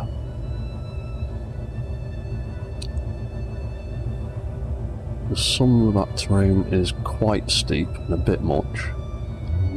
I know that that little bit there, it'll easily be able to do, but I want to try and get it up the crest of that hill there. It's done steeper than that, so it should be alright. This is why I set up the GPS recorder, the recorder block, with relative waypoints, because I'm hoping that when he needs to recharge, the waypoints are relative to the main beacon that you can see in the middle of the screen. I'm hoping that he will be able to land whilst I am moving, because he seems to be able to land and take off pretty well when we're stationary. So yeah, I'm just curious about how well he does when we're in transit. So let's have a look at this hill now we're actually a bit closer. That seems a bit steep, but give part of it a try. We'll see how well it goes. The legs have got the legs are still, again, with most of it still a work in progress. I've been tinkering on and off with the suspensions settings and the torque settings in the legs to try and take some of the spring out of it, because you can make the legs way too strong. I think that hill might be a little bit too steep.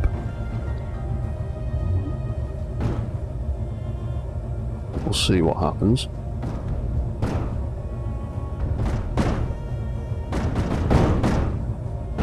Might be a bit clangy going over the rocks. Yeah, I think that's possibly a little bit too steep for him.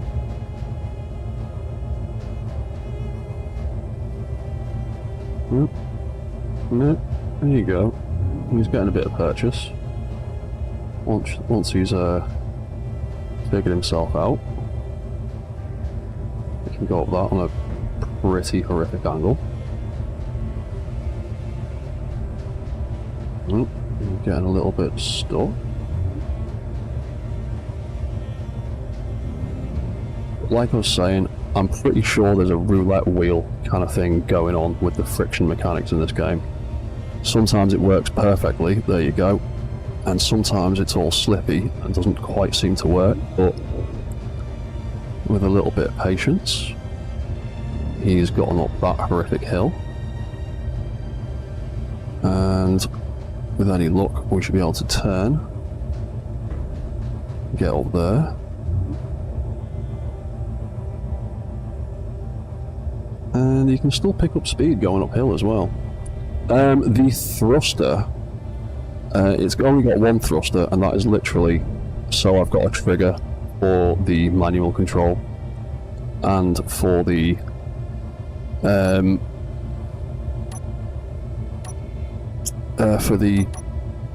walk assist, the auto walk function that I'm using right now. So if I turn that off, that turns off the walk cycle. If I turn that on and trigger it, it will happily walk of its own accord without the thruster. The walk cycle is set up to act independently, but I've put in manual controls so that I can make it walk forward on my own. And it's also got another thruster under there for reverse walking, so it can walk backwards too. It's got independent forward and reverse controls. Flick the auto walk back on, and that literally is just a event controller tied to that sign right there, and that sign turns the thrust override on that thruster all the way up and all the way down, and that triggers the auto walk turning on and off. Yeah, friction's a bit of a mad one. It's moody at best, and I am hoping with Space Engineers 2 that they make some improvements on that, because like I said, it seems to work like a friggin' roulette wheel, because I've done lots of experimenting with using vanilla suspensions and modded suspensions on various mechs, and I've noticed in general with inline legs, like the front and back ones, you can generally get away with having like 50% friction on it most of the time, without massive clang issues. Whereas sweeping legs, like the side ones, because of the way they arc round when they move, 50% friction tends to make them snag and jitter all over the place, and freak out. But the sweet spot seems to be around 25% friction.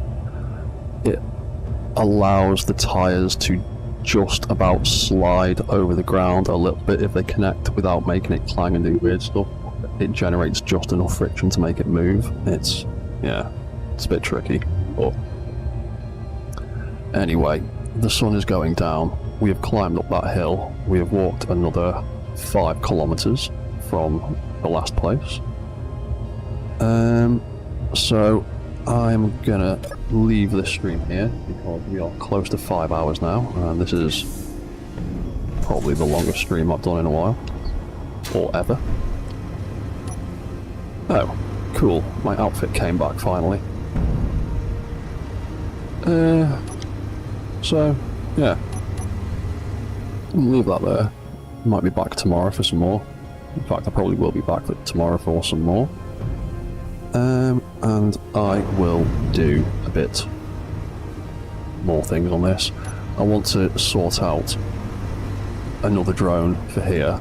I want to make another one of them, because he seems to work quite well now, so I should just be able to copy and paste him, swap the weapons, make a new little landing route, and that should be alright.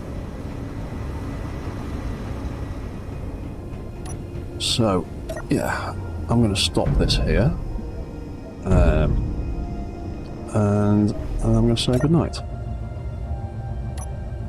So, we turn that off, everything resets, we'll sit on this hill, and we've got a